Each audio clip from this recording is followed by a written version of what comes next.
1. Welcome to the Utopia of Sports here at Draft Utopia. I'm Chris Ransom. Joining me is William Yanish, Joseph Potter. We're going to talk about NFL predictions today. After that, William will give his update on the top 8 in the draft order from the Titans to the who's at number 8? I think it was the Jets at 7 and the Panthers at 8. I believe it's the Panthers at 8. I believe that. Yeah, it is. Yeah, and then after we break down the top 8, we'll preview 9 through 16 in the draft order. We'll try to. I mean, we got through 9 through 16 last week when William was sick or slept in, but regardless, we'll do that. And then after the football segment, William will run whatever errands he's got to run. He'll also probably take the time out of his busy day to promote this show. And then we'll have updates on Cooper Flagg, the number 1 pick in the NBA draft. MLS training camps are opening. The Rapids started last Saturday, but every team opened their camps on Monday. You'll get an update on that, and you'll get an update on a goalie who had 1 goal and 1 assist, and the top 10 of my MLB mock, because I did finish the top 10 right before I called Joey and messaged William at 8:30 this morning. And if I had failed to get the top 10 done, we would have gone through an entire MLB team from start to finish, position by position. But you'll get the top 10 of my MLB mock for 2025 at the very end. But we're going to start with the divisional round games here. We're going to start in Kansas City. Clay Martin will be the referee here. It's Texans, it's Chiefs, and, this is going to be interesting because Shaq Mason's back, but the Texans opted for Juice Scruggs at right guard and Titus Howard at left guard, which they went with in Week 18, and they saw more success from the interior with that combination on the offensive line when moving Scruggs over to right guard. Nico Collins is the number 1 receiver, but Diggs and Dell are the number 2 and number 3 are injured. Deontay Johnson was the number 2 receiver on the Texans from week 16 to the wild card win, but he was only targeted once in the wild card win. He bitched about the lack of targets. He gets cut. Robert Woods is injured. He might be out for this game. So you're looking at John Mechie, Xavier Hutchinson, and really Steven Sims, if he's even on the roster, as your 4 weapons in the passing game at receiver. You have Dalton Schultz and you have Cade Stover, but Brevin Jordan's out for the year. Tegan Quatoriano's injured. So you have Schultz, Stover, Nico Collins, Mechie, Xavier Hutchinson, and maybe Robert Woods, maybe not Robert Woods, maybe Steven Sims, but very limited in the passing game due to injuries to Diggs and Dell, William. And then you look at the defensive side of the ball. The Texans do not have Jalen Petir or Jimmy Ward in the secondary. And despite that, they were able to drop a big number of points on the Chargers last week. They were able to drop a lot of points on the Chargers. And I just think it was one of those games where the Chargers were overwhelmed in the heat of the moment, and the Texans just took complete advantage, dominated on both sides of the ball. I don't think that'll be the case against Kansas City. Clay Martin's calling this game. He's been biased towards both the Chiefs and the Texans. He called the Chiefs-Browns game when Mahomes got injured and Baker Mayfield nearly beat Chad Henne. He also called the Texans win over the Browns last year in the wild card. But the Chiefs are going to start Thuney at left tackle, even though DJ Humphries is cleared from his injury. Because Thuney's just been fantastic at left tackle. Didn't give up a sack at left guard. He's been amazing at left tackle as well. And, with Thuney protecting Mahomes' blind side, with Hopkins, with Worthy, Marquez Brown's back from his injury at slot receiver. You have Kelsey, you have Watson, you have Juju, you have McCole Hardman, all splitting reps. You have depth, you have starters, and you have depth at receiver if you want to bring in a backup to try to throw the Texans off. You got Kelsey and Noah Gray. You got Jared Wiley and Peyton Hendershot. You're 4 deep at tight end. You have Pacheco, Hunt. They did have Clyde Edwards-Helaire, but he ended up getting injured and then later cut. And you have Carson Steele. So the Chiefs just have a very complete team. Not only do they have quality starters, they have quality depth at receiver, tight end, running back. I think that's probably going to be the difference against the Texans. Donna, Karlaftis, Felix Anudike-Uzomah. They have depth to get pressure on the Texans' offensive tackles. Chris Jones, Derek Nottie, Wharton. They've got 3 quality defensive tackles. I know I'm going super in depth with this, William. I know this is a lot to process, but I just think the Chiefs have a major advantage. Oh, and Jalen Watson did get cleared from his injury. He's playing in today's game. So, yeah. Yeah, and this is a classic story here of, David versus Goliath. And, Joe Mixon is getting to the age. You saw him last week, and when it mattered, he really added some pop to his game, I mean, you might be thinking about how many times he has left in the playoffs. CJ Stroud, obviously, my quarterback number 1 last year, just a great kid, a great quarterback, everything else, man. This kid can absolutely play. But like I said, David versus Goliath, all the injuries, everything else. But, I still can't bring myself to say that I think the Chiefs are going to win. If I was going to take an upset pick, we started off on this one right here, man, and I would love to see CJ Stroud and the Texans. And, they can start using Cade Stover. Him and Stroud know each other, I mean, he pops up at times. And, I mean, he was a good prospect coming out, solid all around, wide tight end. And, so something there's not too many left of. And, but yeah, that's about how I feel about it. I mean, Stroud's coming in, and it's just, I'm loving it because, like last year, you mentioned that playoff win and everything else. Yeah, everybody was captivated by CJ CJ Stroud. I told people last year he'd beat the Browns. People didn't believe me because the Browns blew out the Texans with Flacco, but that was against Keenum, and then Stroud came in, won the division, beat the Browns 45-13, and Joey did the same thing you did last year. He picked the Texans to beat the Ravens. That didn't happen because the Ravens just had a they had the best pass defense in the league last year, and they were able to get the 1 seed. This time around, the Chiefs have the 1 seed, but the Chiefs are one of the locks on Draft Utopia this week at +8.5. I like the Chiefs 24-13. This is the only lock this weekend. And there are, believe me, I would say half of the site's members outside of myself hate the Chiefs just as much as you, William. You, Battle, and Joey all have an equal disdain for the Chiefs, but I would argue that Oren and Jason's hatred for the Chiefs is stronger than Joey's hatred for the Chiefs, because even though Joey dislikes them, there is a mutual respect for the Chiefs, isn't there? Yeah. I really don't have hatred for the Chiefs. I just don't like that they seem to have the NFL's favor. But I really do. I think the world of Andy Reid. I think the world of their general manager.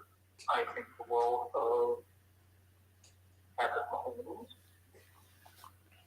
And I love their defense. I love their defensive line. But they're capable of referees back in a vacuum. And so there's no disdain, because I still hold out hope of a college reunion between Baker Mayfield and Patrick Mahomes in the Super Bowl one year. So I still hold out that hope because it was such. But here's the thing. All of the officials calling games this weekend, Clay Martin in this game, Chiefs-Texans, Ron Torbert in the Commanders-Lions, Sean Smith in the Eagles-Rams game, and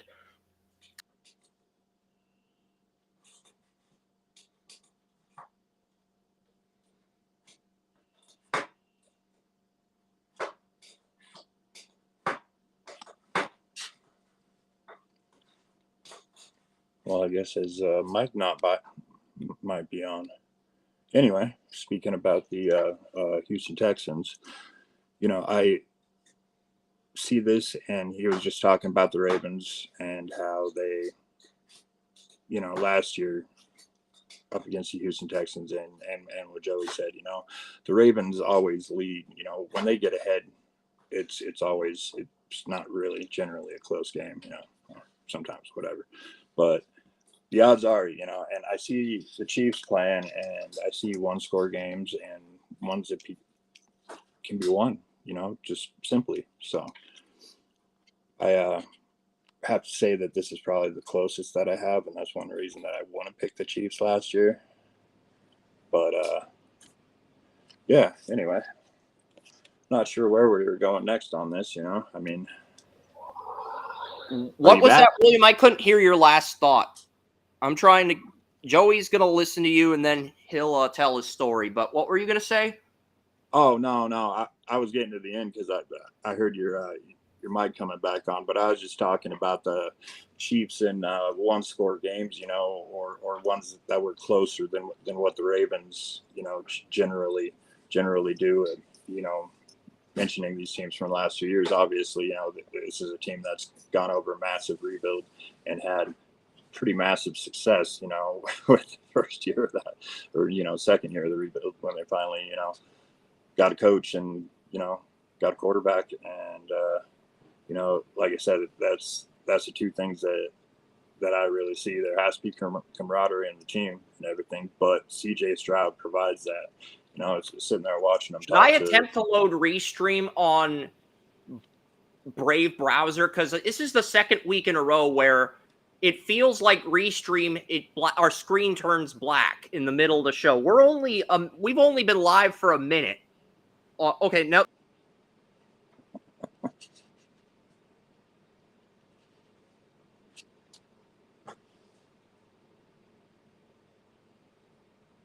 Browser. So they're like, all right, fix Chris's show now. They're angry because they know we'll take action. Because my patience has gotten to the point where I have less patience than Mike Tomlin when a reporter asks him a stupid question at a press conference. Or a reporter asks him if Antonio Brown would get another chance at the Steelers. That's literally my patience with the technology here, but I digress. Yeah, for real, man. And it was just cutting out again with the audio. I wasn't hearing you at all for a minute. Let me see here. It seems to do that every week. Okay, default. I can use the internal microphone with the computer, or the default, which is the toner audio device. Yeah. So I think that does the trick. I think I have to speak into the microphone in order for William to hear me better. All right. All right, Joey. What was your story?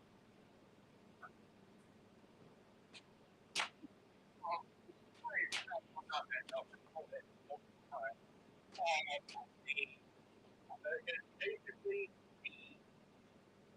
one of the assets is so amazing about,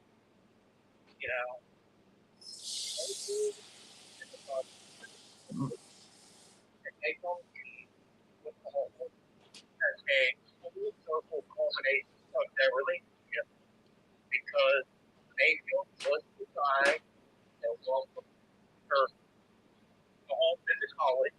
They were gaming buddies back in the dorm, and then Mayfield left. And it all comes full circle. The draft.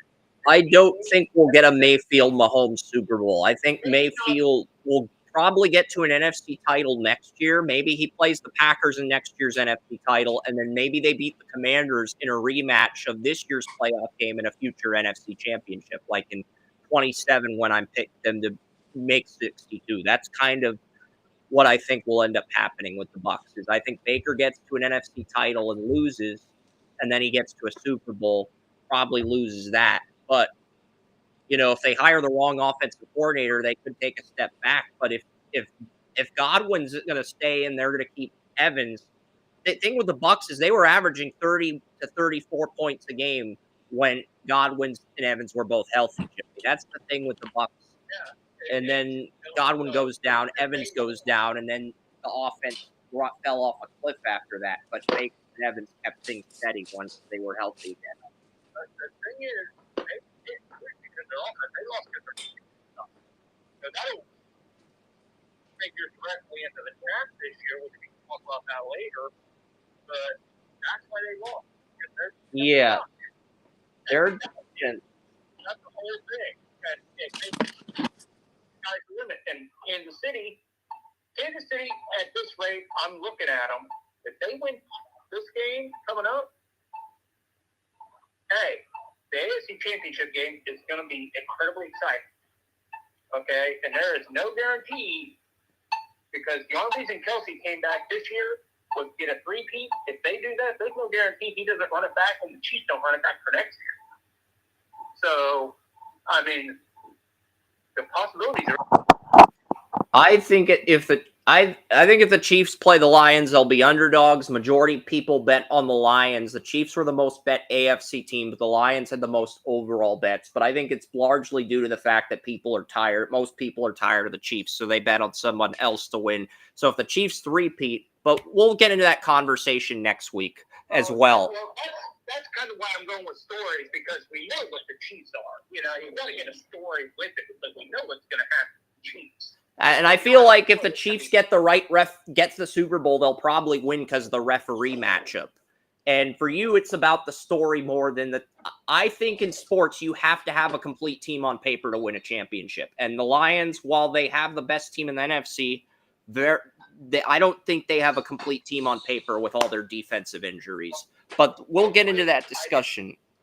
I do, and I agree with you on that. But the Chiefs narrative, that's why I need the story, because the story is what's going to keep me invested in the Chiefs. Because where do we go with the Chiefs from here? Because here's the thing. If the Chiefs win the Super Bowl and three-peat, maybe they have one more dominant year and they lose to the Bengals in the AFC title, but it's probably all downhill after that because Chris Jones is going to be 31 this summer. Mahomes turns 30. Kelsey's already 35.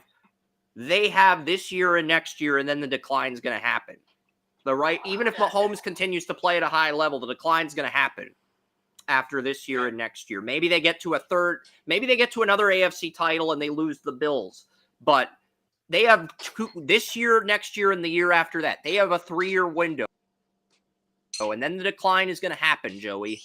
It's going to happen whether we like it or not. Andy Reid is 66. Belichick. And this is what happens with empires when it comes to this is what happens with dynasties. We have to look for the stories, and they collapse, and then it goes right back to football. We get everything going. We don't need a story. We don't care. We just want the competition.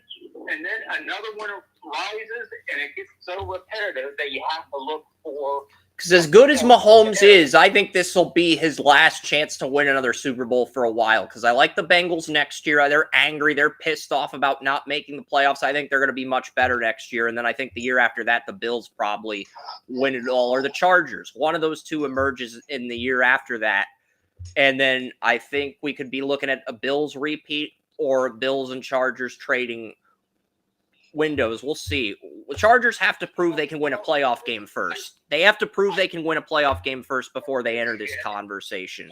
As good as they are, as good as Herbert is in the regular season, they have to prove they can win a playoff game first to enter this conversation. I gotta ask you, what game were you and Wayne talking about before I came in? We were talking about Texans Chiefs. We were going through the entire lineup, matchup by matchup, depth chart by depth chart, and then right as we got to the secondary and the kickers, you called in, right as William gave his closing thoughts. So we pretty much cleared the first game without you. Yeah, so I didn't completely derail everything as bad as I thought I did. You didn't derail anything. You entered it at the perfect time, and you allowed us to talk about the Chiefs for Texans game for 30 minutes to make things more interesting. And if anyone wants to know that, to make things more interesting, did you not hear me say more? I am shocked. I said more interesting. Joey, stop creating drama for the sole purpose of creating drama. I said you make things more interesting, and you did not hear the more part, so you're trying to create more drama to piss off our audience. That's not going to work today. More, Chris. You said more several times, so I am in very good spirits because you backed up your more with more. Yes, sir. Yeah, but you look at the thumbnail. Oren was trying to find a thumbnail with eight different players for the playoff. He couldn't find one. He ended up putting 6 players in the Utopia Football Insider thumbnail. I did find a thumbnail with 8 players. It's got the 4 AFC QBs. It's got Jalen Hurts. It's got Jaden Daniels. It's got Puka Nacua and Amon-Ra St. Brown. So I did actually find a thumbnail with all 8 players. I didn't think I could pull that off, but I did. So for the show on YouTube, if you're on YouTube, you'll see the thumbnail with the 8 players in the playoffs. Very beautiful. Yeah, well, William likes the thumbnail too, so There's other content. There's a NFL draft playlist if you want William, Joey, or my take on the 2025 draft class. The MLS Super Draft, if you're into soccer, that got 500 views. Oh, and this 2024 NFL Draft Day 1, this is an official 10-series playlist of every draft in 24. NFL, WNBA, NHL. The only draft Joey didn't cover in 24 was the MLS, but he covered the NHL, the NBA. He covered the MLB and the WNBA with me along with the NFL. So you can hear Joey's rants on multiple players and multiple different sports if you want to watch that 2024 draft playlist. Enough self-promotion. We're on to Commanders Lions. Jane Daniels, he enters Detroit. I think this is going to be, I'm going to take the under here, but I think this is going to be one of the higher scoring games. The Lions are favored by 9.5, but here's the thing, 95% of the betting public is betting on the Lions to cover the spread, Joey. And here's the thing, if the Commanders cover the spread, the sports books in Vegas win over $1 million. So, yeah, that is, usually you do not see a payout of that caliber. So, when it comes to sports gambling, you do not see a $1 million payout. So, if the Commanders cover the spread, there's not going to be any upsets. If the Lions win and cover the spread, there will probably be one or maybe multiple upsets tomorrow. But I think that depends on this game because you got Ron Torbert. He's going to be calling this game. I know in the wild card round, Tracy Porter was happy Ron Torbert was not calling a Commanders game, but now he's calling the Michigan State alumnus is calling the Commanders-Lions game.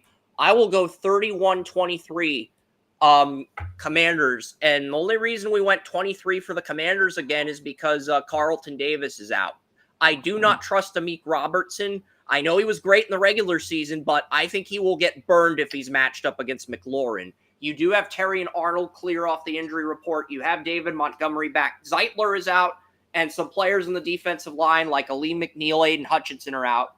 But overall, the Lions have Sonic and Knuckles back. And yes, I saw Sonic 3. It was amazing. It was not as amazing as Gibbs and Montgomery, though. But it was amazing with Keanu Reeves' Shadow the Hedgehog. It was an amazing movie. Completely disregard anything and everything Matt Walsh said about that movie on YouTube. I have said for a couple years that Terry McLaurin was a great player on defense. Here's the thing, though. Kurt, I am loving what he's doing with an actual quarterback that can get involved. It's great to see him on a game. I think this is going to be a close game. The over-under is 55.5, Joey. 55.5 is the over-under. And most people are betting the over, so I'm going to take the under. Yeah, absolutely. Because even though the Lions defense is injured to a point that should have proven, they're still playing at a high level. And Washington's defense is nothing to sneeze at. And I think those two defenses are getting underrated a little bit with some of these bets. I know the Commanders may not have a sack artist or a star pass rusher, but they were fifth in pass defense, and that's before they got Lattimore at the trade deadline. So they're a good defense, okay? And I do believe that pass rushers are both in the top 10 in pass rush win rate. Yeah. So, and I don't think a lot of people take that into account. They look at sacks and say, that's the end-all, be-all. It's not. If you beat the person defending you or the double team and put pressure on that quarterback, if you win the pass rush, the quarterback's going to feel it. But Washington's going to get quarterback pressures on Goff, though, because Kevin Zeitler is out at right guard. And here's the thing. Jonathan Allen is back from his injury. Remember in October, Jonathan Allen got an injury, and it was rumored to be an Achilles. But he ended up coming back in week 17 or week 18. He came back in week 17 in the Sunday night game, and he's been healthy the last 3 weeks. So they have Payne, they have Allen off the bench, and they have Johnny Newton, Jerzon Newton. So they have those three guys all playing a lot of reps. So they also have the Alabama defensive tackle they took in the second round, Fedarian Mathis. He's their number 40 tackle. So you're looking at a Commanders team that's 4 deep at defensive tackle, and they're going up against the Lions interior offensive line that does not have Kevin Zeitler at right guard. And even if Glasgow wins some of those one-on-ones, he's probably going to lose some one-on-ones too. I think Ragno's probably the only member of that trio on the interior that could probably hold his own the entire game on the interior offensive line for the Lions, Joey. So I think the Washington interior is what you got to look at in this matchup. I do want to address the Allen injury real quick because I had a very similar injury. And pulling your Achilles tendon is far better than tearing it. But it's still a difficult injury to come back from because because while you're resting it, it tightens up and you have to loosen it back up again to get it where it needs to be. That's why a pulled Achilles takes so long. Where if you tear it, once they put it back together, it shortens the Achilles tendon. So, if he would have torn it, his Achilles tendon would have been torn, and he would not have been able to come back from it as readily. And as a pass rusher, it might have meant the end of his career. Whereas you're seeing stuff in the NFL right now with the quarterback situation, Kirk Cousins has taken a long time to get back. Aaron Rodgers has taken a long time to get back. It takes a year or so after the total rehab to get back to somewhat normal because then you have to stretch it out and you have less to stretch. Whereas if you look at Deshaun Watson, he tore it twice in 3 months. Now it's going to be even shorter. The likelihood of him ever playing another game. And you got Frankie Louvu and Bobby Wagner at linebacker for the Commanders, but both these teams run nickel defenses. They're both going to be prepared for the passing game, and ultimately, I'm in agreement with you, Joey. This game is going to be won on the ground. But I like the Lions 31-23. I think the Commanders cover the 9.5-point spread because there's $1 million payout if the Commanders actually cover.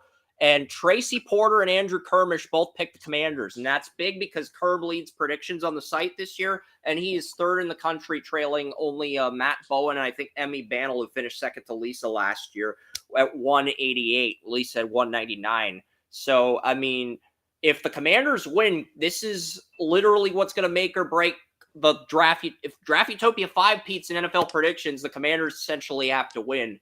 And because Kerb's probably not going to finish number 1 in the country unless the Commanders win. But he's only trailing by 2 games, but he's taking a big risk. He initially picked the Lions, then he flip-flopped the Commanders. So this is a very risky play, but if the Commanders win, the payout is huge for Kerb. Well, Chris, I do want to say this because on a micro level, this game is even bigger for Allen because those injuries are not, as I explained, are not easy to come back from. And if he gets another week to feel healthier, to feel more stable on that injury, that could mean trouble for whoever they come across the next week. So that's another thing to think about. Yeah.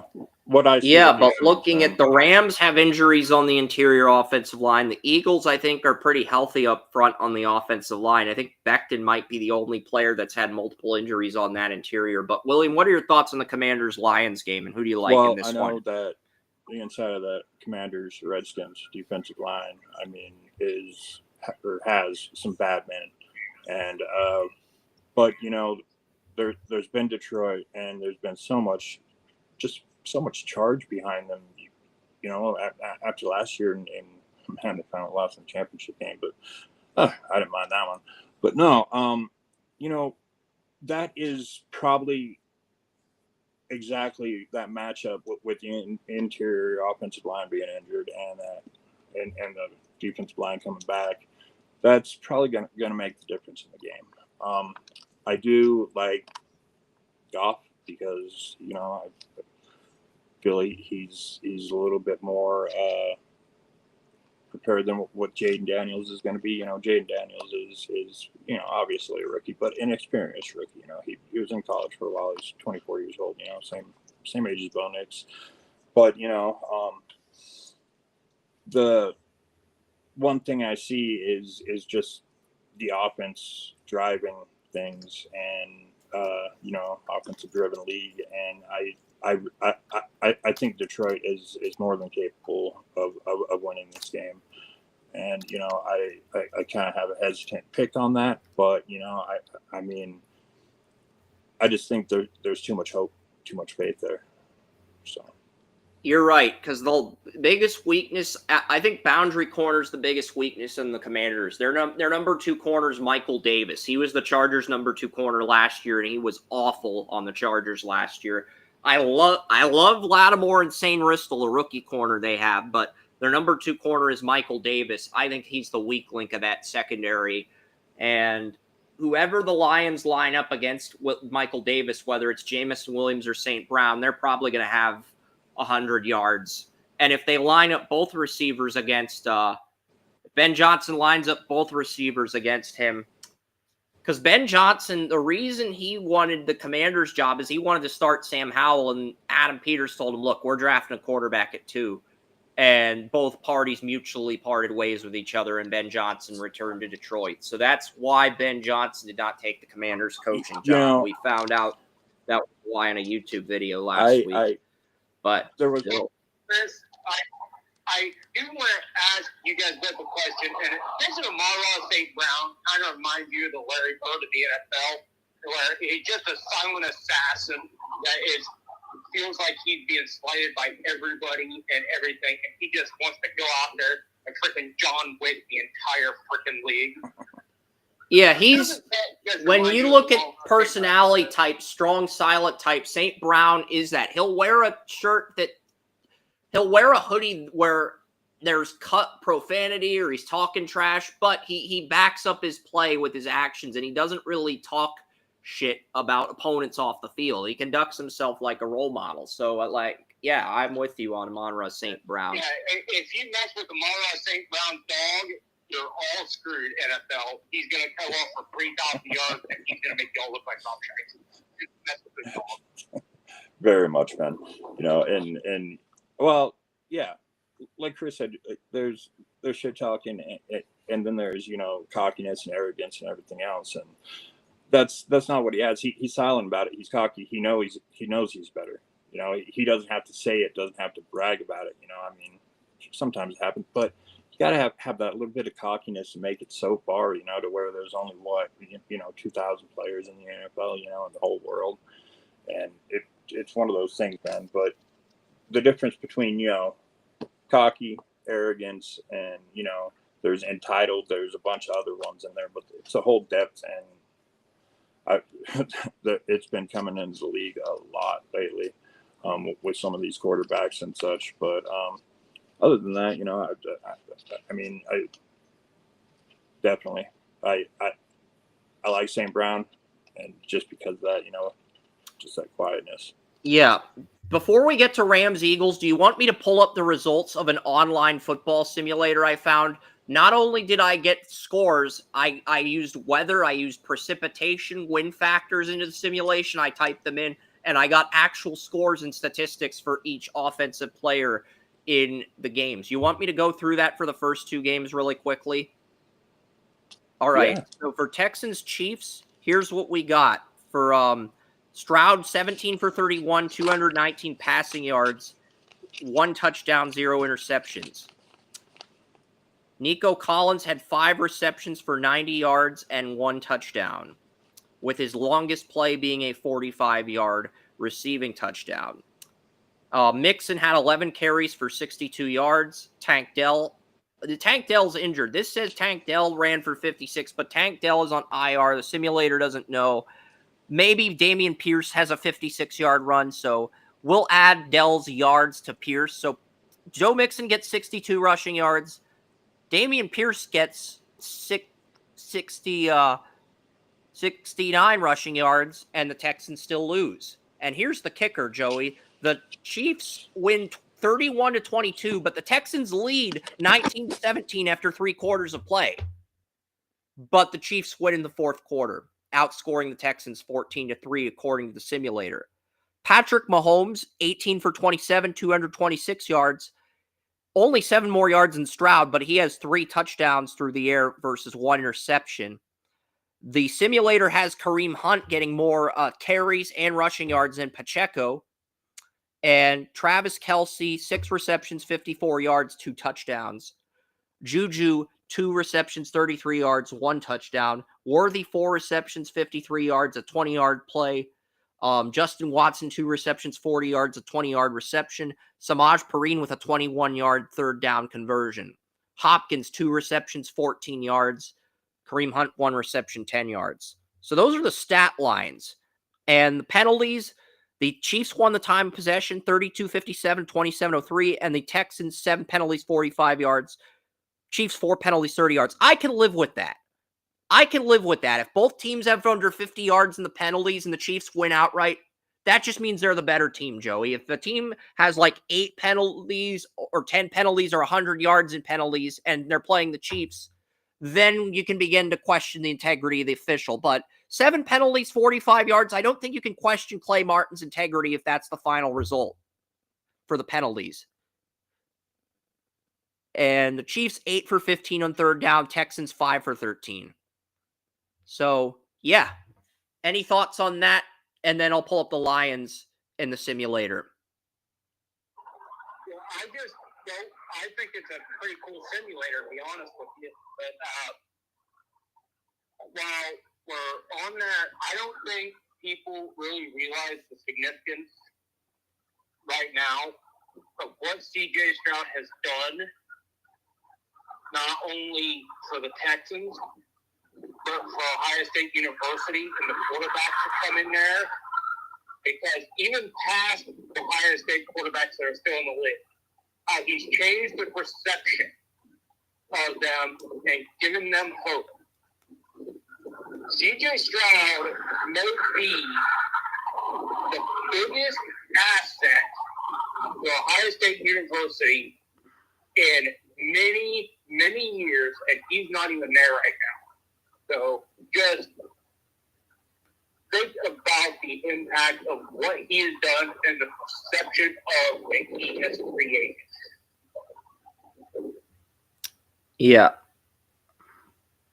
And the player of the game in the Chiefs, I want to see who their player of the game in the simulator is. It is Patrick Mahomes, but the next game, Lions Commanders, I'll pull up the simulator here, and then we'll get to Eagles Rams. I'm not going to reveal what the simulator has for the Sunday games yet, but ooh, this is ugly. Lions 41, Commanders 17. I do not think it will be this ugly, by the way, Joey, but the simulator has the Lions winning 41-17. Jaden Daniels, 11 for 20, 135 yards, 1 touchdown, 1 interception. Brian Robinson Jr., 124 rushing yards, no touchdowns.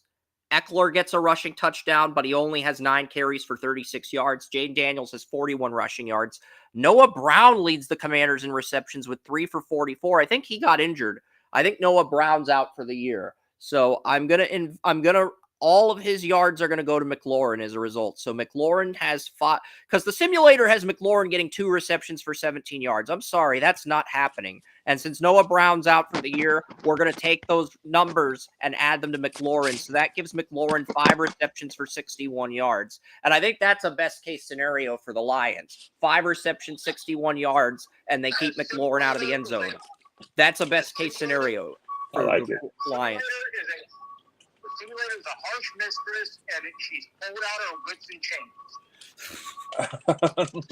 Well, the Commanders lost 41-17 to the Lions, but here's the caveat. Goff, 16 for 20, 286 yards, 4 touchdowns, no interceptions. Jamison Williams had 4 receptions for 116 yards, but he had no touchdowns. Amon-Ra St. Brown had 5 receptions, 69 yards, 2 touchdowns. Williams had 3 20-yard receptions. Sam Laporta had 2 receptions for 44 yards, no touchdowns. But the kicker is Tim Patrick. Only 2 receptions for 22 yards, but both of those receptions turned into receiving touchdowns. So Tim Patrick, simulator is Tim Patrick getting 2 touchdowns. Fascinated by that. Commanders win the time of possession battle. Commanders win the third down conversion rate, 8 for 16 versus the Lions being 4 for 9. So both teams effective in third down conversions for the most part. Commanders win the time possession battle. Lions only have 1 penalty for 5 yards. Commanders 5 penalties for 45 yards. So Yeah. I do think that's interesting. So Goff has a fumble but holds onto the ball, and Jane Daniels has a pick. And I do think that those are very fascinating numbers by the simulator. But, I see Goff just spanking that little puppy, I was thinking the same thing, but I was hoping one of you would say that, the Lions would spank the Commanders because the simulators got 41-17, 41-17. And when you hear the score 41-17, spanking is the first thing that comes to your mind. It's subconscious, It's subconscious might be naughty, True but story, man. That's the thing. That's the first thing that comes to your mind when you hear the score 41-17, spanking. I'm on the same. I was on the fence, bro. I was on the fence right before the show, dude. I was going to do it. Are you talking about chains again?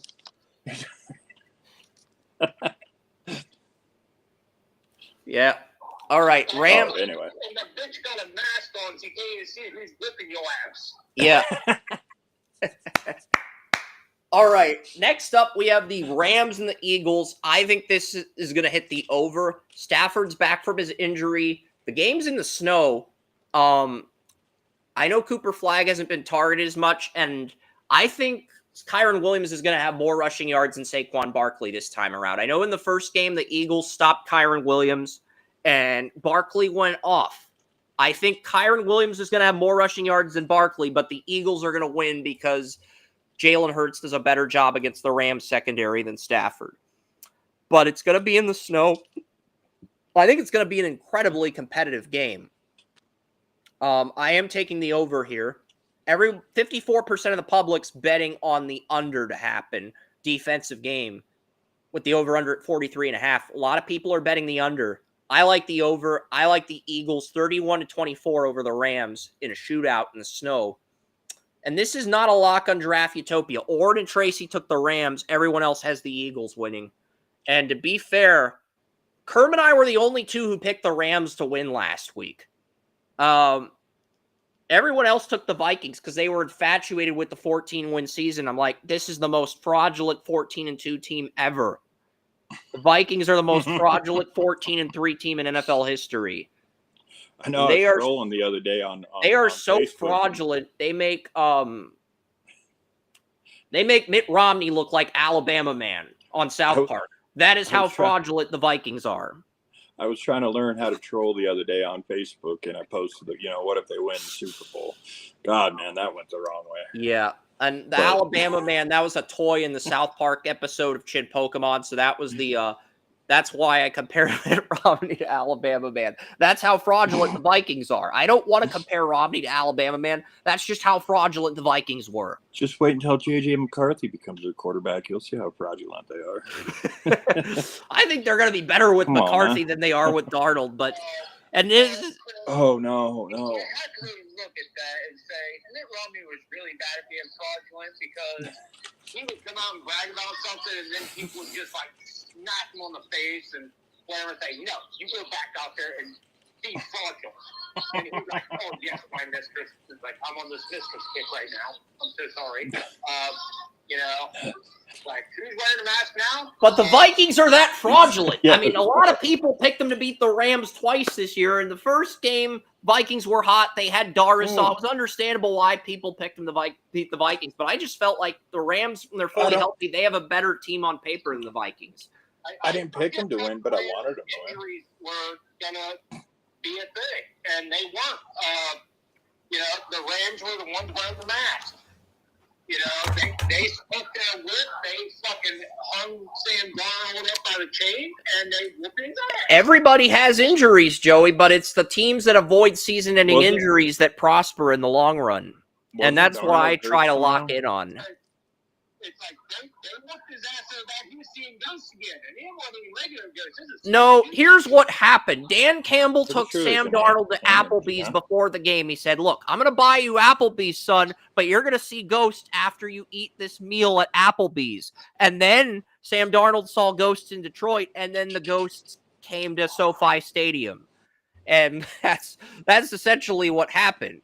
Did you do that? Dan Campbell performed some Applebee's voodoo magic on Sam Darnold. That's how it happened. Hypnotism? I think this is some Scooby-Doo type bullshit where Matt Stafford was wearing the mask, and then after he ripped his ass, it's like, he pulled it off, it's like, it was me all along. If it weren't for those darn kids. Yeah, No. but, you know, I think this is going to be a very close game. I actually think Kyron's going to get more rushing yards than Barkley, but the Eagles are going to win. And the reason I say Kyron's going to get more rushing yards than Barkley, Nakobe Dean's injured. I don't think people realize how big of a loss that is. When Nakobe Dean's healthy, he's one of the best linebackers in the league. Had over 100 tackles, had the game-winning interception against the Jaguars. With him out of the game, I think it's going to be a lot easier to run the ball in the Eagles. Yeah, and I definitely like the Rams.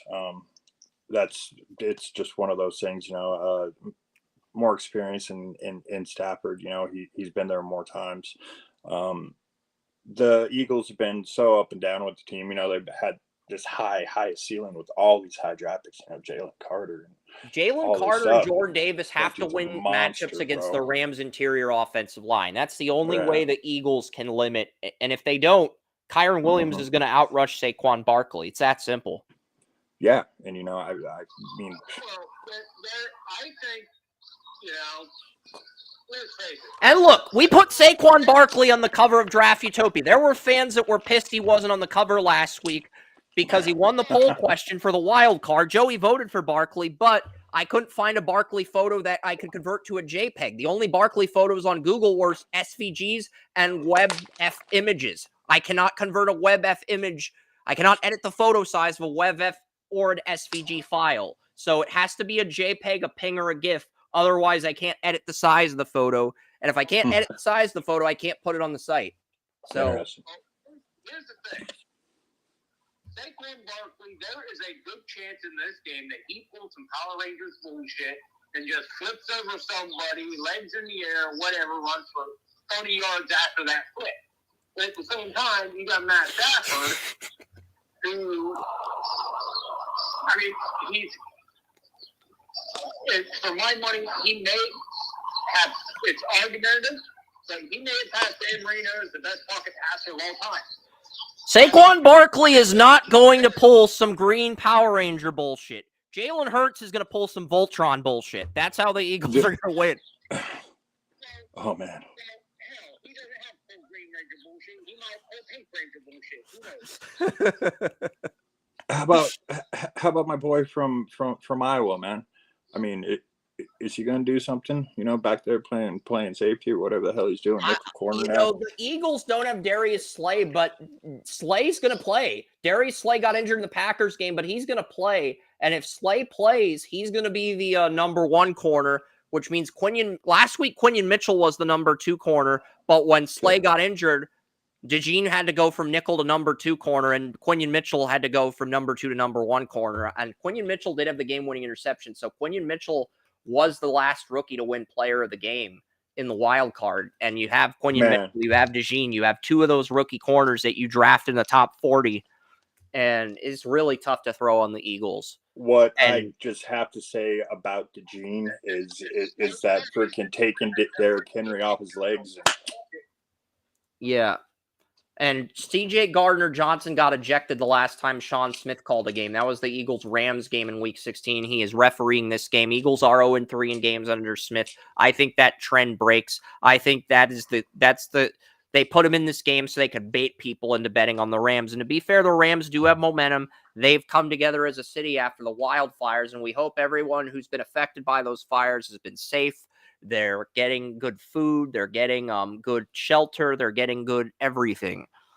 But majority of our staff does have the Eagles. Wes, Joey, Kerm, Jason have the Eagles. William has the Rams. Tracy Noren have the Rams. What do you want to add to this game, guys, before I pull up the simulator for this Eagles-Rams game? What do you want to add? Like I said, you know, Philadelphia has hella potential, and they just need to realize it now. But like I said, I think there's too much on the Rams for experience still left, you know, for however long. This is very tight. The simulator has the Eagles winning a shootout 31-30. Stafford, 22 for 34, 253 yards, 2 touchdowns, 1 pick. Kyron Williams, 20 carries, 121 yards, 2 rushing touchdowns. The simulator has both running backs dominating on the ground. Cooper Kupp, 5 receptions, 74 yards. Puka Nacua, 7 receptions, 69 yards. Tutu Atwell, 3 receptions, 46 yards. DeMarcus Robinson, 2 receptions, 23 yards, 1 receiving touchdown. Kyron Williams, 3 receptions, 23 yards, 1 receiving touchdown. So Kyron Williams gets 3 of the Rams' 4 touchdowns. And the Rams end up with 30 points. The Eagles end up with 31. But here's the kicker. The Eagles ran the ball 20, 32, 39, 42 times. The Eagles called 50 plays, Joey. They ran the ball 42 times in the simulator, and Jalen Hurts went 8 for 8 passing. Jalen Hurts only threw the ball 8 times in the game, but went 8 for 8, completed every pass. How about that? I think the simulator got some things right. I think this is going to be a high-scoring game. That's one. I think it's going to be an incredibly tough game.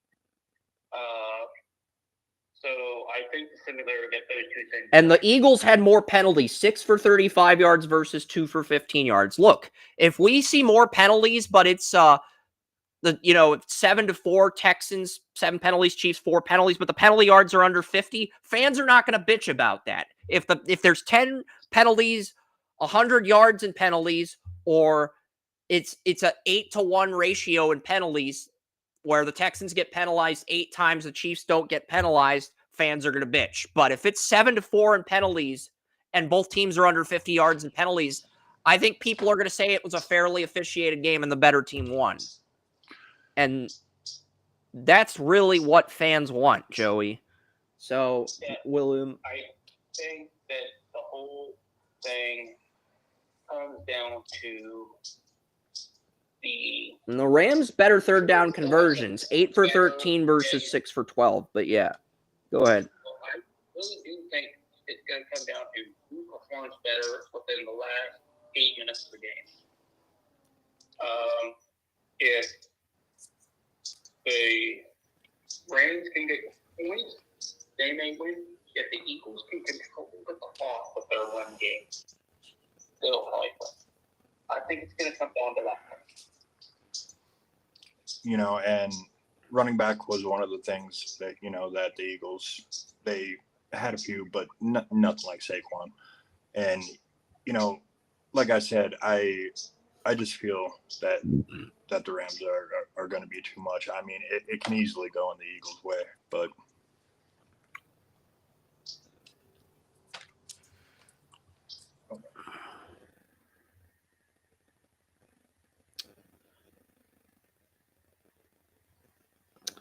yeah.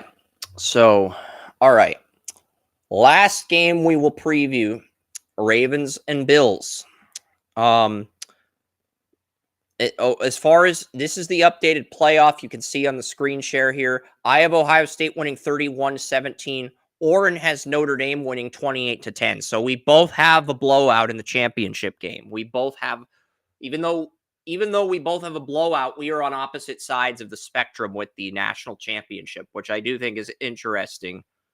This is something that, we were talking about before. Look at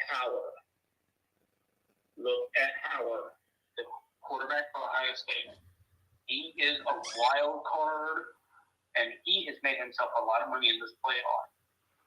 If he dominates, not only is it going to take his draft off to the roof and make him a lot of money, but it is going to justify everything. Yeah, Oren believes whoever wins this national championship between Riley Leonard and Will Howard will be a day 2 pick in the 2nd or 3rd round.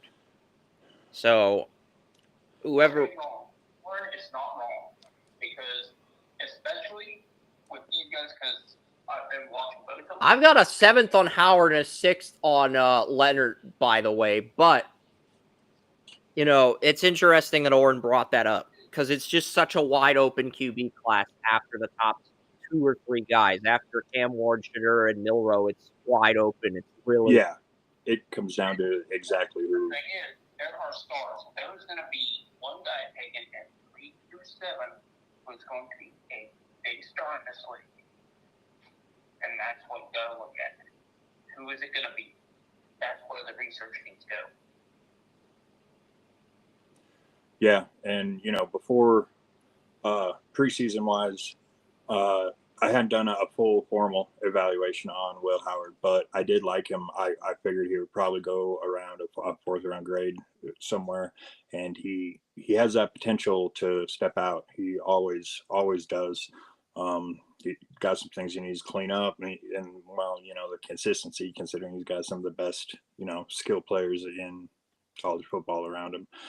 But it's definitely going to come down to the quarterbacks and Leonard. Like I said before, I didn't really care for him. I started 2 full formal evaluations on him, and I literally stopped because I just didn't want to watch it. This was a year and a half ago, though, so I mean, things definitely have changed because they're both in the championship game, and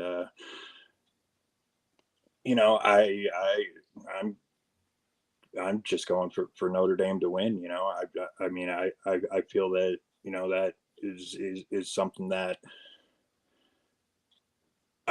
should happen. I mean, it absolutely can. They're obviously don't have the stars, don't have anything, but they have one hell of a running game with Jeremiah Love and Riley Leonard, and I mean, they've done that, but then they absolutely drop the ball against Northern Illinois, and just one of those things, man. They have absolutely proved that they're one of the best teams in the country, though. So it's going to come down to then more on Howard. You're taking a deep dive. I'm just starting my deep dive on Howard. What I've seen is a guy, he can make all the throws, he can make the reads. But I agree with your assessment. His consistency is a thing. So if I were a GM and you were my scout, you're the top scout of my group, what would you tell me to do with Howard? Not just where we would take him, but what would you tell me he needs to work on? He needs to work on exactly cleaning up his mechanics. He's got some a wide base, for a guy that's 6'4", he doesn't stand up as high as he possibly could. Maybe that's drawback, maybe it's not. Depending on what he can see around. Obviously, like you said, he can make the reads. He can do all that kind of stuff. That's a strength for him. But I just see some things in there, and he has to absolutely come out of that inconsistency and be able just to win on a basis. And I'm not sure how he can actually accomplish that. I'm not going to offer my any bad opinions, but no, Howard, I would definitely believe that you can win with him. Like I said, I think he needs honed. I think he needs, tuned. And I think a great quarterback coach can get him out of that. And, I think he can be a player. You would not get hurt at all, taking him. I do have some big news from round. West Langley. It is about the transfer portal. East Tennessee State has just landed Cade McNamara, the Iowa quarterback, in the portal. Oh, I like Cade. Cade is he's a tough player. He kind of got pushed out, of Michigan by JJ McCarthy, and Jim Harbaugh, but he definitely has potential. I actually had him as a better quarterback of a 5th round grade last year over JJ McCarthy, which had a 6th round grade on. I think he's a better player, but he's another one that he needs to realize what his physical potentials are, or physical limitations are, and potentials, I guess, and just concentrate on being a quarterback. Not some big bad running quarterback. 6'4" prototype guy. Trevor Lawrence, whatever you want to say for body. Yep. He needs just to find out that he has limitations. Yep. Similar to like Brock Purdy, and just work on it. Let me know when you're ready to talk about the Ravens and Bills, because we put Josh Allen and Lamar Jackson on hold. I want to say something about this because I know William didn't. William pretty much said it all about how, he liked East Tennessee. This is Wes breaking the news, because Wes is a huge Michigan fan, and he got news on McNair in the portal, but he's going to East Tennessee State, and East Tennessee State's like 10 minutes from where he lives, so this is huge. Yeah. So this is kind of a big deal. Love it.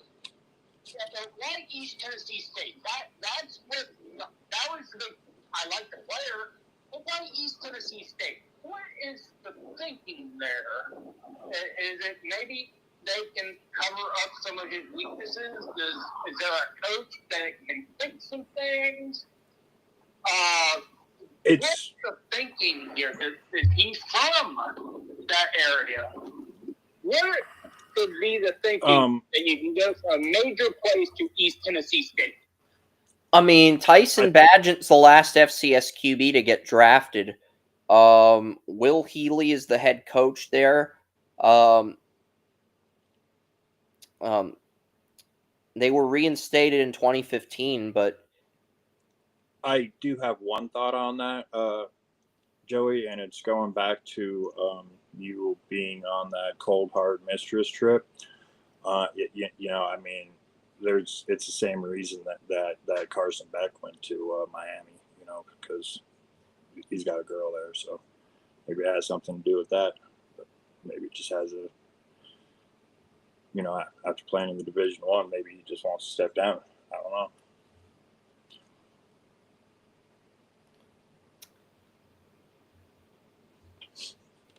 yeah, but they have Randy Sanders. He was the former offensive coordinator at Florida State. He coached at East Tennessee State from 2017 to, I don't know if yet in 2022, but George Quarles took over for Randy Sanders. And here's the thing. Randy Sanders won 11-2 at East Tennessee State in 2021. He left the program and Quarles took over. It went 3-8. And I don't even think Quarles is coaching now. Will Healy took over for Quarles. And Will Healy took over. I'm looking up East Tennessee State, and he went 7-5 in his first year at East Tennessee State. And they lost to North Dakota State by a mere field goal, 38-35. They got 35 points on North Dakota State, the number one team in the FCS. I do think Healy is an underrated coach, so maybe Healy was able to emphasize something that other schools were They not. did beat Western Carolina, who was number 22 in the FCS. So that was a ranked team. That was the only other ranked. Well, they played Mercer and lost 37-31. So they played three ranked teams, and they were competitive against all three ranked teams. None of the teams they lost to were double digits. Yeah, because I didn't know where Healy disappeared to. Obviously, now we know. But he was a guy I liked back in the day. Well, back in the day, a couple years ago. I get old quick these days. But maybe he was able to emphasize something that he was able to do with maybe the player, the offense, something that would convince big time recruits. Well, not big time recruits. Well, I guess you can call the guys in the transfer portal now recruits.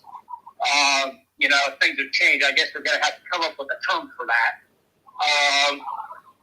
To come to the school. Because honestly, he does a very good job. But can he elevate it? And maybe he's made a case for elevation. That may be a huge point in it that we won't know until next year or maybe beyond. Yeah, I'll give Wes credit for that because that was a big transfer news. And we had some fun talking about college football, but we're going to get into Lamar Jackson, Josh Allen. These are the only two teams left in the playoffs with 0 players on injured reserve. 0 players with season-ending injuries. The Ravens, the Bills, that's it. These are the only two teams with 0 injuries on 0 season-ending injuries. That's it. And one of them's going to lose. The other team's going to get the opportunity to play in the AFC Championship, most likely against the Chiefs. Here's the thought process that I'm taking. It's like Josh Allen walks into the room with a mask and a whip. What's Lamar Jackson do? Did he whoop his ass? Yes. Did he take his whip? That's the. I know I'm still on this freaking dominatrix kick, but you know it fits. It fits this weekend. Buffalo is the healthier team. Zay Flowers is doubtful, and the corners that got injured in the Bills-Broncos game both have been cleared to play against the Ravens. I still like the Ravens 27-24, but the Bills opened up as 1.5-point favorites. Now the Ravens are 1.5-point favorites, even without Zay Flowers. So this is I had the Bills very before tight. the season.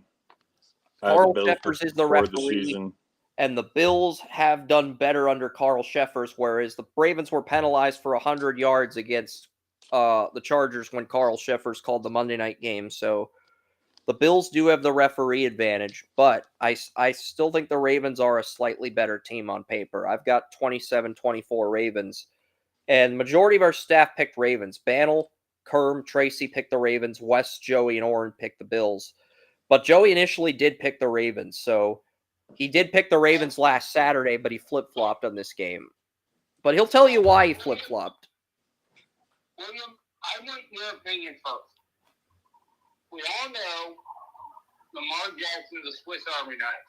You take a Swiss Army knife, and we know that Josh Allen is a machine gun. Problem is, Josh Allen's not an accurate machine gun. So what do you take? The non-accurate machine gun that could end you in a moment, or the Swiss Army knife that's going to get into your rib cage? I think that's what we need to look at here, because both of these guys are elite. Which one do you take very much said. in that situation? Yeah. After Mahomes, these are the two best quarterbacks in the league, and I would argue both of them are hungrier than Mahomes is right now. Very much, and I definitely have Josh Allen. I love Josh Allen. I have since he came out in 2018, and I mean, he's such a dynamic player and everything else. Said it a million times, if he had a heart any bigger, he'd be champion of the world, if he had Baker Mayfield's heart, he would already won a Super Bowl. But he has put up some amazing, stats his first few years that people really don't, know. And he is a great player.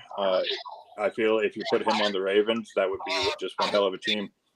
Huge proponent of Josh Allen in Wyoming. My only thing was I always said he was a project because of he was raw. He was raw. And I think that he and his coach have done such a magnificent job. That is the prototype of how you take a project and make them a star within a couple of years. It's not just that, it's positioning. Josh Allen waited until Tom Brady left the division to reach his potential, and that's the thing. If you want to beat the Chiefs, you have to wait until Mahomes leaves the division and peak at the right time. And it's going to be a lot harder to do that because Bo Nix, Herbert will have a chance to do that, but it's going to be a lot harder to do that because Mahomes is not going to leave the division.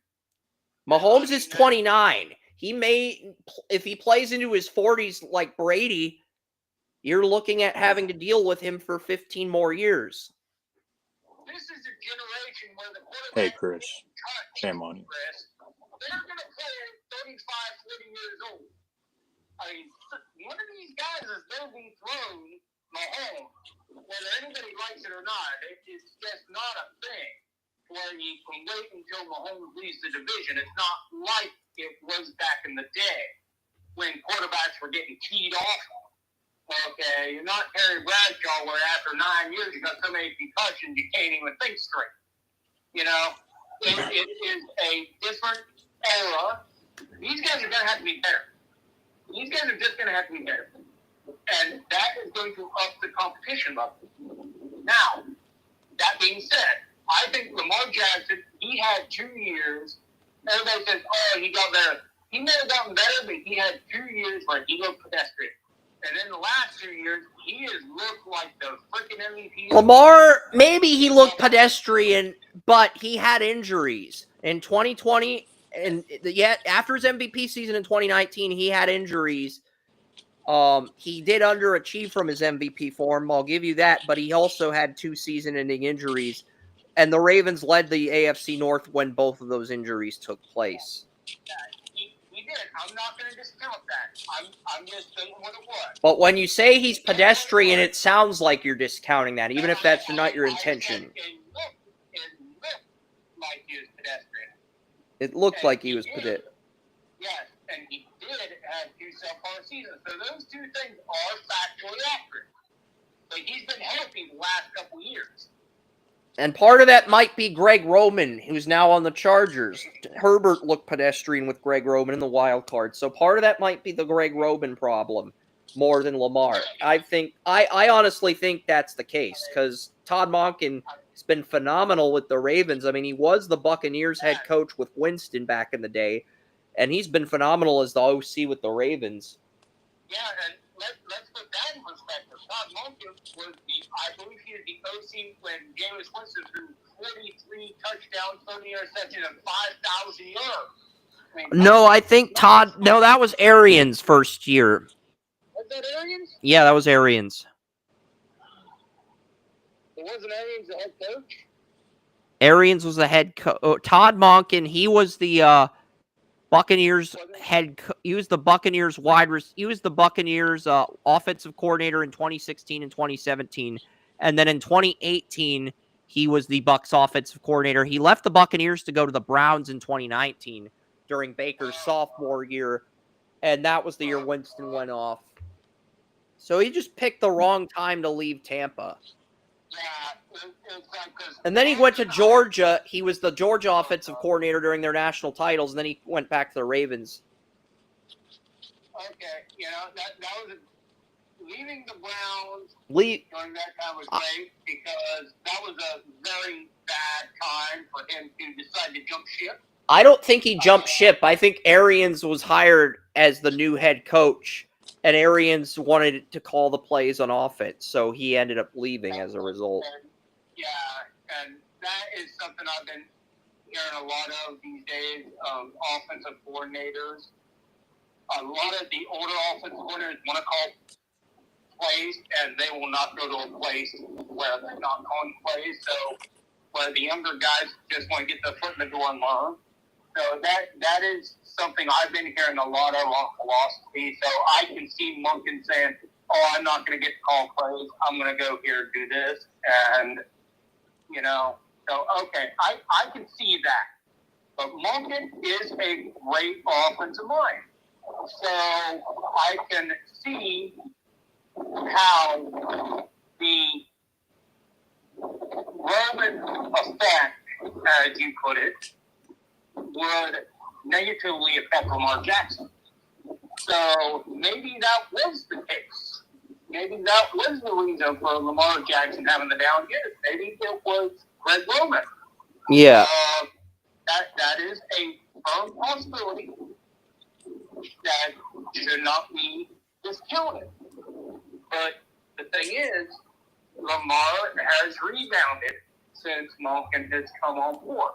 And the Ravens' defense is a lot better than it was when they beat the Bills 35-10. And I know the Bills have a healthy Matt Milano. They're a lot healthier versus Week 4, so they're probably not going to give up 35 again. But I still think the Ravens are a better team on paper, but it's by the slimmest of margins. I'd have the Ravens winning by 7 to 11 points if this was in Baltimore. It's in Buffalo. I have the Ravens winning by a field goal. That should tell you how highly I think of the Bills. Yeah, I think Buffalo is, I think their wide receiving core is one of the most underrated in the NFL. If you look at it on paper, it's one of the worst in the NFL. But if you look at it in actuality and what's gained, they are one of the better. Yeah, I mean, Shakir's really been the only consistent receiver outside of the tight ends. Cooper has his moments, but he's not as consistent as he was with the Browns and the Cowboys. And Keon Coleman, even though he has the ability to make a big play, he was a backup for most of the year. And then you have Matt Collins, a situational receiver, role player that really, at the right time, there's a lot of appeal. I mean, even without Zay Flowers, you have Rashad Bateman, you have Aguilar, you have Teelan Wallace, you have Andrews and Likely at tight end, both teams with 2 tight ends. Justice Hill is going to be healthy along with Derrick Henry. So is Keaton Mitchell and Ali. They're all going to be healthy. And Michael Pierce is back at nose tackle. So, and this is something I don't want anybody to dismiss. Amari Cooper and Shakir together, either one of them can go off at any given time. Okay? And that is something Amari Cooper has been heralded as probably the best route runner in the NFL, arguably, for many honestly, years. I know Brandon Stevens is the number 2 corner, but I would play Tre'Davious White at boundary. Because Stevens was great in 2023. He was playing man coverage against Calvin Ridley, did a good job as the number 1 corner. But they moved Marlon Humphrey to the nickel. Nate Wiggins has been the number 1 corner the last few weeks. I would honestly play White in that number 2 receiver role, a number 2 corner role over Stevens, because I think you give up less touchdowns. But the Ravens are very conservative in the sense that they don't want to innovate in that respect. Here's the thing. You have to make sure Amari Cooper doesn't go off. You have to get him out. And I think White has a better chance of doing that than Stevens. And look, if you want to play dime coverage with 4 corners, I'm all for playing Stevens, but limit him to just those dime situations and actually play White more than you have been playing him.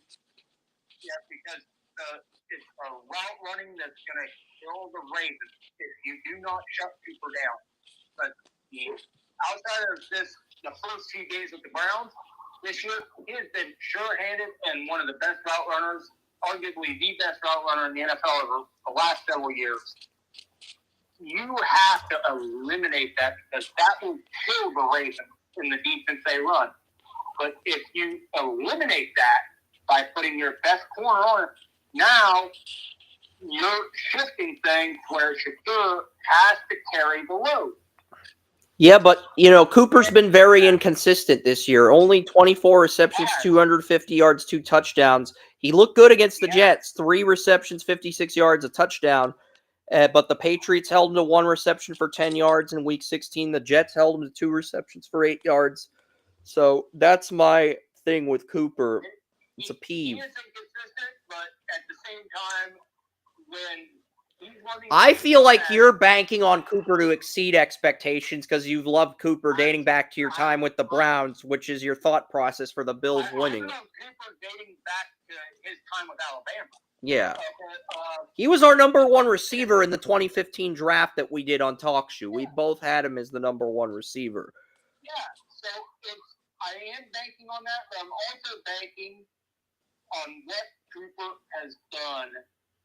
I think that's too bold of a thing to bank on, but if you end up being right, the Bills probably do win.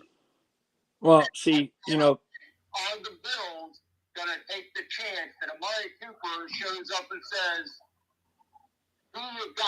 Because Marcus Williams, who missed the wild card game, is back from his injury. He is playing this week. That's huge for the Ravens at safety. It is. I'm just wondering if the Ravens are going to bank on Cooper being inconsistent because the second... They're not. They're going to be prepared for anything and everything because you got Henry. If you've been watching Hard Knocks, Joey, Derrick Henry basically said it's Super Bowl or bust. And the Ravens have come out with this I'm going to kick your ass, fuck you attitude. And the Steelers basically just talked about motivational speeches. They didn't talk about Super Bowl or bust. Tomlin didn't even mention the word Super Bowl. They didn't play with the urgency the Ravens played with. That showed last Saturday. Oh, absolutely. I'm just hoping two things. For the Ravens, I'm hoping that they don't overlook a guy that's been inconsistent this year, but has shown over the last 10 years that he's one of the best. And I'm hoping on the Bills side, I would make a counter argument that Nelson Aguilar's been a bigger asset for the Ravens than Amari Cooper's been for the Bills. But no one wants to have that conversation because Nelson Aguilar, was drafted behind. that is not a bad argument. Just on this season alone, not saying career-wise. Career-wise, Cooper's always been better, but on this season alone, I would make the counter argument that Aguilar's been more consistent than Cooper. And that's a great counter argument. I'm not going to be upset with you making that argument because it's a good argument. But my thought is, when you've been great and people doubt you, now you're saying, I've got a chance to prove them wrong on the big stage. And that mentality's there. So you don't want to dismiss that. And I don't think the Ravens will, but what is their strategy to stop it? That's the question. Joey could see this game going either way because he initially picked the Ravens, but he switched to the Bills now. So that should say. All right. See something here. The Bills and the Ravens. Let's let William speak, and then I'll reveal what the simulator did. The Bills and the Ravens have both been doubted in the past. Lamar Jackson, has been called a running back. He obviously isn't because he's a pretty damn good quarterback. And, you got Josh Allen. Oh, yeah, he's not that great. Oh, yeah, this and that, blah, blah, blah. If Josh Allen had Derrick Henry in that backfield, I bet, Shakir and Cooper and Coleman, I didn't love Coleman coming out, but I saw, what he could do, being as athletic as he is. Obviously some receivers, it takes a year or two to catch on. Obviously he's been hurt a little bit, towards the end, we 13, 15, 14, whatever it was. And, so I can see what Joey is talking about there with the receiving core. But also, the Ravens finally got that running back that, they really didn't have before. They had some that, always kind of underperformed compared to, what they were. And like I said, both of these teams have been doubted. And I would rather see this in the championship game than the Chiefs in the championship game. And I feel that maybe it should be these two. And I mean, this could be a classic because they're still both young quarterbacks. It doesn't matter what we as fans want. Right. The 1 seed. That's all we're saying. Yeah. No, I'm not arguing that. I was just saying, I'd rather see these guys in the championship game. That's all. But I mean, the Bills, I'm definitely taking them to win. It's going to be a close game, and yes, I reflect the sentiment. It can go either way, so we'll go with that. Okay, the simulator does have the Ravens-Bills game going to overtime. Okay, the simulator, I'll go quarter by quarter. First quarter, Derrick Henry gets a 6-yard rushing touchdown. Ravens lead 7-0. The Bills, Tyler Bass makes a field goal. Then Justin Tucker makes a field goal, 35 and 25 yards. Allen throws a touchdown to Cook. It's tied at 10. Curtis freaking Samuel gets the go-ahead touchdown for the Bills. It's 17-10 at halftime. Tyler Bass, 29-yard field goal. It's 20-10 Bills. And then Justice Hill with a 29-yard rushing touchdown late in the third quarter. Bills lead 20-17. Tucker makes a 40-yard field goal with 5 minutes and 15 seconds. James Cook has an 11-yard rushing touchdown on the next drive with 1:49 left in the game. And with 15 freaking seconds, Lamar throws a game-tying touchdown to Justice Hill, who has a rushing and receiving touchdown. This goes to overtime, and it is Justin Tucker who makes a 37-yard field goal. I'm going to say something about that. I really do like Justice Hill. I liked him for a couple years, and I would be thrilled if he was the... He's the player of the game. He's not just the So, because what the simulator has is they have Derrick Henry getting 21 carries, 116 rushing yards, 1 rushing touchdown. Justice Hill, 5 carries, 94 rushing yards, 1 rushing touchdown, but also 37 receiving yards and 1 receiving touchdown. That So reflects over my 100 total sentiments. yards. That reflects my sentiments for what I was just saying about, the Ravens running backs that, they have potential, but they haven't shined yet. Getting 2 touchdowns in a game on a simulator, it's like it heard me talking. Well, the simulator has Lamar getting 33 rushing yards, Keaton Mitchell getting 15, Rasheen Ali getting 9. So if Keaton Mitchell and Ali play, I can see that. And if they don't, we'll just add those rushing yards to Lamar's repertoire, which would give Lamar 57 rushing yards. So yeah, if Henry gets 116, Hill gets 94, and Lamar gets 57 rushing yards, the Ravens come away with 43 carries for 266 rushing yards. The Bills come away with 33 carries for 93 total rushing yards. And that's the difference in the game. So, and all right. Well, the big thing I'm looking at, when you talk about Keith Mitchell, I thought Keith Mitchell, before the Henry signing, was set for a breakout year. So if Keith Mitchell has a great game and a great playoff overall, I could see him getting a big payday in free agency. Well, he's not a free agent. He went undrafted. He would be an ERFA after next season, and then he'd be an RFA after that, which means even if a team makes an offer, because he went undrafted. He went undrafted, Joey. That's the thing. You're right. I was thinking he was going to be unrestricted. Justice Hill might be unrestricted, though. I think Justice Hill might be on the market because he was a 2019. He's a 2019 draft pick. So if he has this big statement game that gets the Ravens the AFC Championship, he will get paid. Yeah, absolutely. Because he's another one of those guys that the Ravens have that I love. And I'm a Browns fan. I'm not supposed to love anything about the Ravens. Yeah. And there are 2 players I just mentioned that I absolutely love. And Mark Andrews, 5 receptions, 76 yards. But yeah, Justice Hill. Justice Hill is under contract next year too, and in 2026. So the Ravens have Derrick Henry until 2026. They have Justice Hill until 2027. And I believe they also have Keaton Mitchell and Rasheen Ali that long too. Yeah, the Ravens are set for the next couple years. Yeah. They're not going to lose any. Not at running back. We're going to have Lamar in. They're going to have all their running backs. Yeah, that's huge for the Ravens. William, what do you think about that? Very, very much. No, that's something that they definitely need. They're obviously just a great running The team only free agent the Ravens could lose is left tackle Ronnie Stanley. So either they bring him back or they get a left tackle in the first round of the draft. And if they come away with Will Campbell or Kelvin Banks, I do think that keeps their window open. But if they don't, you're looking at their window maybe closing because they don't have the left tackle the Chiefs or Bills have.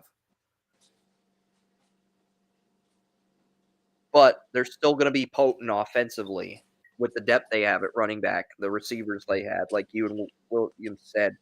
But yeah, the Ravens win in the simulator 30-27 in overtime. So the simulator on What If Sports has all the underdogs winning. And if you go on What If Sports, you can adjust the simulator to weather. So I set the weather. You can set the precipitation to low, medium, or high, and you can set the weather to 0 degrees, and you can pick the stadium. Unfortunately, they don't have Highmark Stadium on the simulator. You have to use Ralph Wilson Stadium. That's the only Bills stadium they have on the simulator. I want you to have a little fun right now. I want you to take this game with the Bills and Ravens. I want you to set the temperature to -5. I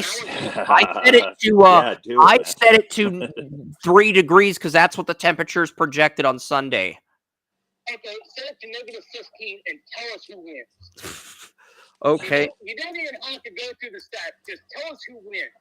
Okay, I will set both the Sunday games. I will set the Rams. All right. So here we are on What If Sports. Should I screen share the simulator? Yeah. Let's do it. We pretty much already have our predictions on Draft Utopia. Let's screen share the simulator. Yeah. We'll screen share the simulator because this is actually pretty cool. Because I was watching Coach on Amazon, and I found the episode where Coach meets this nerd that designed his own football simulator, and I thought that was pretty cool. So I wanted to see if there are actually any real football simulators on the internet that you could use, and lo and behold, I actually found one. So thanks to binge watching Coach on Amazon Prime, I found a football simulator. Okay, I'm going to say something about that series. Some of the... It was actually filmed at Iowa. It was, even though it was Minnesota State, it was filmed at Iowa. But go ahead. He is one of the... I will not get into the strategy because the strategy and everything was kind of amateurish. But the situations and how he handled it were spot on. Okay? He, as a coach, you have to handle situations like that every day. And through the series, the strategies, you could tell that these people had never been a coach in their life. But as for the situations, how to be a teacher, how to be a psychologist, how to guide young men through life, Coach, if you want an in-depth thought process on some of the things that it may be over-dramatized at times, I'll admit that. Since Highmark Stadium's not on the simulator, I'm going to use Civic Stadium, or I'll let Joey pick the stadium we use in Buffalo. We can use Ralph Wilson, or we can use Civic Stadium. We cannot use Highmark. Don't have it on.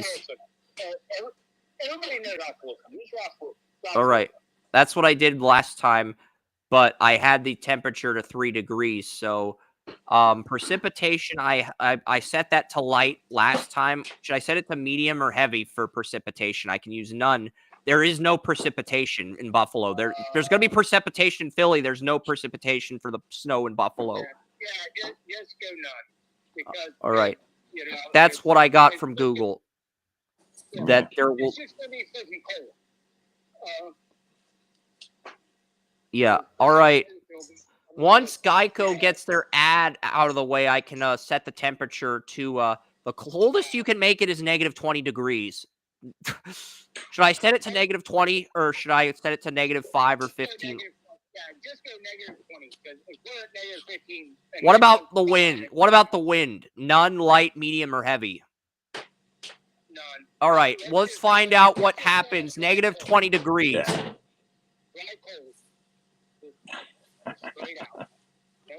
23-6 Ravens. No way. Yes way. Josh Allen is friend zoned. Josh Allen does not throw a touchdown, and the Ravens defense friend zones Josh Allen. Oh man. Yeah. That's cold. I was shocked too. Hard. That's what the simulator. Keaton Mitchell had the first touchdown of the game. Derrick Henry does not score until the fourth quarter.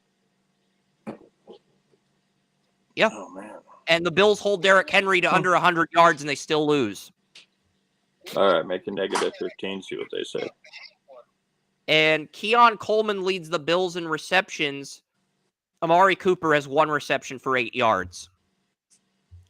Lamar Jackson, 9 for 12, 98 yards. Josh Allen, 6 for 18, 87 yards. So both Lamar and Allen under 100 yards passing with negative 20 weather, negative 20-degree weather. So negative 20-degree weather causes Lamar and Allen to throw for under 100 yards, just off the record. Tell you what, man. that wouldn't be a very fun game to catch a pass from Josh Allen. That would be the most. That would be the blandest playoff game of Lamar or Allen's playoff careers if it happened, where both Lamar and Allen threw under 100 yards. Yeah.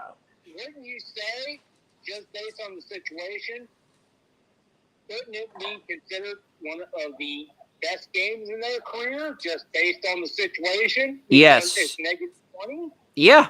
And yeah, the football, I have played football in negative degree weather. The football feels like it's 25 fucking pounds.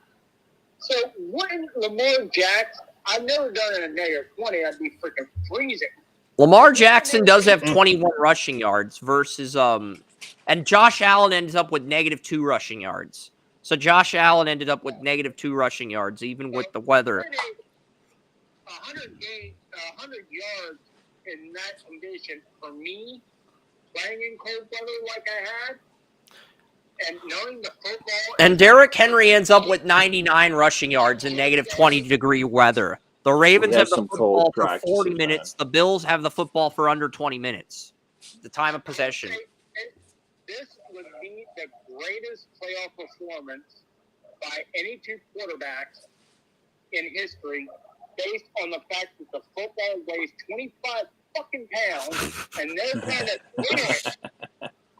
And next year, when I make predictions, I think we're going to have to use the simulator. We're going to have to use the simulator next year, just because I want to see the reaction Joey's going to have with the simulator. If we use the simulator for every game in the week, just the reaction he's going to have.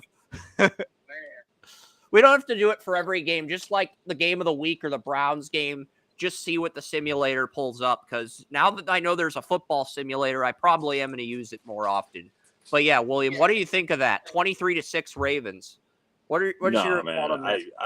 I don't see that happening. And whoever lost that game, these fans would be looking at those stats. I mean, Facebook would be torrid and hate for whoever lost that game, and people making fun of them and everything else, man. But I like the up and comers that like the Bills have in the running game. Ray Davis, he has some pop. I saw him on film, coming out of Kentucky, and Francoeur Jr. I believe he's still with them and not on the practice squad. Yeah, I like Rosso and Espinoza. Those are two good edge rushers on the Bills, but they're gonna have to get pressure on Lamar if they want to win. Yeah. What would have happened if it was -20 and rain? That shit would have been coming down as. Do you want me to pull up a? You know what? We're gonna do the AFC Championship -20 and wind. We're gonna put the precipitation on high. We're gonna do a Ravens Chiefs AFC title game, and we're gonna make the. We're gonna make it cold. We're gonna make it even colder than that. We're gonna put the wind on high and the precipitation on high. See what happens. You step out, dude. Okay, so we're gonna go to Arrowhead here. Arrowhead here, and we're gonna make the wind. We're gonna make the wind heavy, and we're gonna make the precipitation high, and we're gonna make the precipitation and wind heavy, and we're gonna go -20 degrees. Arrowhead Stadium, Ravens Chiefs. What happens? Ridiculousness. The Ravens win 27-24. And the Ravens actually lead this game 24-10 in the fourth quarter. And even though the Chiefs do enough to tie it, the Ravens win on a game-winning field goal. Mahomes actually Xavier Worthy goes off in the fourth quarter with 2 receiving touchdowns, and the Chiefs tie it with 1:28 left in the game, but Tucker makes a 21-yard field goal as time expires, and Mahomes is player of the game in a loss. Did Worthy suddenly hit the weight to be able to catch a 30-pound football, for one? And two, did that kicker get in the weight room and is now freaking leg pressing 900 pounds to get a 30? And Derrick Henry ran for 103 yards in -20-degree weather with heavy wind, heavy precipitation. And Lamar Jackson, 13 for 16. Mahomes, 18 for 27, but he threw 3 touchdowns, no picks.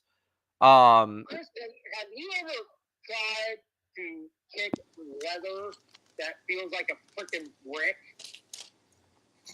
Yeah, Justin Tucker went 2 for 2 on field goals with heavy precipitation, heavy wind, -20 degrees, 44 and 21-yard field goals with -20 degrees. And Justin Tucker may be the only person who has ever done that in NFL history. And Justin Tucker is the greatest kicker of all time. Okay, so we could, and this is coming from a guy that is a huge fan of other kickers. Justin Tucker is the greatest kicker of all time. So, has any other kicker you know, other than the freaking legend with the leg of gold, and somehow managed to keep from breaking his freaking foot while kicking a football that weighs 20 All right, pounds. team. Who do you guys think is going to win the NFC? Because I'm going to simulate the Super Bowl now, just for the hell of it, in New Orleans. It's going to be the Ravens. Do you want the Ravens-Lions Super Bowl, or do you want another NFC team besides the Lions, guys? William, you have been patient through my bullshit. So I'm going to let William pick the team that we put the Ravens against in the Super Bowl. And then Lions. we'll get into your because it's almost noon. We're gonna get into the AFs. We're gonna get into the free agency stuff soon for the NFL. So, William, what team plays the Ravens for all the marbles? Lions, brother. Lions. All right, the Lions. Okay, and it's gonna be in New Orleans. It's gonna be in the Superdome. So. Yeah, and you can use the old Cleveland Browns Stadium in the simulator. You don't have to use First Energy. You can use the old Cleveland Browns Stadium. When they push into the ocean? Yes, you can actually use that in the simulator. Nice. That's interesting. Push into the lake and it suddenly gets resurrected. Yeah, I'm looking for the Superdome here, the Caesars Superdome. Oh, it's just the Superdome, no sponsors. Okay. The Superdome is the Superdome. We don't care about the sponsors of the Superdome. So it's not Mercedes-Benz, it's not Caesars, it's just the Superdome. Okay. Yeah. And the Ravens win 45-13. If the game is that ugly, there's going to be 2 power outages in this game. There's going to be a power outage before halftime, and there's going to be a power outage in the fourth quarter. I know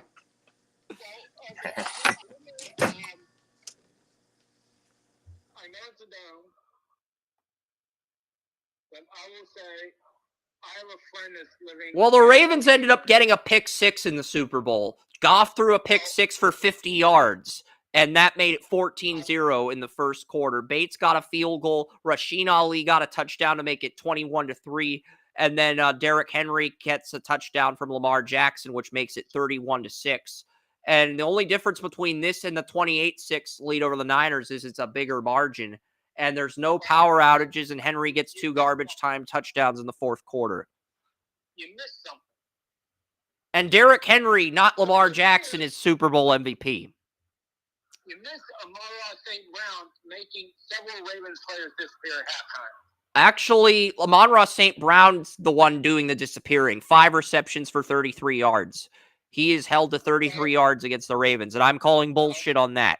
I know the simulator has the Lions losing 45-13, but I do not think the Ravens would. No, we did it once. The Ravens are world champions. The Ravens are world champions.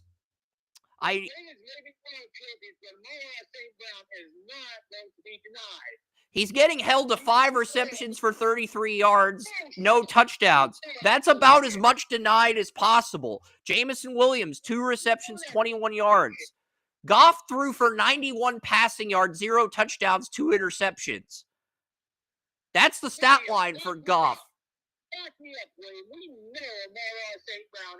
Do I have to screen share the simulator again? Because this is what the simulator posted. I don't agree with it at all, by the way. I disagree with this entirely. But simulator has a mind of its own and it has the Ravens.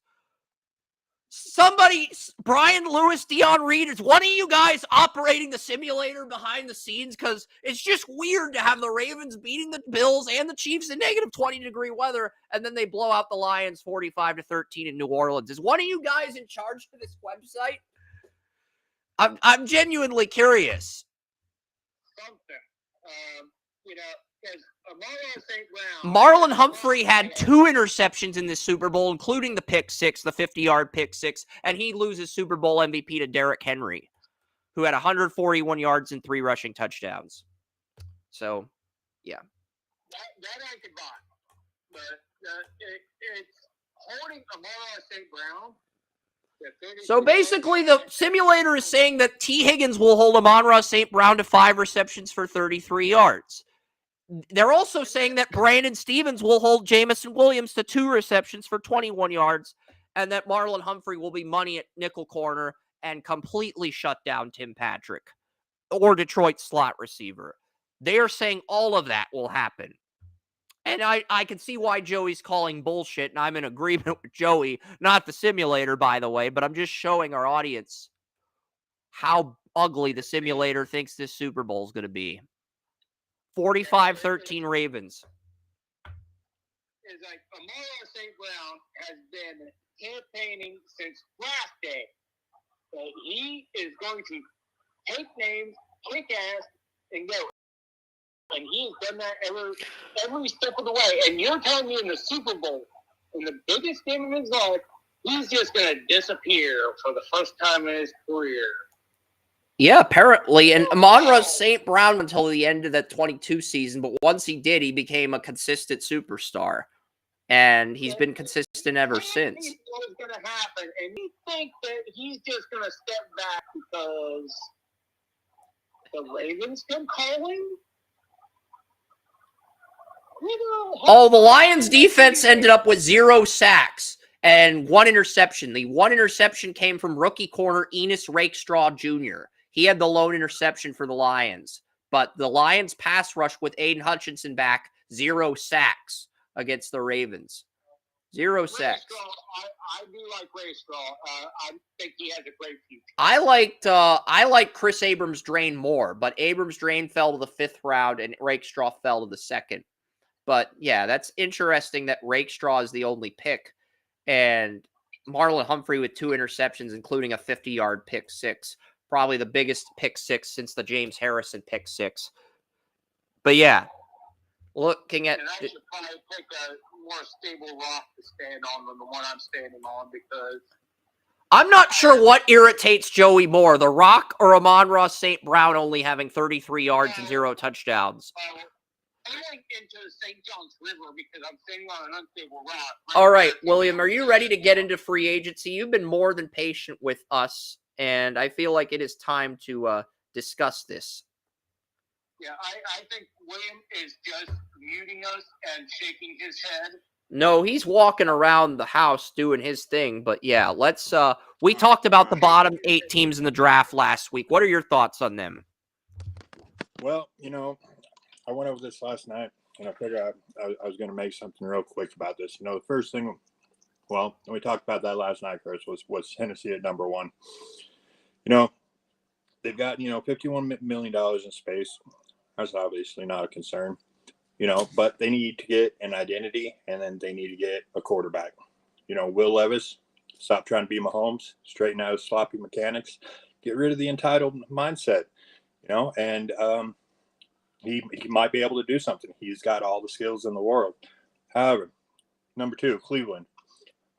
Red flags. Avoid them at all costs, man. I mean, you obviously get rid of Baker Mayfield because you think he's a child, but then, obviously go after Deshaun after that. And it's like, oh, man. Here's what you do if you're the Titans GM. You just got hired from the Chiefs. You take every jar of mayonnaise Will Levis owns and you destroy it like the computer scene in Office Space. You know what I'm talking about. If you've seen Office Space and they destroy the company computers with the baseball bat, you take every jar of mayonnaise that Will Levis owns and you destroy it with a baseball bat and say, you want to be our QB1, Will? You're going to watch me destroy every jar of mayonnaise you own. And if you He's got a lifetime supply, man. You can be our starter next year. And if not, we're just going to replace you with Cam Ward or Shadur or Milrose. That's well, he has a lifetime supply of best foods, man. So, all right. Besides that, and when, anytime Baker sees Cleveland, he's going to be like, after what he did, Baker was awesome. You got rid of him. And he'll tear that team apart. They ever did, ever meet up again. It'll be like Steve Smith, be blood and guts all over the field, talking when he came to play against Panthers. All right. Number 3, or pick 3, New York Giants. Supporting cast is terrible. You do not have a quarterback under contract beyond what, Tommy DeVito? What about the Browns at 2? You skipped them. You got Oh no, that was the red flags that I went off. the red flags with avoid all Deshaun that. Watson and the contract. They did hire Oh, yeah. Tommy Reese as the OC. Did they? I think they can win 7 or 8 games, but I don't think they're going to get both a quarterback and a left tackle in this draft. But I do think if they have 2 good off seasons, they can win. They can make a playoff push in 26. I think they can win the division in 26, but they need 2 good off seasons and they need to be patient. They need to hire. I do have a question though about the number 2 pick, and I think they're qualified to answer. I do believe Watt Jones has left tackle potential if he keeps his weight down. I disagree. Yeah, because he played right tackle his entire career at Ohio State. That's why I disagree. But he showed the potential to shut down elite pass rushers, so that's why I say he has potential. But that being said, the Browns hired Tommy Reese, offensive coordinator, and Chris is hiring Tommy Reese. I am over the moon for Tommy Reese. I've been for years. I like Tommy Reese. I'm not high on him. I think he could be good, but I don't think he's going to light the world on fire like you do. These leagues are.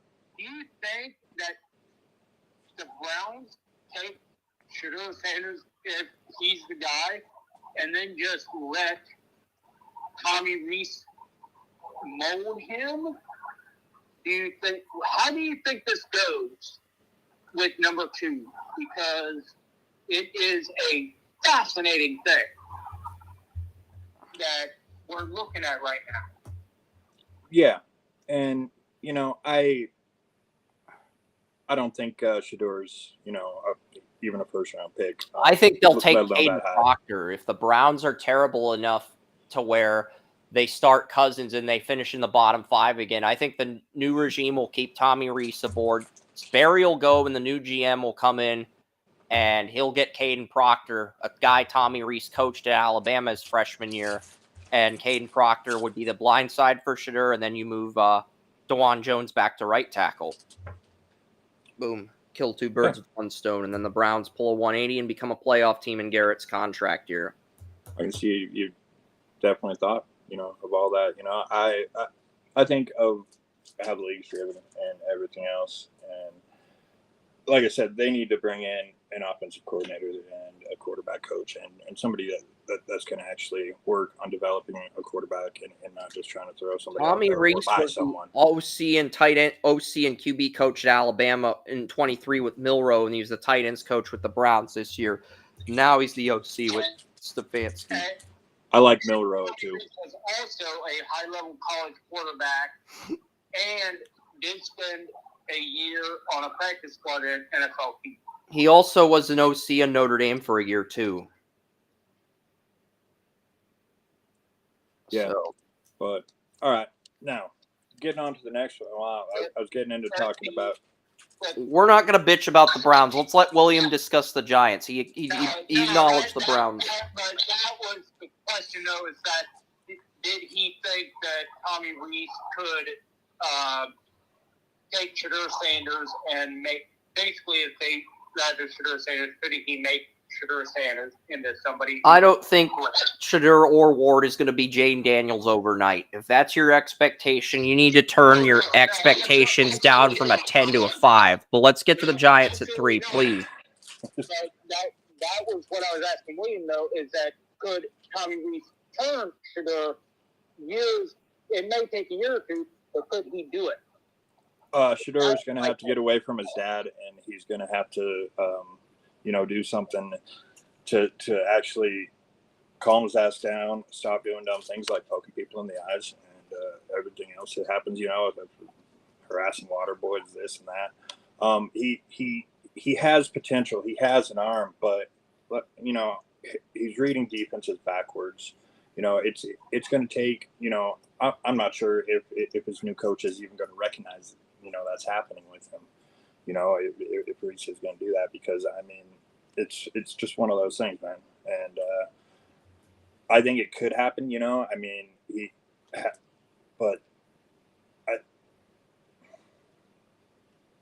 I think there's just too much weight that's going to come down on Shedeur for someone to he's going to need somebody who understands leadership and how to teach him, and that's not an easy thing. That's not an easy thing at all. So,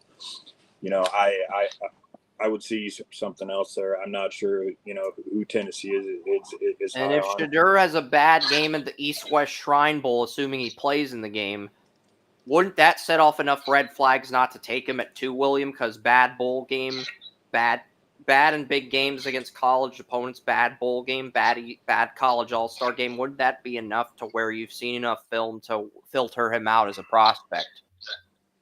Well, I do see that because of what's already coming out about it. That there's people already talking that a lot of people don't see him that high, and Deion's doing every chance he has to puff him up and do everything. I've got a late second on Shadur, but I have enough awareness to say he'll go in the first round. The reason I say that is because he's the only QB in the draft who's made all 6 progressions. The problem is he's only done it twice in his career, once at Jackson State and once in a Colorado spring game, which is not an actual, that's scrimmage. That's not an actual game, William. That's a scrimmage. There's a distinction between a scrimmage and an actual game.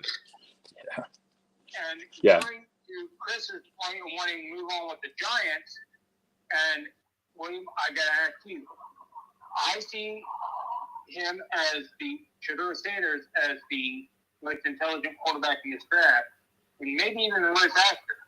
So, do you think the Giants take that shot?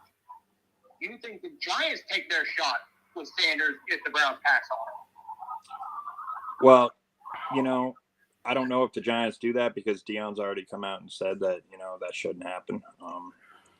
And certain teams, I feel he's running interference there, to where maybe somebody will say, well, we just don't want to deal with this headache and draft our player and forget about the rest, but that's just what I see happening, because if they don't get, their way, I do see them, doing the Eli Manning thing. And by they, I mean Travis Hunter and Shadur Sanders, because, they're both together. They both have that same influence from Deion. And if the Giants don't take a quarterback, who do you think they will take? The Giants? Take on that? I'm not sure. Like I said, Milroe is interesting, and other than that, I have Cam Ward with the 1st round grade, and I've got Quinn Ewers with the 2nd round grade. Yeah, so because I've got I think the Giants would get Travis Hunter at 3, and then they'd probably trade up with a team like the Bills, who Joe Schoen worked for, to get Milroe in the late 1st round if he's still there. But there's also the possibility that if the Steelers let Wilson and Fields walk, they take Milroe at 22. So you might have to move up to 21-20 ahead of Pittsburgh just to get Milroe. That's the gravity of the situation. No one's mentioned that either. Per that the Giants and the Steelers have the same problem with quarterbacks. They don't have one that signed. So it definitely depends on what they do. So other than that, where were we? We mentioned that last week. I think DeVito's under contract with the Giants, but everyone else isn't.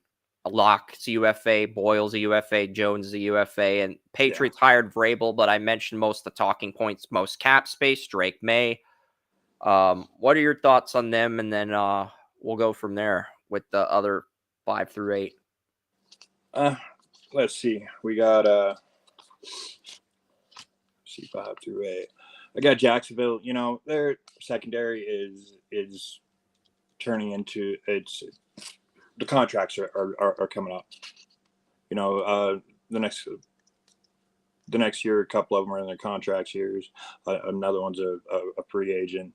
I just think, what are you doing? They've got no identity. I don't see the spark in Trevor Lawrence. I just don't know what they should really do there, and they need to really build something and try to get ahead of something. But they've just been mid since they came into the league. I think Lawrence is under contract till 2030, and they cannot buy him out of the contract until 2028. If they do, they'll take a Russell Wilson-like cap hit if they buy Mhm. him out before 2028. But the Which reality is is, something they if can't he do. has They've got 2 great more skill. bad seasons because he had a good sophomore year, Mhm. did good as a junior, but did much worse compared to his second year. And then this year he did bad. So if he has 2 more bad seasons, they'll want to get out of that contract by 27, but they would take a Russell Wilson like cap hit if they did.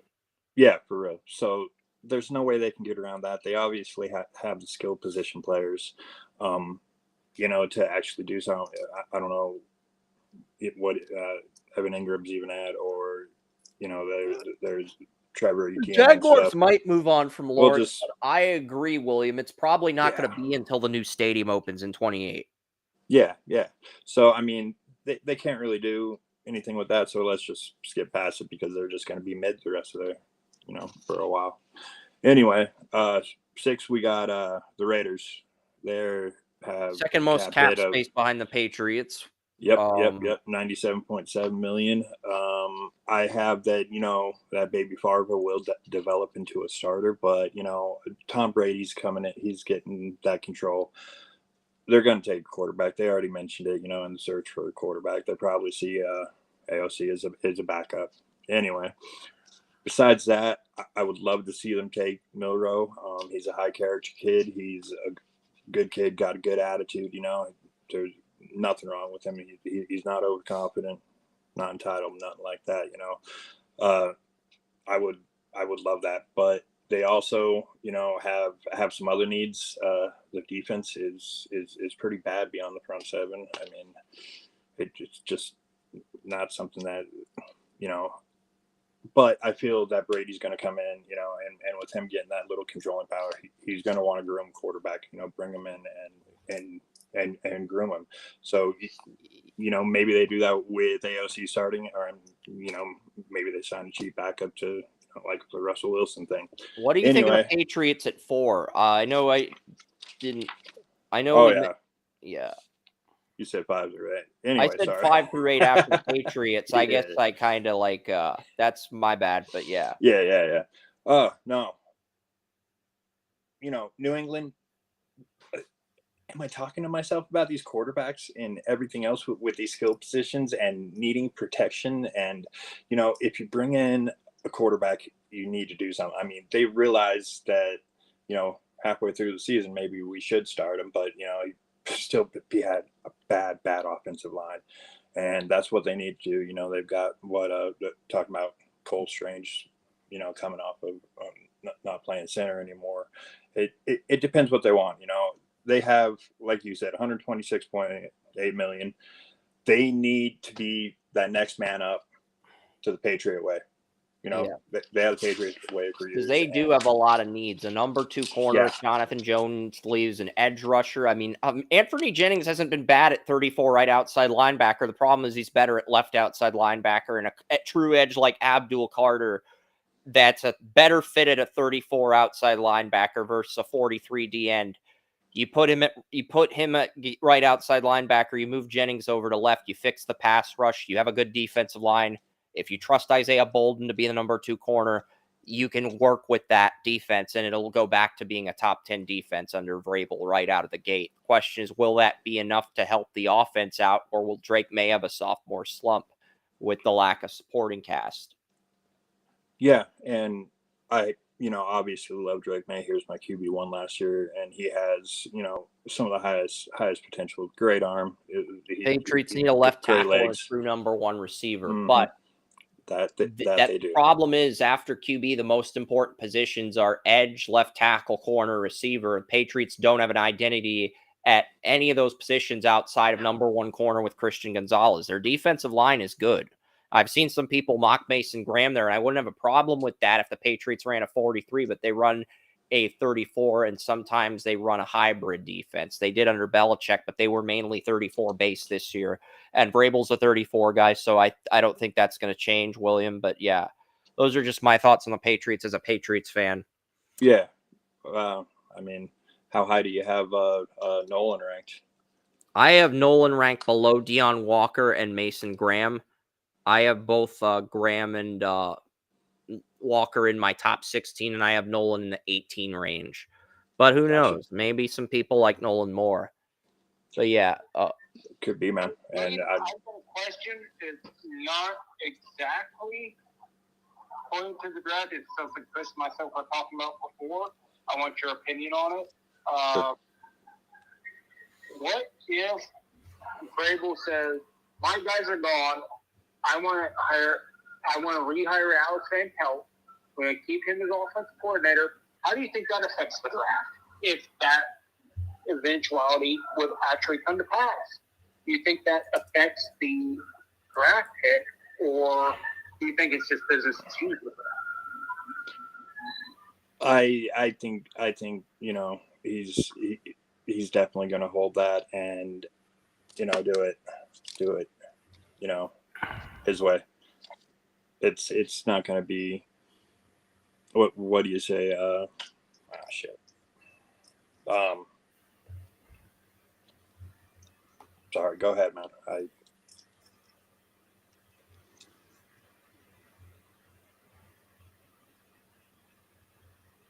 But no, with Vrabel coming in and everything, I see this going back to exactly it's going to be like the president in his second time. I don't see him using the same old players. I see that it's the second time that when they get into head coaching that they really start to or their second job, that they really start to mature as a coach. I mean, Pete Carroll did it. It's just one of those things, and I think Vrabel will be very good, but I think he'll make the necessary changes to try something different to put it's going to be the same Patriot way. That's why he was hired by Robert Kraft, because that's obviously what they want to do. But I see him controlling it a different way, and he's obviously a defensive player. He had his time on offense, and I mean, I think he's like 5 for 5 on touchdowns or 7 for 7 or something like that anyway in his career. But no, like I said, I think he's going to try something new, just like Trump coming back in. The second time he's going to try something a little bit different, because he has just a little bit more wisdom now. That answers your question. all right. Jets and the Panthers, William. What do you have to say about the Jets? Because I know The Jets I think need Rodgers to will retire. Yeah, Roger. I think that was Garrett just a Wilson's big thing. going to want to It was an trade ego if thing. Rodgers comes back, and it's just a lose-lose scenario either way. Because you can't cut Rodgers without taking a cap hit, and really the only way to move forward is if Rodgers retires, because you don't want to lose your young receiver. Yeah, and this is just like I said. Rodgers is bad for defense. This was an ego thing for him. Coming in, he was going to boost up the Jets. They never put anything in front of him in offensive line. They had they drafted like one offensive lineman before the fourth round and like all the time. But anyway, and I see them as he's just got to go. They've got to cut their losses, and I'm sure the team probably reflects some of that sentiment from seeing how he just walked in and controlled things, at that time, and I'm sure they probably didn't like that a whole lot. But anyhow, he just got to go. That's it. Well, you can't cut him. You can't cut him without taking a cap hit. And if you keep him, Garrett Wilson's going to demand a trade. It's a lose-lose scenario either way. Yeah, it is. And I want to see what Jordan Travis has. I had a really high grade on him. Second round, I believe, actually. Before that injury. I agree with you on Jordan. Terrible. On that. And Florida the State kid beat Jordan Travis. I want to see what he does too. Very much. But I also think they'll draft someone. And I think that they kind of have to after what they have going on. I mean, but who knows who's in the third round? New GM, new head coach. We don't know who's going to be the new GM and head coach. That's the other thing with the thing with the Jets. yeah, and that just doesn't even really need talked about. We can predict it. The But Panthers, I think they have an identity on offense. Top 8 offensive line, Chuba Hubbard, good running backs. Bryce Young looked good with his receivers down the stretch. Kept the Panthers. Panthers only lost by 1 score at home to teams like Kansas City, Philadelphia, Tampa. They're heading in the right direction, but they got to fix the defense too.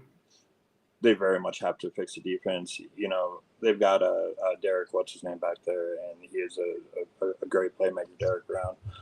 The one thing with Bryce, I'm glad to see him blossom like that. I hope he can keep it up.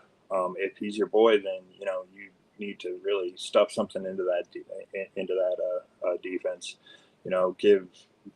Give somebody to get some corner or defensive line just around Brown. They let what's his name go a couple years ago, and then they're wow. Anyway, but no, it definitely has to be defensive. They have a good chance. Anyway, all right. I'm looking at the Saints right now. They are $50 million over the cap. 3rd year in a row they've been over the cap. They've got Derek Carr's contract originally ran through 2029, but the final 2 years have been voided. So it's this year and next year.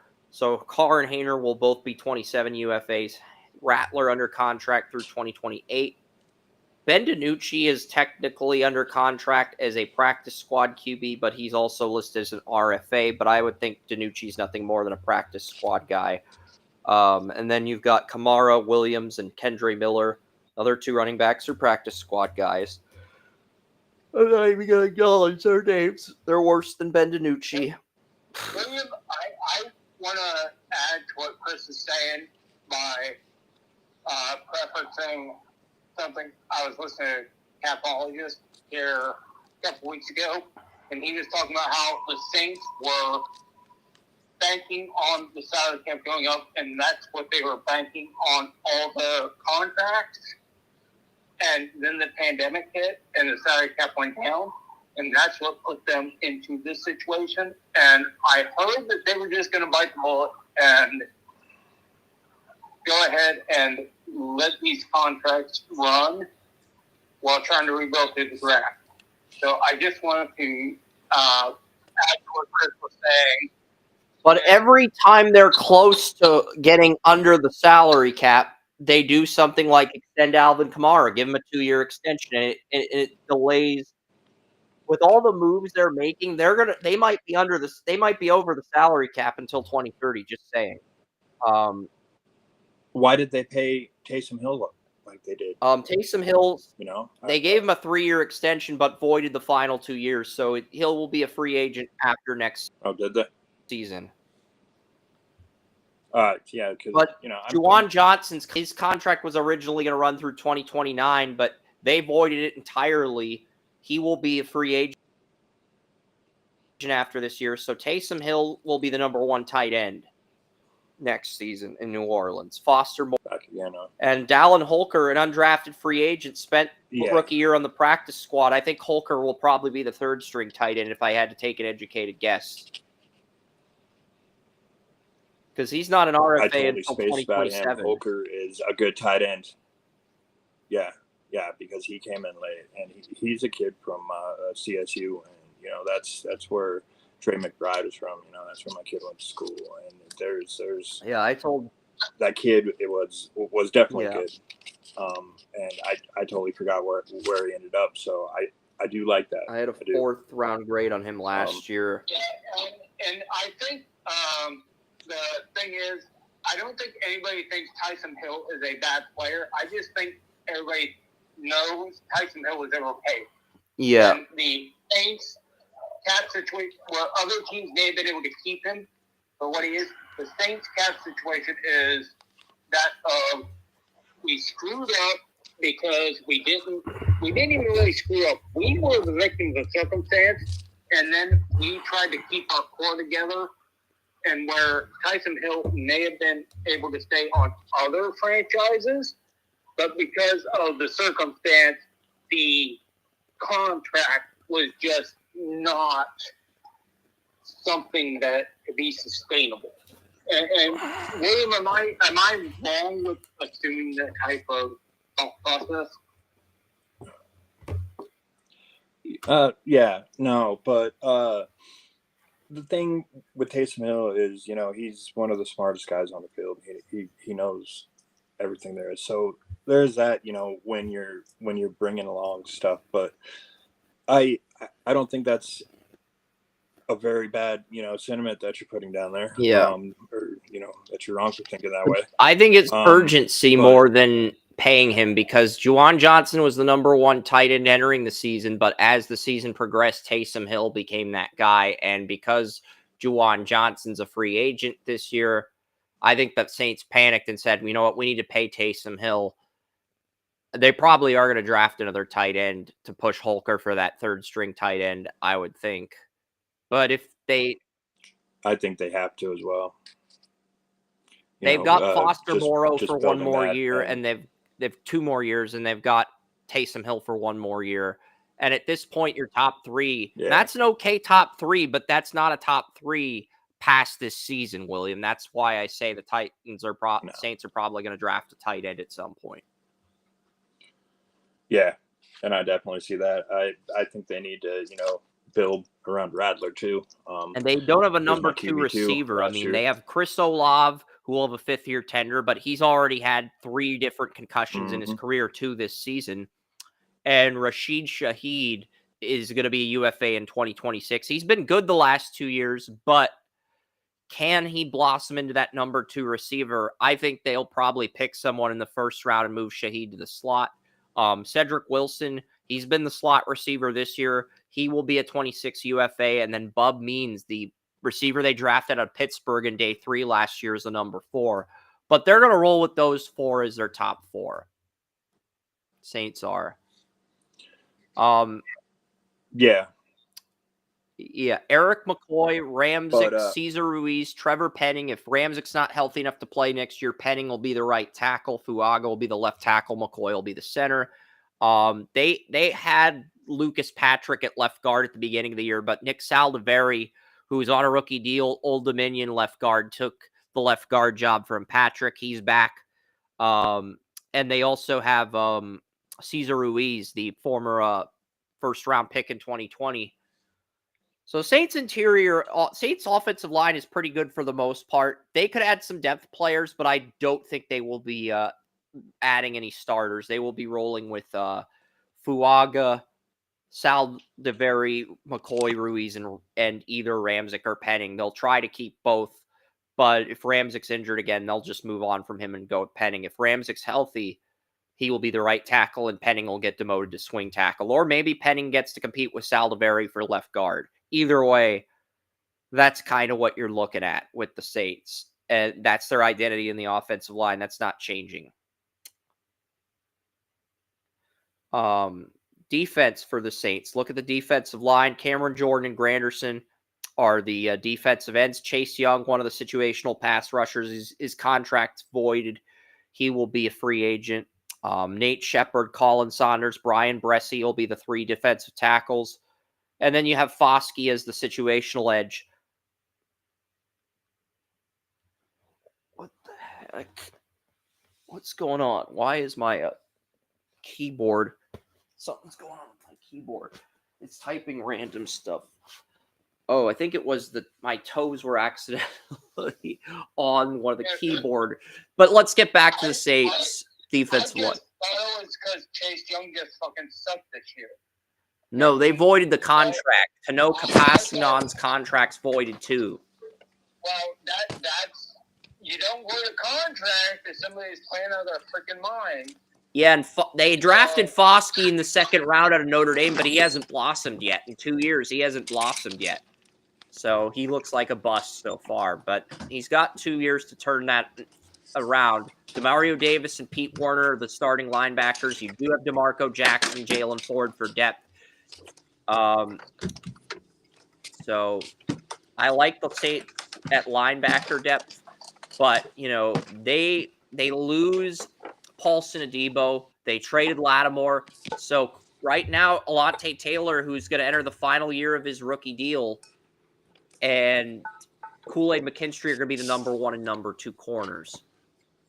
And the thing is purple on Spot Track next to Alontae Taylor. So what that purple means is an estimate. Orange is void, blue is UFA, yellow is RFA, green is ERFA, and white is active contract. So Alontae Taylor's contract is purple. I think the Saints are going to try to extend Alontae Taylor on a team-friendly deal, even if that does set them back in terms of the salary cap.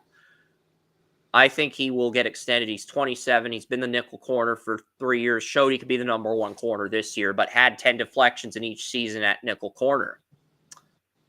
And then Blake Grupe is the kicker. He will be an RFA next year. But that's the Saints situation. Anything you guys want to add to their situation before we get to team number 10, the Chicago Bears? Free Jake Haener. Free Jake Haener, free Spencer Rattler. Okay. Don't free Ben DiNucci. Keep him in the prison that is the Saints practice squad, Jake. or have him be an intern for like the owner or butler for the Saints owner or something. He's making a career do something. You know, I mean, he's sticking around. Yeah. I would say this: the Saints are working on something that was. They're trying to operate on a budget that was messed up because of the pandemic, and they have not done themselves any favors since. But they've been over the cap for 3 years. The fact that it was with the pandemic doesn't matter. They were just victims. It doesn't. But that is what with the new owner, it does. Is that they have, when it comes to Spencer Rattler did better than I thought that he would do in those situations this early. So they are doing the best they can with the hole that they've dug. So what is the next step? I believe they need to just let these contracts run out, weighted and otherwise, and keep developing Rattler, because you're going to have Carr. Carr's contract runs through 2027, and if Derek Carr gets injured once next year, I believe he gets bought out in 2026. But I'm going to look up the Derek Carr contract before we get to the Bears. All of Spencer Rattler's problems. Next year, which is why I believe that because Carr's dealt with injuries for 2 years now. And yes, I'm looking at the contract. Actually, the Saints can get out of Carr's contract now, but they would only save $1 million. Yeah, the cap hits $51,458,000. The dead cap is $50,132,000. So the Saints would only save $1,300,000 if they bought out Carr now, but they can get out of the contract now. Whereas if they wait till 26, they would save over $30 million. So that's why they need what I expected. The buyout would come. Yeah, it's a cap hit of $61 million and a dead cap of $28 million. So that's probably Saints are probably buying out Carr after this year because they'd still have Haener and Rattler on rookie deals. All of Spencer Rattler's problems are in his head, and he just needs to get a quarterback coach to calm him down and realize he doesn't have to do so much. You know, he hasn't had that. He never had much to work with. He has all the skills in the world, and he can definitely be their starting quarterback. But whatever Spencer Rattler does, do not enroll in the Sam Darnold Seeing Ghosts Academy. It's a thing. The Sam Darnold Academy of Seeing Ghosts. Do not enroll in the Sam Darnold Academy, Spencer. Don't let him meet Kyler Murray on COD. Yeah, no Call of Duty with Kyler Murray, and no Ghost Academy with Sam Darnold. Ghostbusters Adventures with Sam Darnold. And you might have some. The fact that even though the Saints allowed the Browns to interview Clint Kubiak, they did not have to let the Browns hire Clint Kubiak. And I have heard, and I mentioned this before, that the Saints are going to hire a head coach based around Clint Kubiak. I think they're getting Aaron Glenn. I think Aaron Glenn, because Aaron Glenn's two preferred destinations are the Jets and the Saints. But, you know, Woody Johnson wants to keep interviewing candidates because he thinks he can do better than Aaron Glenn. No, Woody Johnson, you dumb piece of shit. Aaron Glenn is the best you're going to get. You need to pull the trigger and hire Glenn right now because that's the best you're going to get. The Jets are Aaron Glenn's number one destination, but if the Jets don't hire him, he will go to New Orleans. A defensive coach. Yeah, but thing I Yes. heard, Clint Kubiak will be the offensive coordinator for the Saints moving forward. He will. They want Kubiak. You're not wrong on Kubiak. You are 1,000% correct on Kubiak, but I think more people care about who the head coach is going to be. But you're 1,000% correct on Kubiak. They need an offensive coordinator, a young offensive coordinator just like him. And who the offensive coordinator and quarterback coach are, because the Saints need to get Rattler up to speed, and he is exceeded expectations in his first year. Kubiak has to stay, and Kubiak has to keep developing that mental discipline in Rattler. Because, William, you said it best. It's all mental for Rattler. Rattler has all the skills. It's all mental. You need Kubiak to fix that shit. Yes. That was my next point, man. OC. A young OC that knows exactly what he's doing. And I think the Saints head coach is going to be a defensive-minded guy. I think the guy that the Saints want is Aaron Glenn, because Aaron Glenn even said in the interview process that he's willing to keep some of the Saints coaches on that staff. I think he was referring to Clint Kubiak in that regard, and then he would bring in other guys. So I think the Saints want Aaron Glenn. I think he's their number one candidate. Defensive-minded. He used to play for the Saints too, not just Dan Campbell used to play for the Lions. Aaron Glenn used to play for the Saints. That's a fact. You can dismiss it, Joey. Hire him. No, I did dismiss that. And I have been a firm supporter of Aaron Glenn for years. I loved it when he got the coaching gig that he got. But the thought is, he said he's willing to keep the coach because he was told, you take this job, you're keeping Kubiak. But that doesn't mean Aaron Glenn is not qualified to be the head coach of this team. Well, Kubiak would stay. Kubiak would stay as OC if Aaron Glenn became the head coach. It's a win-win. Absolutely. And I think Aaron Glenn is more than qualified. But at the same token, Aaron Glenn has also came out and said his top choice is the New York Jets. But if the Jets don't hire him, he's going to New Orleans and he's keeping Kubiak. I actually think New Orleans is the better fit for Aaron Glenn, but Woody Johnson's being a pussy and not pulling the trigger on Aaron Glenn. And it's got to be infuriating for Jets fans, but as a Patriots fan, I love every second of it. Yeah, I agree. I want to see the Saints all day. The Jets are a team that... If Aaron Glenn's come out and said he wants to be the Jets' next head coach, you need to just pull the trigger and freaking hire him and hope for the best. Yeah, you need to hire him. I think the bottom line It's getting to the tipping point where I've earned the right to roast Woody Johnson, and Joey has too, for the Madden ratings, all the shit the Jets have done this year. And the fact is, Aaron Rodgers is running that franchise right now. And Aaron Glenn said he wants to go to the Jets. Pull the fucking trigger, Woody Johnson. I'm looking at you, cowboy. Pull the fucking trigger. Which means Aaron Rodgers is putting up roadblocks. Aaron Rodgers doesn't want it, and when Aaron Rodgers doesn't want it with the Jets, we know Aaron Rodgers is pulling the strings. So that tells me that they just got the best head coach on the market outside of Ben Johnson. Is that a far-fetched thought process? The Jets are going to end up having to settle for somebody like Bobby Slowick because of either Aaron Rodgers or Woody Johnson or both. And I'm not. They're going to end up with the same rip that was in Las Vegas. I like Slowick, but he's not on the level. that we're talking about here with the elite Coordinators. Yeah. I like Slovic, but or they get McCarthy. Maybe Aaron Rodgers wants to have a reunion with Mike McCarthy in New York.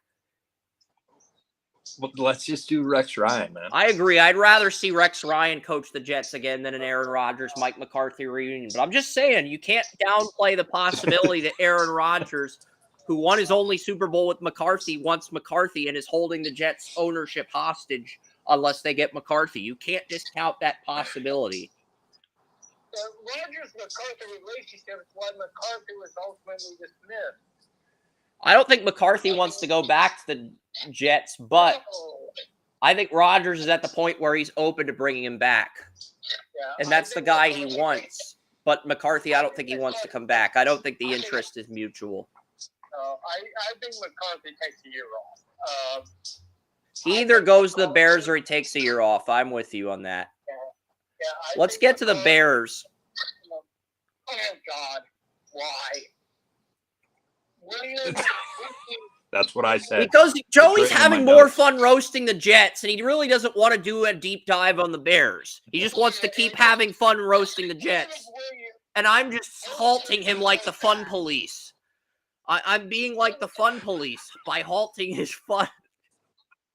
And that coaching staff and that team were so bad last year. It's like I watched the most chaos that I have You're gonna seen in see- an NFL game. In a And Tony Mario mentioned in his power rankings that Caleb Williams has to play the AFC East, AFC North, and the NFC East next year. So Caleb Williams is going to be facing TJ Watt, Myles Garrett, Micah Parsons.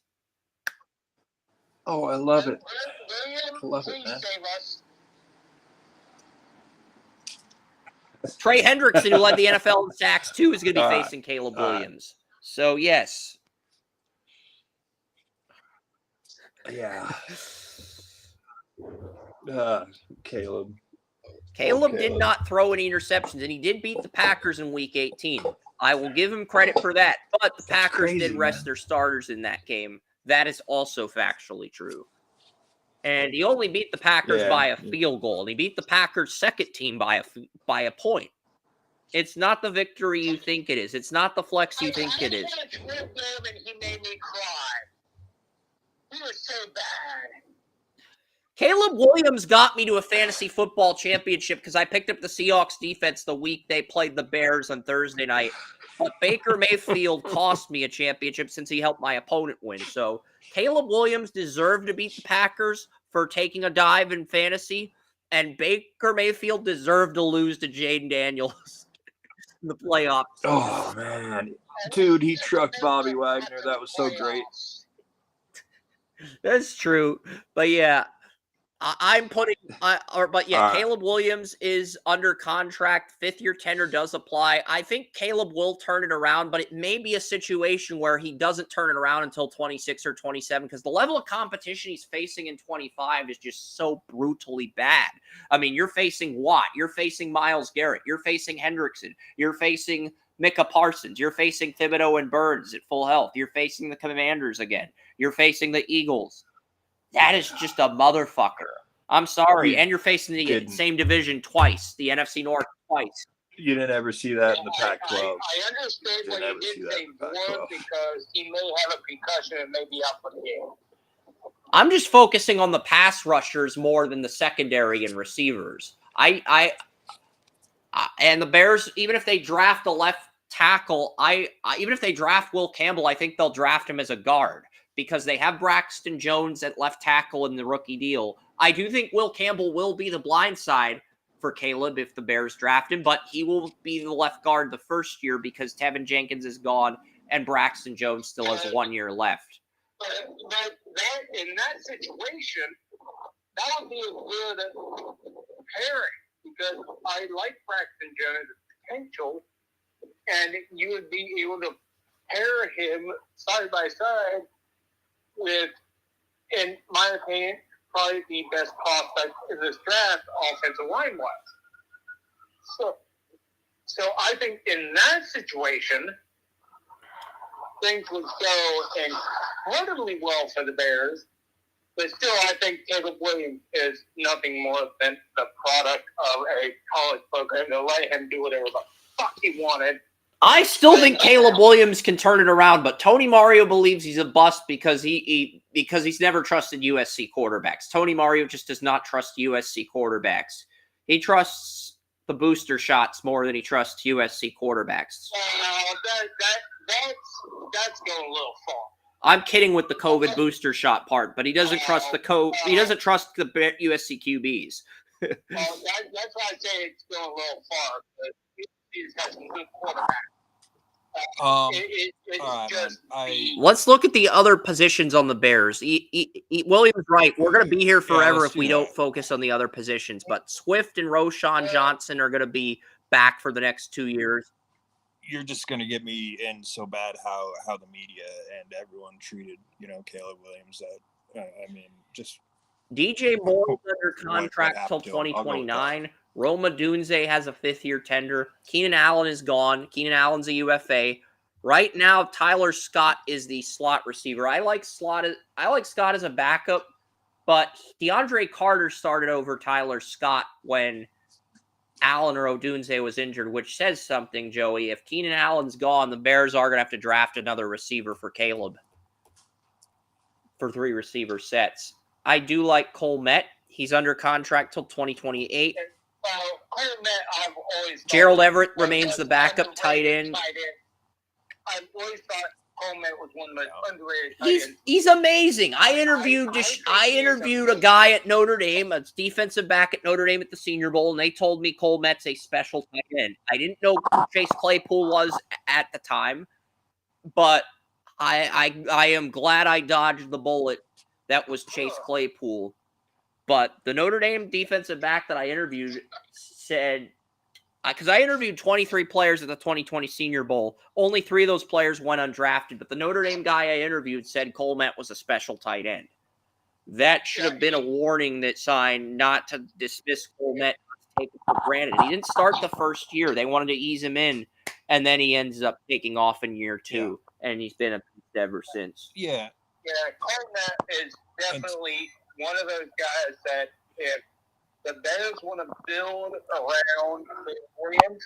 But they've got DJ Moore locked up until 2029, with DJ Moore making $24.9 million. Then he's making $28.5 million for 3 years. And then he's making $24.5 million in 2029. So DJ Moore is a Bear until 2030, and Cole Met's a UFA in 2028.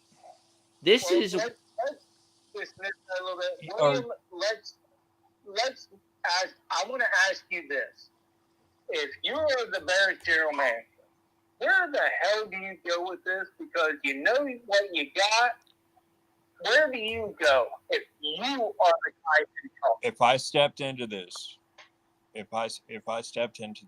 on day one, they need a running back for one. So you don't trust Swift or Roshan Jones. I was not high on Roshan Jones.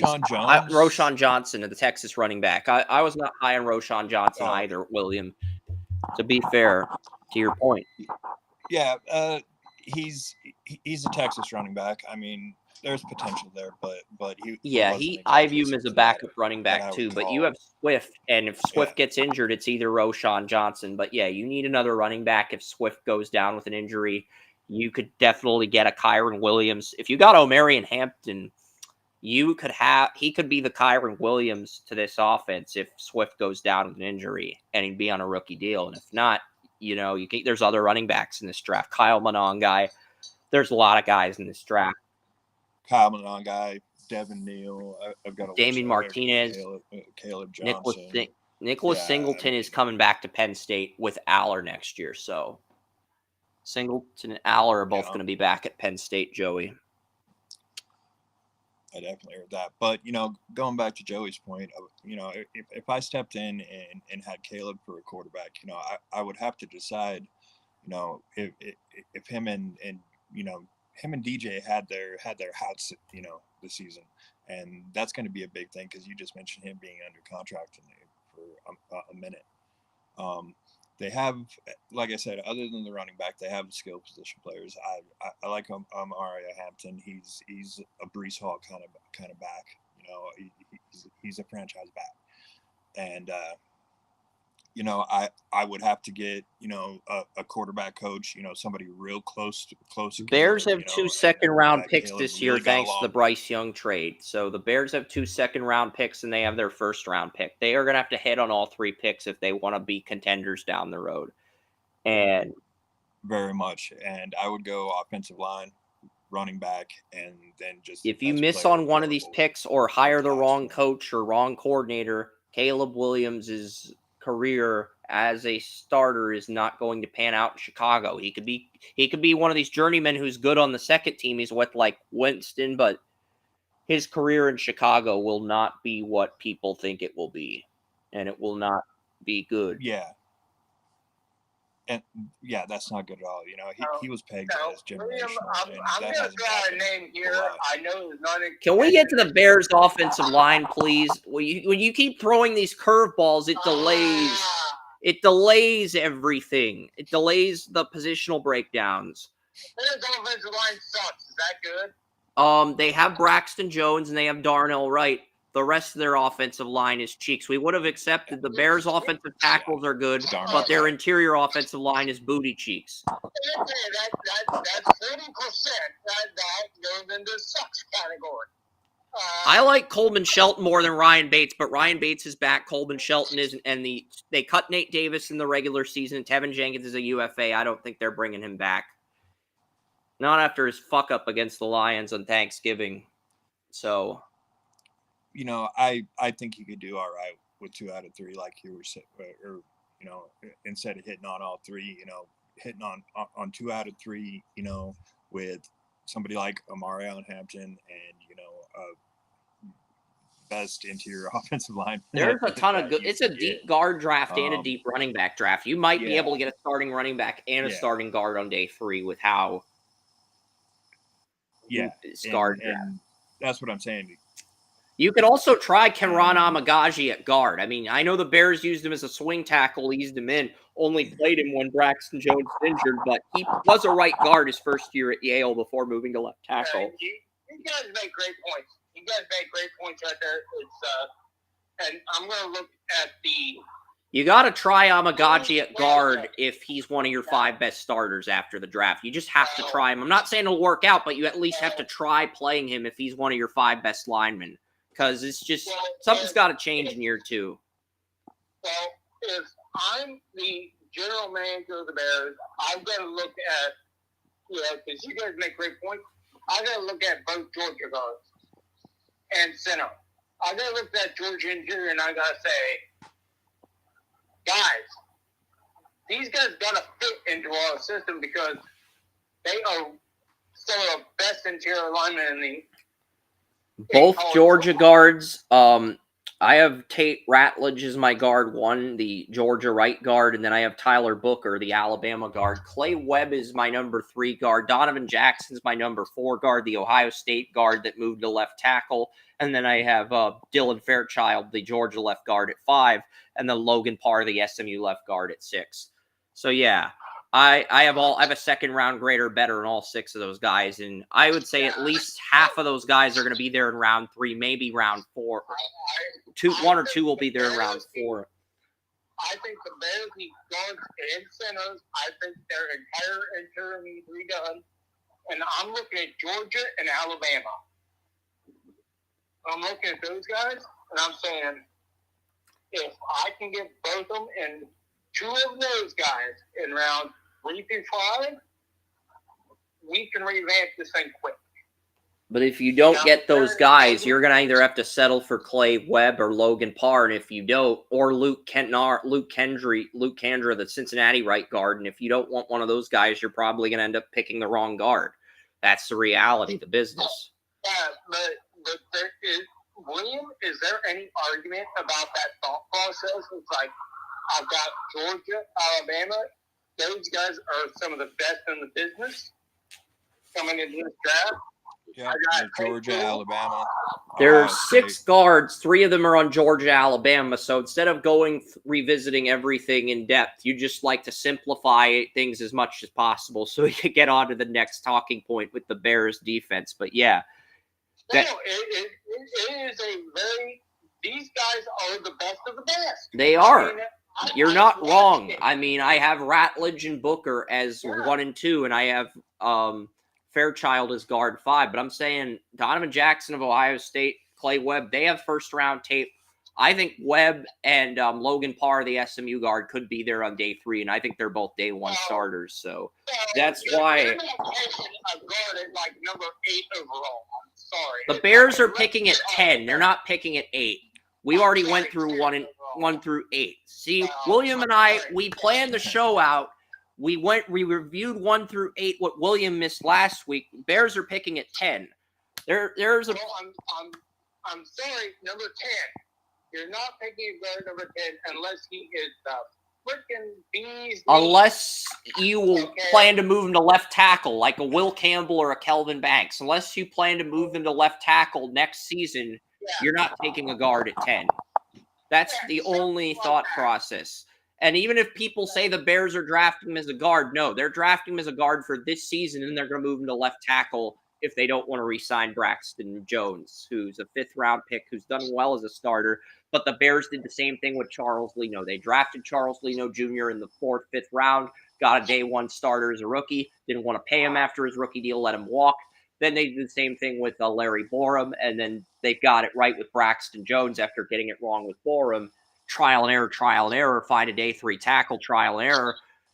That's pretty much what the Bears have done at this point, and they got lucky with Braxton Jones. But there's the thing with Braxton Jones' contract on Spot Track is purple, so there is a possibility the Bears extend Braxton Jones because the purple thing either means a salary increase or a player's in negotiation for a contract extension. So the Bears might be in the process of extending Braxton Jones at left tackle. We'll see. If they do extend him, I think the deal will probably end up being similar to what Walker Little got, but less money. Because Walker Little, I think, got $11 million for 3 years, Joey.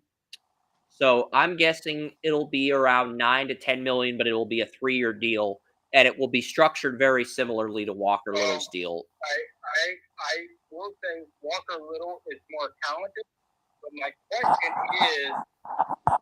is Braxton Jones able to stay healthy more than Walker Little is? Because Walker Little is injury prone. Well, Walker Little missed 7 games in his 2nd year, and he missed 2 or 3 games this year. So even though he does have an injury history, it's not to the extreme of Walker Little's, in my opinion. I think Walker Little's injury history is worse than Braxton Jones, but they both missed around the same. I think Walker Little missed 9 games last year, and he missed 5 this year. So Braxton... He also missed a year at Stanford. Yeah, he missed 2 years at Stanford, Joey. He missed 2 seasons at Stanford with injuries, with his freshman year and his draft year being his only healthy seasons. So... Walker Little is one of the best. I will say this. Walker Little is one of the best. I had a 3rd-round grade on Walker Little because of the injury history. The injury history scared me. But he went in the 2nd round despite... Yeah. One of the best tackles with one of the worst injury histories. And Braxton Jones is similar, but his injury history is not to the extreme. All right. No, absolutely not. We'll get to the Bears defense. Montez Sweat's under contract till 2028.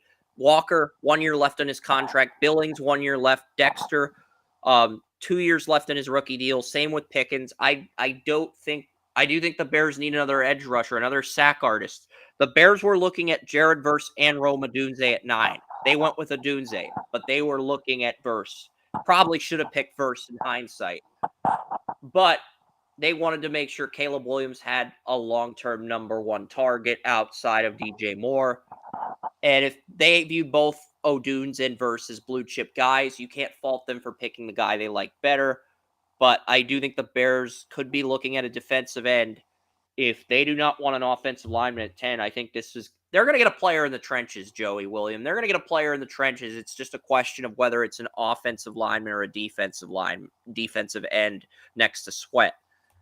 Because I really can't see any other routes. Edmonds and Edwards are going to be back at linebacker. Jalen Johnson, Kyler Gordon, Brisker, Kevin Byard, Jonathan Owens, Tyreek Stevenson, Elijah Hicks, Terrell Smith. Everyone in the secondary is going to be back. So if everyone in the secondary can stay healthy, the secondary is going to be much deeper next year. So I'm looking at the Bears and I'm thinking they're either going to take an offensive lineman or a defensive lineman, but it's at defensive end, but it's going to be a pick in the trenches. I think we can agree on that for number 10. Yeah. I think it's definitely going to be an offensive lineman, just how it is and what they have, invested in Caleb Williams and knowing what he is.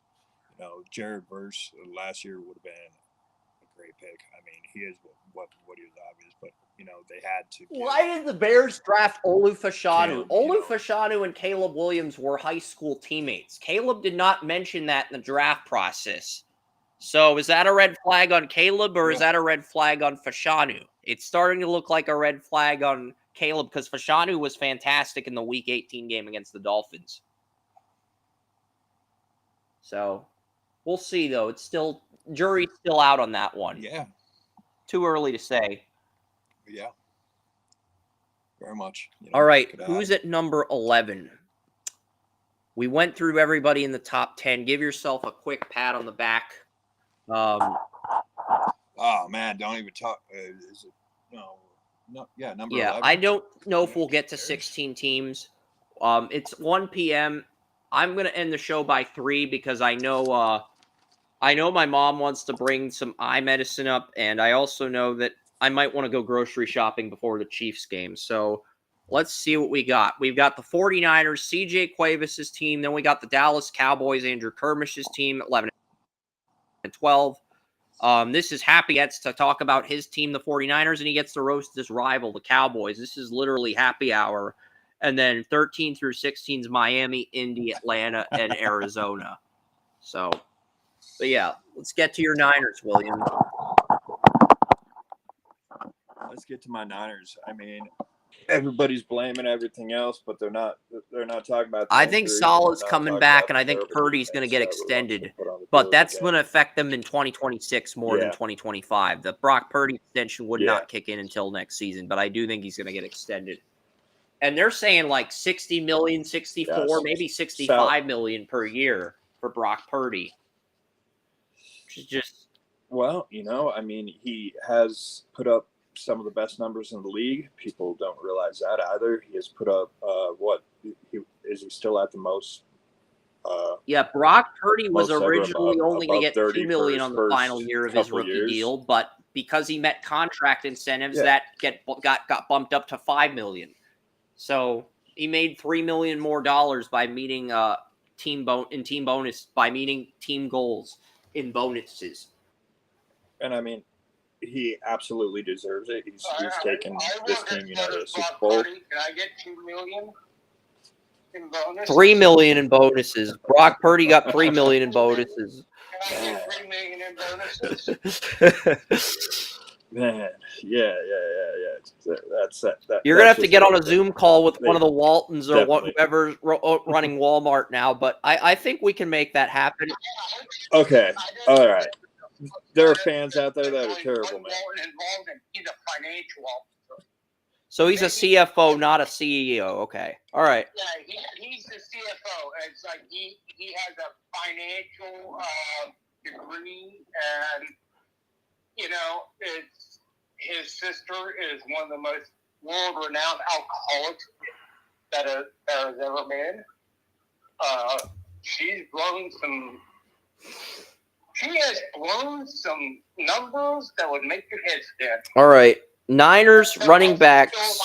I think Purdy's going to get paid, but here's the thing. McCaffrey and Garendo are the only two running backs under contract. Jordan Mason's going to be a free agent, and so is Elijah Mitchell, who Joey and we talked about Elijah Mitchell last week, but we didn't get in depth with it. So here's the thing. If the 49ers let Elijah Mitchell go, Brock Purdy maybe blowing a 2-something on the. Well, right now the third string running back is Israel Abanaconda, the former Pittsburgh running back. I like Israel Abanaconda, but at the same token, I think he's a downgrade over both Jordan Mason and Elijah Mitchell. That doesn't fill me with confidence. Okay. William, does that fill you with confidence? You know, they might draft another running back in round 6 or Elijah 7 to push Mitchell. Abanaconda. He's been definitely hurt. He's gone. I think. You know, I don't think they're going to bring Jordan Mason back. You know, he was good. He led the league in rushing at the beginning of the season. Everything else, but you know, it's that. Just that.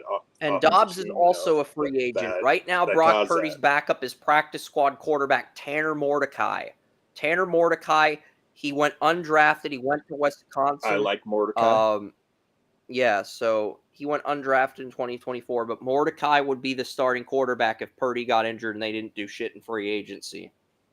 So just throwing that out there, too. Is there a tattoo on his forehead? Tanner Mordecai? No. Yeah, no. But his film. I know. It's Tanner Mordecai. It sounds like a Shaolin monk. I kind of like the kid. I get it, yeah. Yeah. Abanaconda is the third string running back.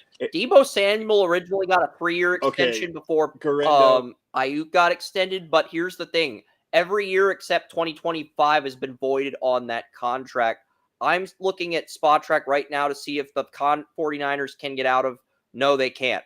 Buying out Deebo Samuel would cost $31 million against the cap, and because they voided the extension after this year, they are going to have to pay $20.4 million in dead cap in 2026. But they are off the hook once they pay that $20 million in 2026. I heard yesterday that the 49ers may be open to trading him. So that's also another avenue that you can work with. They can't cut him. And if they don't cut him, he's a free agent after this year. So he is more than likely either staying with the team or getting traded. There is no either or. Because you have Ayuk, you have Juwan Jennings. Juwan Jennings actually was the number 1 receiver against the Rams in Week 16. And Ricky Pearsall, they may go Ayuk, Jennings, Pearsall next year. They still have Jacob Cowing on a rookie deal. He'll probably be the number 4 with a bigger role. Yeah. What do you think, William? Do you think Deebo Samuel stays or do they trade him? I think he probably stays. You know, I don't see him trading him too much. And yeah, like you said, if you can't cut him, then I see him as that. There are, you know, other receivers that, you know, can be had to replace him. But, you know, the question behind Pearsall. Kittle's also a 2026 UFA, as the 49ers extended Kittle, but then voided part of the extension. So Kittle and Deebo are both 26 UFAs. Trent Williams was originally extended till 2029, but they voided his contract after 2027. So 49ers must be anticipating a lot of cap hell with following the Brock Purdy extension. They are probably, they've got Trent Williams, McKivitz is a UFA, Brendel will be back until 2027, Dominic Pooney, good rookie year, he will be on a team-friendly rookie deal, Aaron Banks, the left guard's a UFA. So you're losing Aaron Banks. Aaron Banks is the one guy you need to re-sign because Williams and Banks have been the 2 best linemen on San Francisco. Pooney showed promise. He's not there yet, but he showed a lot of freaking promise down the stretch. I think with Aaron Banks and Pooney, you have your guards. You do have Matt Hennessy as a backup guard, and you have Burford on a rookie deal if you choose to let Banks walk. But I would bring Aaron Banks back. Yeah. Burford lost the starting guard job to Pooney. I think that says more about Pooney and more about Burnford than Banks. But yeah, we'll see it.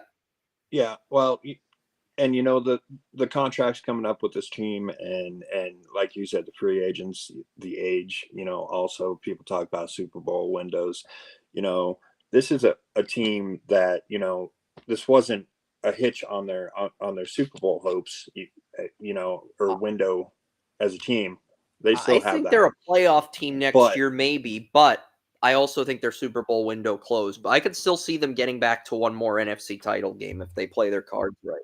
Well, yeah, and that's one thing that I'm talking about. This roster has to be done right now, to guarantee anything in the future, because next year obviously going to be in the playoffs, going to be dangerous depending on whatever else. It's just been that way the last few years, but if it's not done right and people get If you don't get the one seed next year, your Super Bowl window is pretty much closed. Even if you make the correct offseason moves in 26 and beyond, it's closed because you overpaid Purdy. You're going to have to overpay other guys to keep them, and the team's going to fall apart.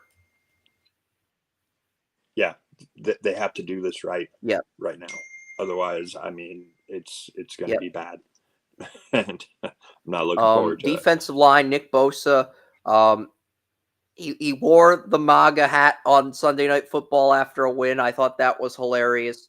Purdy and Melissa Stark just looked very uncomfortable, but he wore the MAGA hat after beating the Cowboys. I thought that was hilarious. Hargrave, defensive tackle. Malik Collins will be back. Jordan Elliott, former Brown, will be back. Drake Jackson, Yetter Gross-Matos will be back. The Browns do have, who is the defensive end they had? It's Leonard Floyd. So the 49ers are basically letting Leonard Floyd walk, but they're paying Yetter Gross-Matos $9.6 million. Who the fuck is making that decision? Chris, I want to put this in perspective with the MAGA hat. And I'm going to do it in the most hilarious way possible. Charles Barkley said he walked in a time when he had talked to his mom. His mom told him, Charles, I don't know why you are voting for them Republicans. They only care about themselves. They only care about rich people. What about us? And Charles looked at him. He looked at his mama and said, but Mama, I'm rich.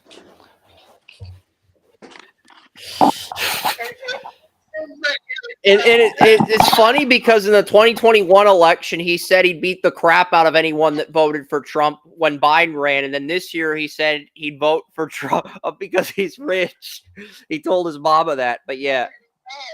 He told his mama, I'm rich. But I should tell you everything. It's like Charles Barkley and Charles Barkley's own way. Well, yeah, Leonard Floyd is still under contract, but Spotrac has him listed as a linebacker instead of a defensive end, which confuses the hell out of me. But yeah. He's still ain't Charles Barkley. We got to talk about the money, these figures. As much as I like talking about Charles Barkley and MAGA and all this other stuff. Yeah, everybody loves to talk about Charles Barkley, but you are right. The numbers matter. They do matter because they determine how much money you have to spend on free agents. And if you don't have a lot of money, you pretty much have to dominate the draft in order to contend on a year-to-year basis.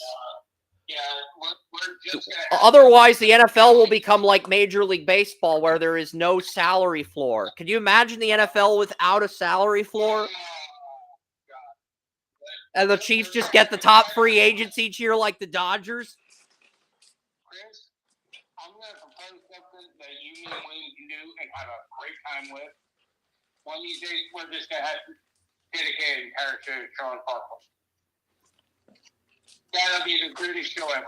We will do a Charles Barkley show. We will do, because last year for the season finale, we did the 10-year anniversary of the draft. That was cool. This year for the season finale, it's open floor. Any ideas on the table? I vote for a Charles Barkley show for the season finale. Any objections? Okay, motion passes. That's what we did at Slippery Rock student government. Damn, I was in Slippery Rock student government. That's how bills were passed. We would have motions, any objections, and then Buddy Clements would pound the gavel and go motion passes. So that's what I'm doing in honor of Buddy, and the motion passes unless William has any objections. That's I want a firm abstain. disagreement with this. I want you to be firm on disagreement with my comments. I don't think William has any objections. Let's do a Charles Barkley tribute. Maybe we can turn this into maybe we'll make the season finale a two-parter. Part 1 will be Charles Barkley, and part 2 will be Shaq. If we have... That'll be so entertaining. Maybe... That was my way to Shaq put his feet on the desk just to show how big his feet were, and people said how disgusting his feet were. All right, let's Okay, get man, back I to the got you. linebackers. That's You have right Fred Warner under contract at middle linebacker. Devondre Campbell, Dre Greenlaw's contract. Devondre Campbell sat out. He deserves to get cut. Dre Greenlaw's contract was voided. I don't know. Is there an injury with Greenlaw? Is the Achilles injury that bad, William, or is D. Winters emerged? I don't know. I like D. Winters coming out of TCU, by the way, actually, but Greenlaw, I thought Greenlaw had one more year on the contract, but the final 2 years of that Dre Greenlaw contract extension he got before the injury in Super Bowl 58 had been voided, according to Spot Track. So, yeah, that just threw me off. I'm sorry, guys. I'm not trying to. I love Dre Greenlaw. You know, he is a heart of this defense. Just got that freaking, you know, linebacker, you know, gonna rip somebody's head off, you know, kind of thing going on, you know, especially when it comes to security guys for the Philadelphia Eagles. But no, besides that, you know, Winters has obviously come up real quick, you know, for being how late was he drafted? 7th round or something like that.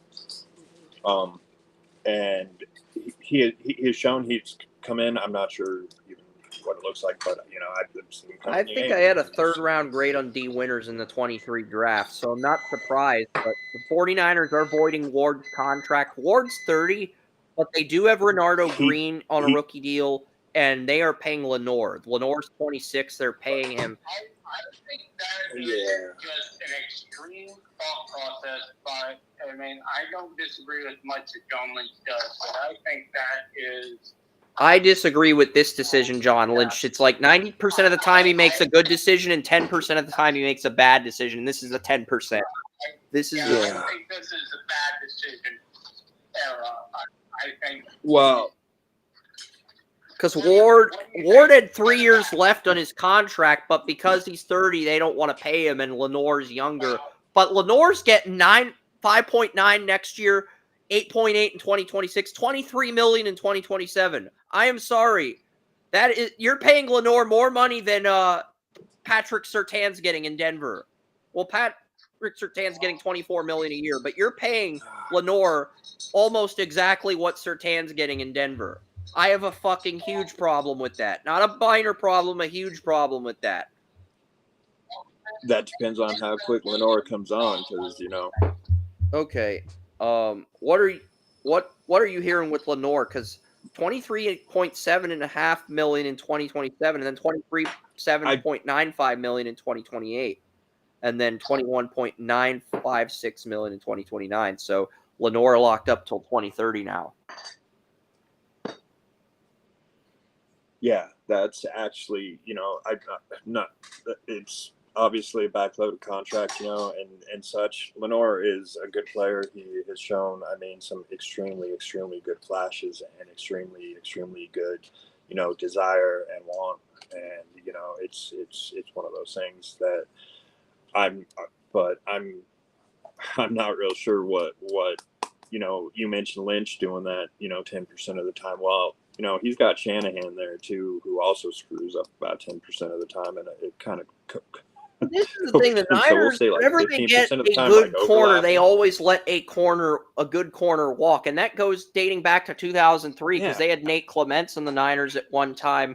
They ended up letting him walk after a year, and then he went to Buffalo and had a few good years, and then they did the same thing with. Then they got another good corner the year they made the Super Bowl. Maybe that was Clements, and then they ended up cutting Clements, and then they ended up getting Sherman. Then they ended up cutting Sherman, and then they ended up reloading at corner, and they just keep doing it over and over again. To the point where whenever they get a good number 2 corner to pair with their number 1 corner, they cut the number 1 corner and put more responsibility on the number 2 corner. and get younger. That's just a recurring thing I've noticed with the Niners. And you're exactly right on that. That's, that's what happens. And I don't know if they try to. I'm not sure what's on their minds, man. But Maybe John Lynch just does not want defensive backs that are 30 because they're not long-term assets. Jair Brown, Malik Mustafa. I can understand the younger stuff, but once you give those backloaded contracts or shit contracts, you can't Lenore, get rid of them. I like Lenore, but Lenore's a guy that I would only pay $5 to $7 million a year to keep after his rookie deal. I'm going to throw out a theory that's probably going to be way out there, maybe out of pocket, but maybe John Lynch is like Yoda. Maybe he lacks the thought process of the underworld. If John Lynch is Yoda, then Jerry Jones is Count Dooku. Well, at that point, Jerry Jones is so much Yoda that he is mixing fentanyl with cocaine and No, Jerry Jones would be Count Dooku. If John Lynch is Yoda, Jerry Jones is Count Dooku. But he doesn't have the business savvy Count Dooku has. He doesn't have the swag Count Dooku has, if that makes sense. He has the business degree and business savvy, but he doesn't have the swag. Because Count Dooku, even though he's a villain, he had this swagger, this confidence about him that made villains gravitate toward him. And Jerry Jones just doesn't have that. Well, no, but Jerry Jones has the ability to take the drum. All right, before we move on, I just want to say one thing back to this offense. What do you think, William? What was that? Whatever Jerry Jones comments we have, let's get them out of our system now because we are going to get to the Dallas Cowboys. Yeah.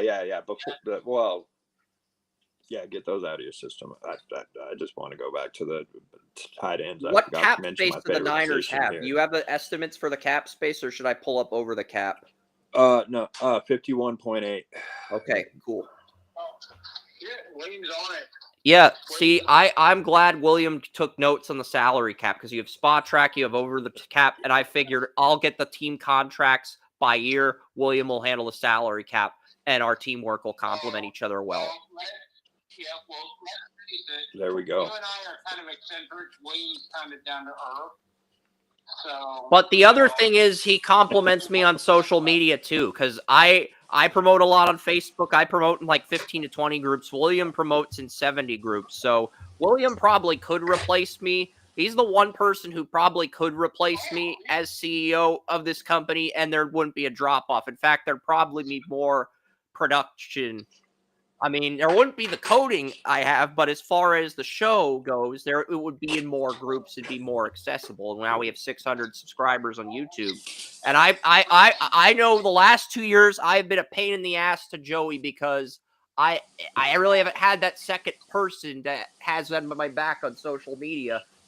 And William's been that and then some. So I appreciate that, William. And if you want to go there, I'm going to go here and say, hey, go on my Amazon account. Earth Siege is now live, and it is available for 99 cents wherever books and Amazon are sold. Dak Prescott is making $89.89 million in 2025, a 33.7% increase from his salary in 2024 and a $29 million increase from his 2024 base salary. So $89 million. The bulk of the Dak Prescott contract will be paid for.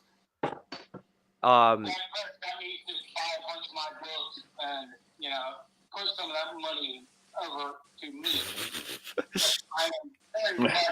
Yes, because Joey had Dak Prescott as his QB1 for the entire draft process. No one else did. Dak does owe Joey. He does owe Joey some. Not bad, man. I'm kidding. Not bad, man. No, you're correct. I was so adamant about his process. To this day, I defend Dak. And Dak was my number one dude. He is on doing this thing. And if I hadn't been so adamant, he wouldn't have had all that freaking publicity because I was that adamant when he was a fucking sophomore. So, Dak Prescott owes me. He needs to buy a bunch of my books. Yeah, buy a book for everyone on the team. And if you still have some money, you can buy some books for the Cowboys cheerleaders too. And start a revolution based on Joey's science fiction novel. Absolutely. All my science fiction books, Dak Prescott needs to buy every single one of them for everybody he knows. All right. Deuce Vaughn and Malik Davis are under contract. Rico Dowdle and Elliott not under contract next year. I think the Cowboys are going to get Ginty in the draft if he falls to them, and Deuce Vaughn's going to be in the Rico Dowdle role next year. I think that's probably what will happen, and they'll use Malik Davis as the third string back the way Vaughn was this year. I don't know about Ashton Ginty. I love Ashton Ginty. But he got kind of bottled up in his last game. He's still at 100 yards against Penn State, Joey. I'm not saying it was a good 100 yards, but he did have 100. And to his defense, he did have 100 yards against Penn State. And that was a Penn State defense that did not have Abdul Carter. Abdul Carter got injured in the first quarter of that game. That's the other thing you're disregarding. It was still 30 carries. 30 carries to get 109 yards. Yeah, he still got 100 yards, which is the standard. He met the standard, but nobody's arguing that he was overutilized. Nobody's arguing that. Look at the supporting cast, though. You're looking at yards per carry, 30 carries. That's under 4 yards per carry. Come on.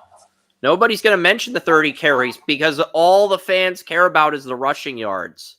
The carries should matter. I'm in agreement with you. The carries need to matter, but at the same token, The scouts, the NFL executives are going to look at it and say, dude, you didn't even have Abdul Carter barreling down on you, and it took you 30 carries to get 109 yards. yeah. I still think Ginty's great in pass protection. Here's the thing with Ginty. He's amazing in pass protection. He's the best pass blocking running back in the draft. So I think he'll be the first guy off the board. And he'll probably go to Dallas at 12. But look at the Cowboys. They have CeeDee Lamb under contract. He's making $35 million. So a third of what Dak...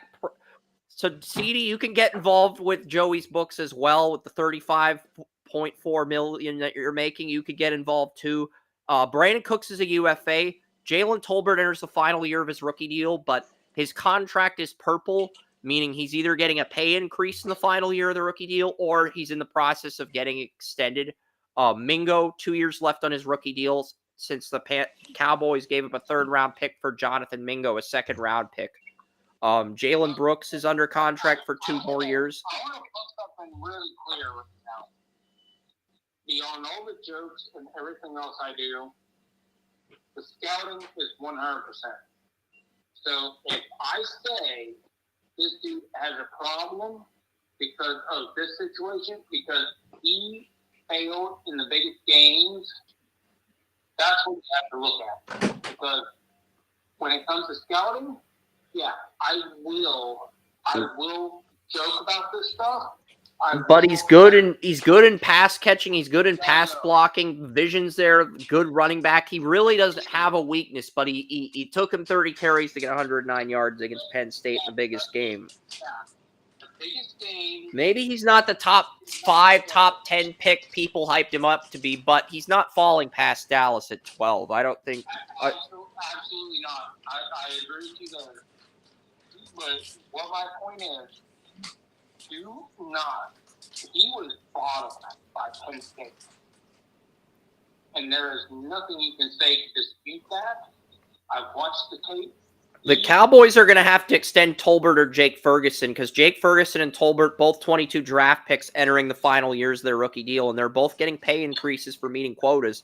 And here's the thing. You have Luke Schoonmaker. Schoonmaker looked good. Well, actually one player of the game 1 week on Draft Utopia this year. So, I mean, you got Schoonmaker on a rookie deal for 2 more years, too. And Shoemaker and Ferguson complemented each other well, but with Cooks gone, a wide receiver 2 is going to have to emerge. And Tolbert, Mingo, Jalen Brooks, I feel like all of those guys are wide receiver 5s that can push each other for wide receiver 3. I don't see a true wide receiver 2 among that group. I think Tolbert's the best of that group, but is he a true wide receiver 2? Cooks was the wide receiver 2, and then when Cooks was injured, Tolbert was the wide receiver 2, but Cooks is a UFA. So I think at the very least, Tolbert is a wide receiver 3, which is a starter in today's NFL.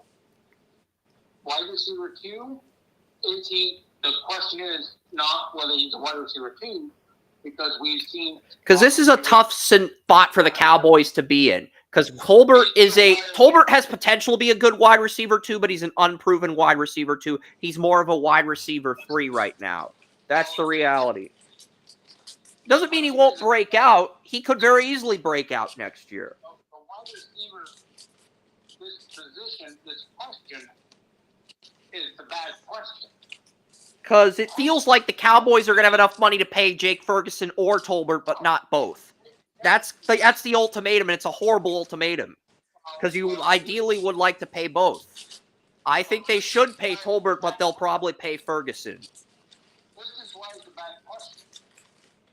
The question isn't whether Tolbert can be a number 2 receiver. The question is Tolbert a guy who can be a Y, X, or Z? Because those are the questions you should ask. Because in this NFL, you're not going to get. And CeeDee Lamb missed the last 2 games with a season-ending injury. So, I mean, Tolbert has gotten some wide receiver 1 looks the last 2 games. And, I mean, the Cowboys are going to have to either pay Tolbert or Ferguson. I don't think they have the cap space to pay both. With Dak getting paid, Lamb getting paid, Micah Parsons getting paid, I don't think they've got the money to pay both. Pay Tolbert, because Tolbert's a guy, just like I said, it's not about 1 or 2, X, Y, and Z. And here's the thing. You still have Shoemaker on a rookie deal, even if you don't pay Jake Ferguson. You still have Shoemaker on a rookie deal. That's what makes it harder, because I think Ferguson's the better player than Tolbert, but you still have Shoemaker on a rookie deal if you let Ferguson walk. Whereas if you don't pay Tolbert, you got the guy from Ole Miss that you traded from the Panthers and Jalen Brooks competing to be wide receiver 2. And as much as Joey liked Brooks, it's not an ideal situation. It's not. It's as simple as this, man. With the tight end, let Ferguson walk.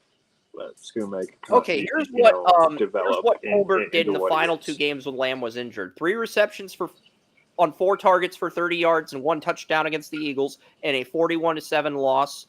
An ass beating, a Howie Roseman spanking Jerry Jones at Lincoln Financial ass beating. And then What is that fucking redhead's name that was playing quarterback? Fucking stuff. Cooper Rush. Yes, that dude. I mean, I can't even freaking remember his name because he was so bad. It's like, He beat Baker Mayfield in Jerry World. You don't get disrespect. He beat Baker in Jerry World. I disrespect him because he fucking sucks, and the Cowboys do have a very good team, despite the fact that Jerry Jones sucks as a general manager. And here's the thing. Tolbert had 98 yards on 6 receptions. So Tolbert's getting better. He's showing that, okay, even without CeeDee Lamb, he can have an impact. He can make a difference. 3 touchdowns in his final 4 games. He ended the year on a high note. That's encouraging. That really is encouraging. I want to see what Jake Ferguson's done. Because I think if... I just don't think people rush. He is just like... He can run the ball. Okay, Jake Ferguson had 0 receiving touchdowns all year. He had 494 yards and 59 receptions, but he basically suffered from the Trey McBride syndrome. Trey McBride didn't get a touchdown until week 17, but Jake Ferguson didn't have a receiving touchdown all year, and I think Schoonmaker's probably the tight end one of the future because Schoonmaker had a few games where he had 100 total yards. So I think Schoonmaker might be the tight end one of the future now. I do like Shoemaker. I like Ferguson, but he'll probably get a chance to start elsewhere while Schoonmaker will be tight end one, and Tolbert's probably your wide receiver two. What do you think about Shoemaker? Do you like him too? What do you think of these weapons, William? I know we're having a serious conversation on this. What are your thoughts, William? Is William even still? William is still here, but his camera is off. He's still here. I don't know if his camera's off or the audio isn't working or. Yeah, Williams Well, William's having some technical difficulties, so I'll pay attention to restream, but I'm also going to pull up the Cowboys contracts, and I'm gonna minimize the screen. I'm gonna minimize the screen here so I can see William and the contracts. Oh, Zach Martin's a UFA. It sounds like the Cowboys are going to move on from Zach Martin, but Cooper Beebe on a rookie. Cooper.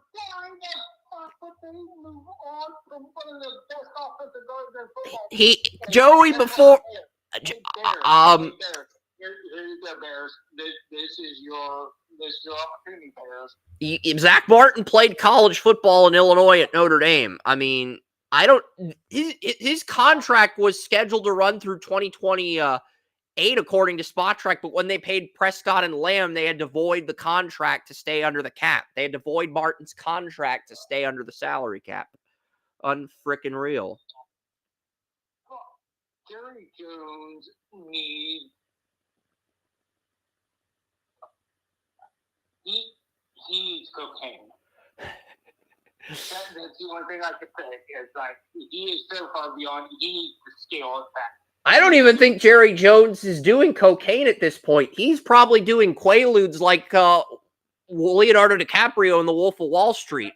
He's not even doing cocaine at this point when he voids Zach Martin's contract. He's doing freaking Quaaludes like DiCaprio in The Wolf of Wall Street, and then he's voiding the contract after the Quaaludes kick in. Three guys: Deacon Lamb, Dak Prescott, Zach Martin. Don't fuck it up. But you have Micah Parsons too. And in order to pay Parsons, you got to void a contract. You also paying Diggs. Bland is at the end of his rookie deal too. Contracts. You can want 4 other different contracts to pay Parsons. You don't have to void one of the best. Well, the Cowboys already extended Terrence Steele, the right tackle. Terrence Steele. They extended him last offseason until 2029. And Terrence Steele is making 18.1, 18,125, and then 21.125, 18,625,000. So yeah, that over the next 4 years, he's making 18 million. So the Cowboys are saying, you know what, we're going to pay Terrence Steele 18 million because he's younger, and Zach Martin's 35, so he's past his prime. I don't think Martin's past his prime, but that's the thought process here, Joey. They know Martin's either going to retire or they are expecting him to decline. I'm in agreement with you, not the Cowboys, by the way, but that's probably the thought process internally within the organization. We have raped the Browns over the culture of the Jack Conklin contract because he was right tackle. I have done it. You have done it. Everybody else has done it. What the fuck? Why would the Cowboys turn around and do the same thing? Terrence Steele's an above-average starter. He's not like a Pro Bowl offensive lineman or a blue-chip lineman like Martin. So that's what makes it even more baffling. Why? That's just like, why? The Browns are paying, in the Browns' defense, they are paying Jack Conklin $15 million a year, whereas the Cowboys are paying Terrence Steele $3 million more per year. But What makes it worse? Why? Because Jack Conklin, when he's healthy, is one of the best right tackles in football. yeah, Jack Conklin is a high-end starter, borderline Pro Bowler when he's healthy. Steele, high-end starter. I've never viewed Steele as a Pro Bowler. I like Steele. I would pay him 10 to 12 million. I would not pay him 18 million. That's way too much money for him. Why? What was Jerry Jones thinking?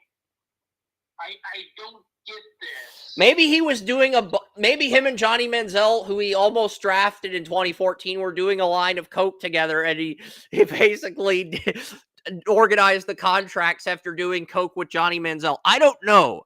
I'm just trying to get creative here.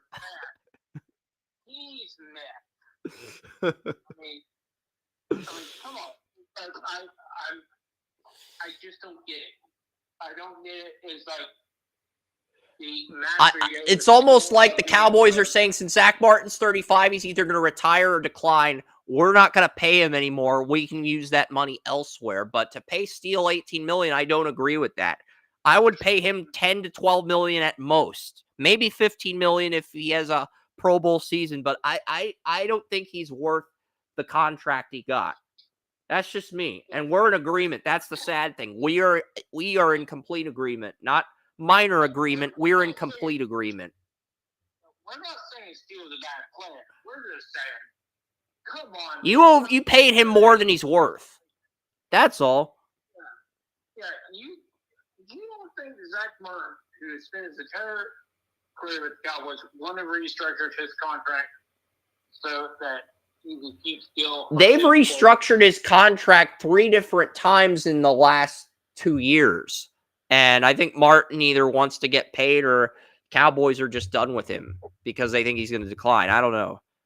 But I think Martin's probably done with the Cowboys at this point because he's probably looking at this the same way we are and saying, what the fuck? What the hell is happening here? Yeah, because I think the only reason CD Lamb and Dak Prescott stayed because Jerry Jones offered them so much money, they couldn't decline it. But they're probably looking at the same thing that Zach Martin was. They're like, fuck. Why is Steele getting paid? You could have just kept Smith and Guyton as your bookend tackles and gotten another guard to play with Martin in the draft. You didn't really have to blow this thing up. Or you could have gotten another tackle in the draft. I don't know. But Guyton's the left tackle. Tyler Smith's the left guard. Cooper Beebe's the center. You're going to need a new right guard with Zach Martin gone, and Terrence Steele's the right tackle, making $18 million a year. But that's the Cowboys' offensive line. While let's go, Jack Anderson, Asim Richards, TJ Back, some okay backups, but nothing spectacular. I know we spent a lot of time talking about the Zach Martin thing, but at the same time, it's like, part of this is Micah Parsons. Micah Parsons is in the final year of his rookie deal, the 5th-year tender where he makes $24 million kicking in, and then you're going to have to pay him that or maybe more than that in 2026. So I think having to pay Micah Parsons, in addition to paying Dak and Lamb, having to pay Micah Parsons because he's a young edge rusher took precedent over Martin. Well, I say this. I tell you this. The Browns have been able to pay their top 5 guys, and the Browns fucking suck this year.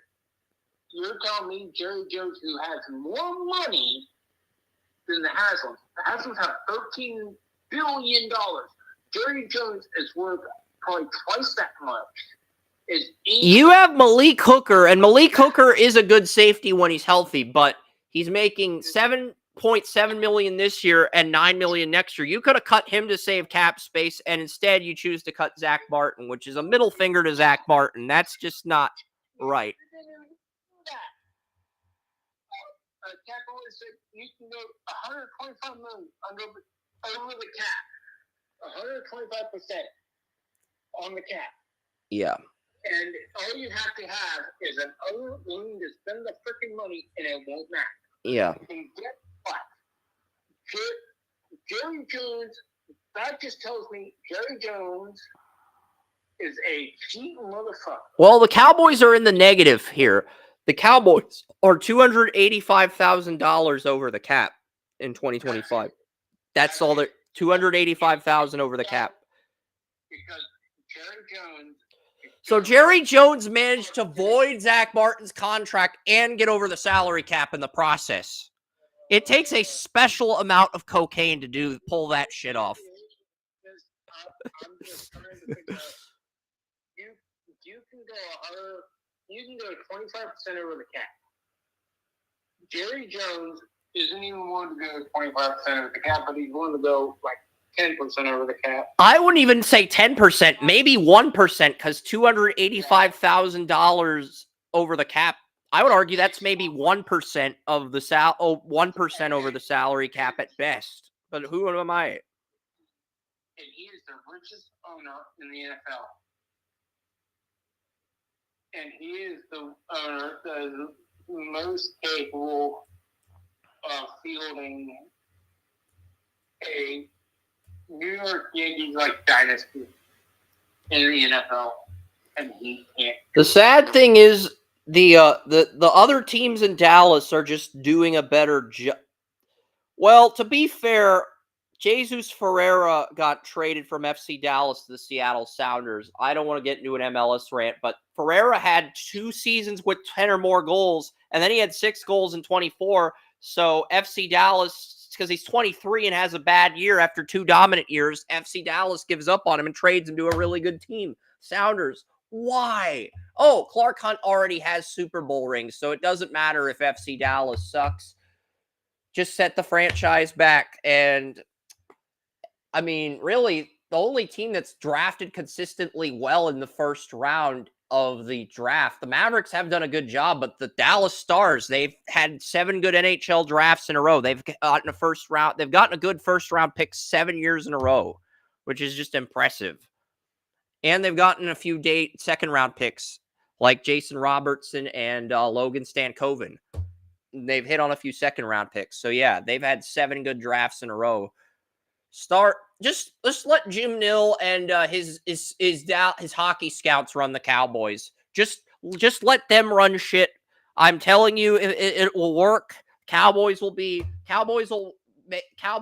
back to the NFC title games, because I think that's what has to happen. I think the Cowboys don't have a Jim Nill type GM like the Stars do, so that's why. And yeah, I know I've got my Dallas Stars Zamboni that my brother gave me for Christmas. It's unopened because I think if I open it, it will lose its monetary value. When I was a kid, I would open these toys like they were gifts, but a grown-up version of me does not open collectibles because they lose their monetary value once you open them.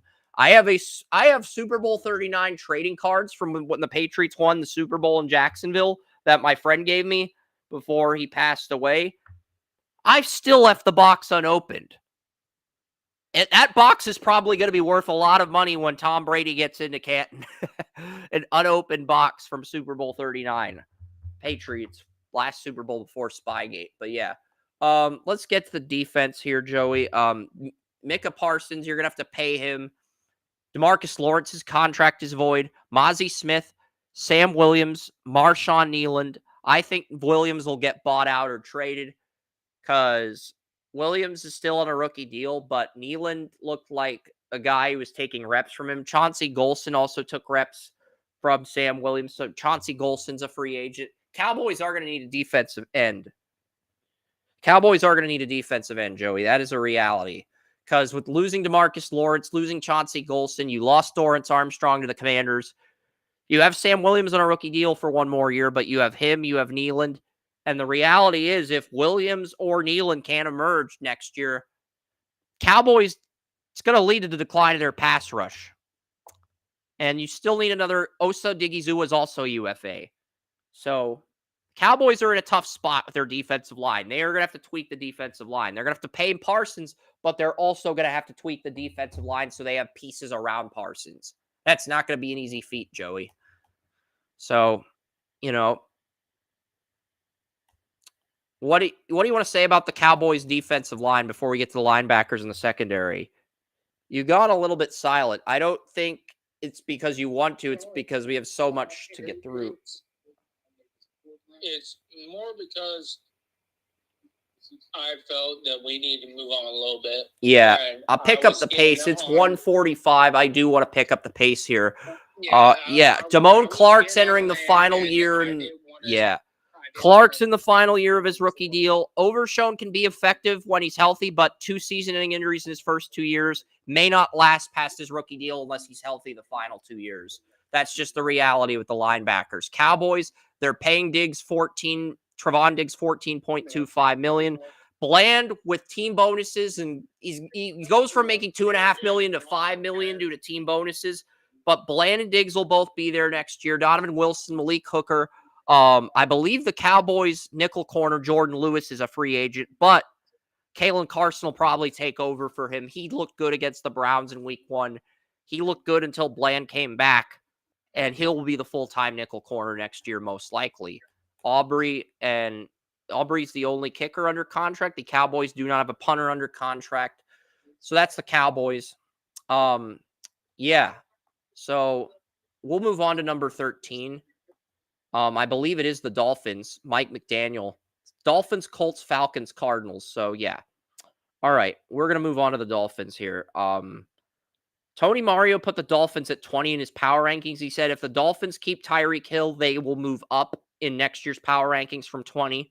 And if they don't keep Hill and they trade him, they will move down from 20. I think that's the best way to put it.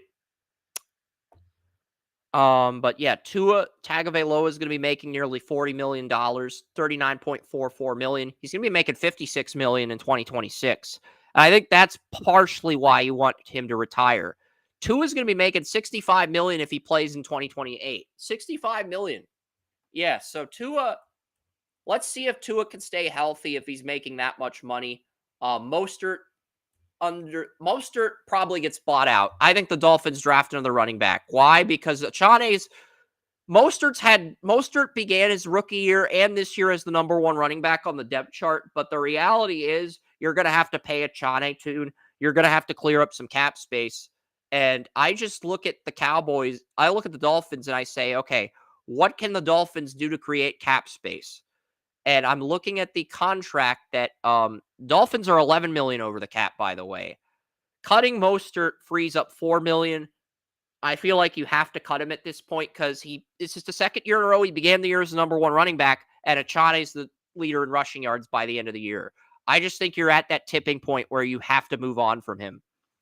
And there's only a dead cap of $1 million on his contract. So you could save $3 million of that $11 million by cutting Mostert and getting another running back in day 3 of the draft. That's not a move you want to make. It's a move you have to make it from a business standpoint.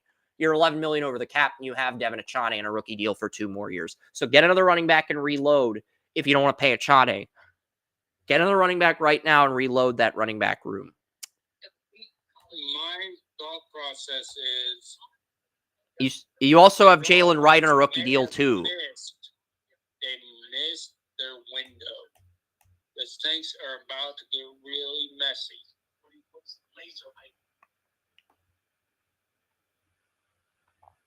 Yeah, they may have had a 1 or 2 year Super Bowl window, but they didn't even win a wild card game.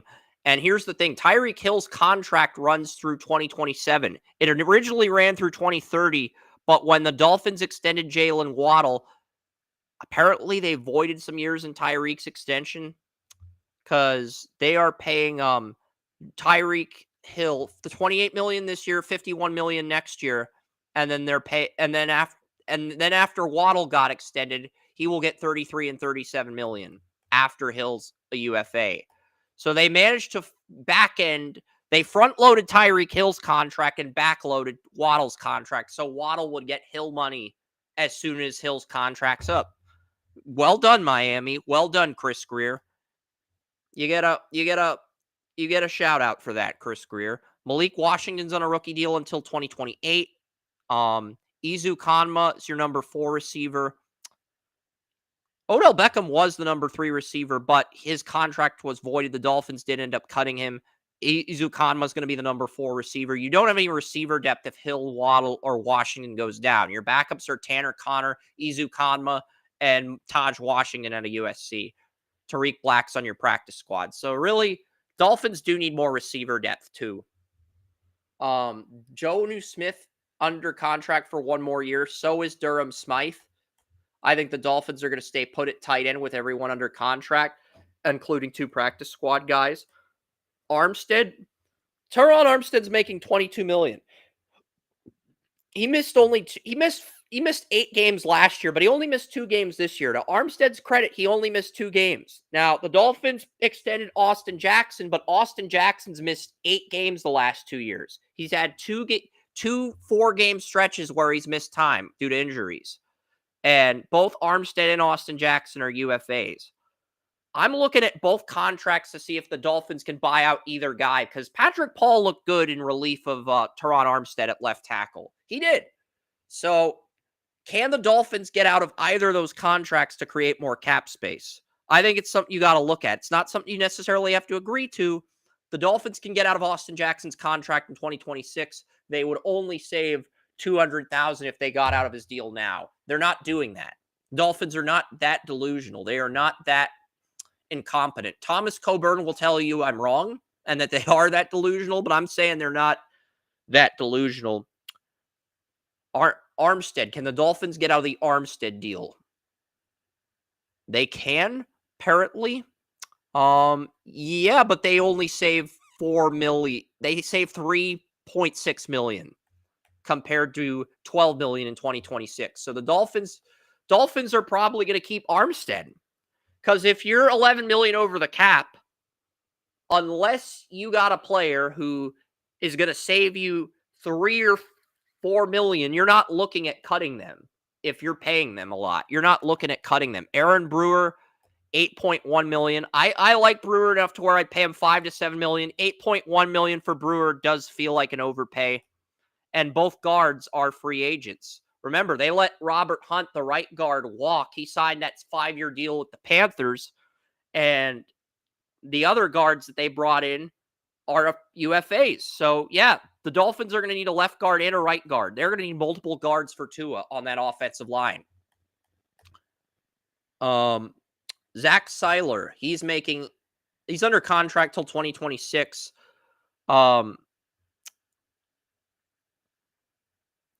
But here's the thing. They brought in a nose tackle and Calais Campbell on 1-year deals. And the Dolphins would only save $1.8 million if they cut Zach Seiler. That's not enough cap space you're saving. You got to create more cap space. And it looks like the only way they can do that is by trading Tyreek Hill or Jalen Ramsey. I don't think there's any other way around it, Joey. Because I'm looking at the salary cap. I'm looking at the money. I don't think there's any other way around it. You're going to need guards. You're going to need to revamp the defensive line. I think the Dolphins are going to move on from Jalen Phillips. I know they gave Jalen Phillips a 5th-year tender, but Jalen Phillips has had multiple years with season-ending injuries. Bradley Chubb will be healthy next year. I mean, he did tear his ACL late in the year, but the Dolphins chose not to play him. He wasn't cleared to return from his injury, but he will be healthy next year. And the Dolphins... Yeah, I think there is a... So it's going to be Bradley Chubb and Chop Robinson, and they'll probably go with Phillips because they can't cut Phillips. I love Chop Robinson. I told you that before the draft process. I loved Robinson too. I thought he was a little raw, but I loved his ceiling. I thought he had a Pro Bowl ceiling. So I think Robinson's going to replace Phillips, but they'll let Phillips play this year out, and if he's healthy, he'll get paid somewhere else. If he avoids injuries and stays healthy. The Dolphins, as they hold, yes. they're going to let a lot of guys go. They will. If they can trade, because I have heard trade rumors abound about the Dolphins and several different players. They can trade some of those guys, they'd be open to it. Yeah, because I think they have to trade guys to get under the cap. Their salary cap situation's so bad, I can't find a guy that they can cut that will save them like that will save them even $4 million or $5 million. And when you're $11 million over the cap, you need to have a guy that saves you $5 to $8 million in cap space. And really, it's Jordan Brooks saves you $3 million. Mostert saves you $3 million. These are not great options as far as clearing cap space by cutting somebody. Kendall Fuller is making $8.3 million. Trade Kendall Fuller to the Raiders for a 7th-round pick. That will solve a lot of your problems because Kendall Fuller, I was one of those people that said Kendall Fuller is a downgrade over Xavier Howard. and you're paying him $8.3 million for next season in addition to what you paid him this year, and he's not worth that. He is not worth that. Chris. Here's the comparison. What's the comparison? You have a cornerback needy team. There are a few of them. $2.9 million is all that Kendall Fuller saves. Really.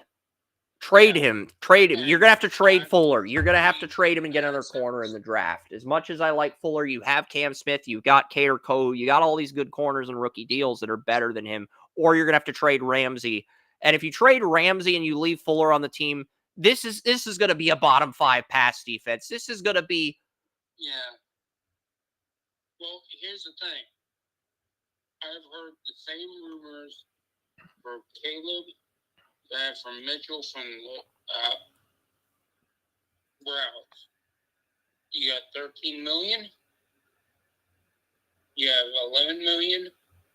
You're $11 million over the cap. So how do you create $11 million in cap space? You're going to have to trade somebody. You can't trade Ramsey because he has a cap hit of $16.6 million and a dead cap of $49 million. Essentially, cutting Ramsey would. You can move him in 26, but you can't move him now. You can move him in 26, but you can't move him now.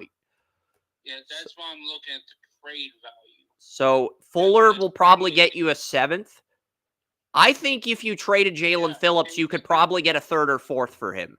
But a team's got to pay the entirety of that contract. And you're rolling with Chubb and Robinson moving forward. That's the kicker, Joey. I think we're in agreement. That's why I'm saying it's like if they only had to give away a 5th or a 6th, they might be able to pay it for a year. Because as much as I like Jalen Phillips, he had injury issues coming out of Miami, Florida, and then he's coming off 2 consecutive season-ending injuries, 3 and 4 years with the Dolphins. Now, what is his last?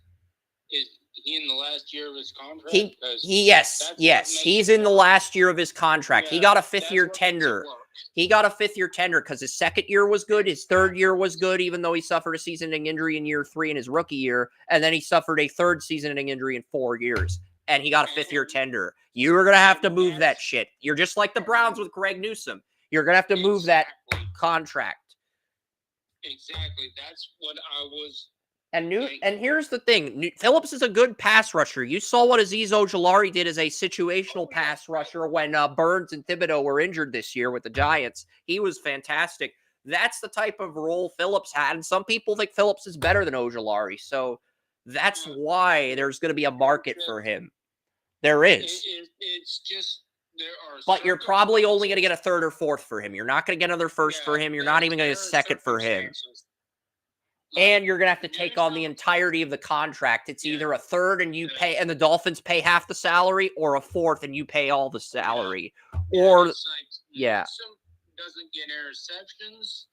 The Dolphins is like, he's injured. But when he's healthy, Jalen Phillips gets 7.5 to 11 sacks. When he's healthy, he'll get you 7.5, but he's had 3 injuries in 4 years. Multiple concussions, multiple ACL tears is 13 to 15 million. Are you willing to pay it for somebody? It's only 1 year. It's only for 1 year. And if he sucks, he gets injured, you let him walk. And if he breaks out, you can pay him and make him your number 1 or number 2 edge rusher on a 34 defense. Exactly. That's what I'm saying. Same thing with Newsome. Is with him. What team that runs a 34 defense is desperate for an edge too? The Eagles have Josh Sweat is a UFA after this year, but Nolan Smith, who's emerged and actually had more sacks than Sweat this year, is your edge 1. Howie Roseman does not have an edge 2. I could see Howie Roseman gambling on Jalen Phillips, and Phillips, it seems like the guy that could make Roseman look like a genius if he did that. No. We don't want Howie Roseman doing anything because that'll make us question everything. The Eagles have $19 million in cap space, so if Howie Roseman does trade for Jalen Phillips, and the Dolphins pay for half the contract, then the Eagles would still have $12 million in cap space. So I'm giving Howie Roseman an idea. I hope he doesn't run with it. I should probably stop giving Howie Roseman ideas, but Who else runs a 34 defense that needs an edge rusher? The Titans have Arden Key and Harold Landry. They really don't need an edge rusher. The Vikings have 2 sack artists. The Chargers have 2 sack artists. Cardinals have 71 million. Cardinals. Okay. Cardinals. If you can, Cardinals can take the chance. Yes. Cardinals is a good pick. Cardinals is a good fit because Zaven Collins is a UFA. The Cardinals, I don't think, are bringing him back. We'll see. We'll see. We've got 3 more teams to get to, the Colts, Falcons, and Cardinals. But I think we're in agreement, Joey. The Cardinals is the best fit, followed by the Patriots. And the Dolphins are not trading Phillips to the Patriots. We both know that. So the Cardinals is probably, it's basically the Cardinals, and do the Eagles want to gamble? Does Howie Roseman want to gamble on Phillips if Sweat leaves? Those are literally the 2 bidders in the running. Maybe the Panthers could be a dark horse too, Joey, because Panthers have 21 million. They do need edge rushers at multiple spots. I mean, they had Clowney, they had other guys. So there's 3 teams right now are wanting to just go through the draft. I agree. 21 million, that's not a lot of cap space. All right, we covered the Dolphins, I think, pretty in depth. Let's get to the Colts. I think it's time to get to the Colts. It's 2 p.m. We still got 3 teams left and some other news in sports. And Let's just get to the freaking Colts. We're about to get to the divisional round, and we got to get this wrapped up before the divisional round. Yeah, and Charlotte's playing Seattle opening day in MLS. So Dave Tepper's going to be playing the Schneiders in Seattle on opening day. That's going to be a motherfucker.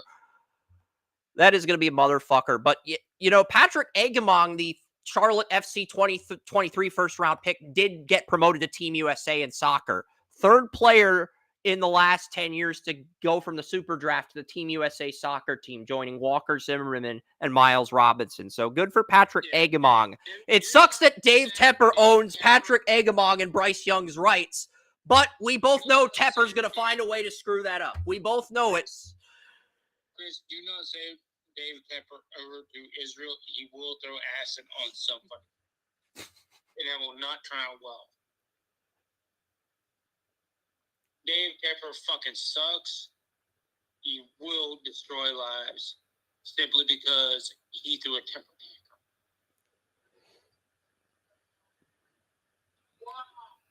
Yeah, and if Dave, I'm not going to say it. Okay, so Anthony Richardson's the starting QB.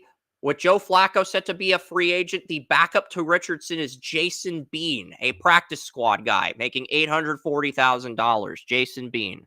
Where the heck? I have never heard of Jason Bean. I didn't hear of the Niners practice squad guy, but that seems to be the thing now. Okay, so Jason Bean was the Kansas Jayhawks quarterback, undrafted in 2024. He was the starting QB on no, he was the backup because Jason Bean played for Kansas when Jalen Daniels got injured. I have heard a couple of things about the Colts. So Jason Bean, who was the backup on Kansas football team, is the backup to Richardson. That's, yeah.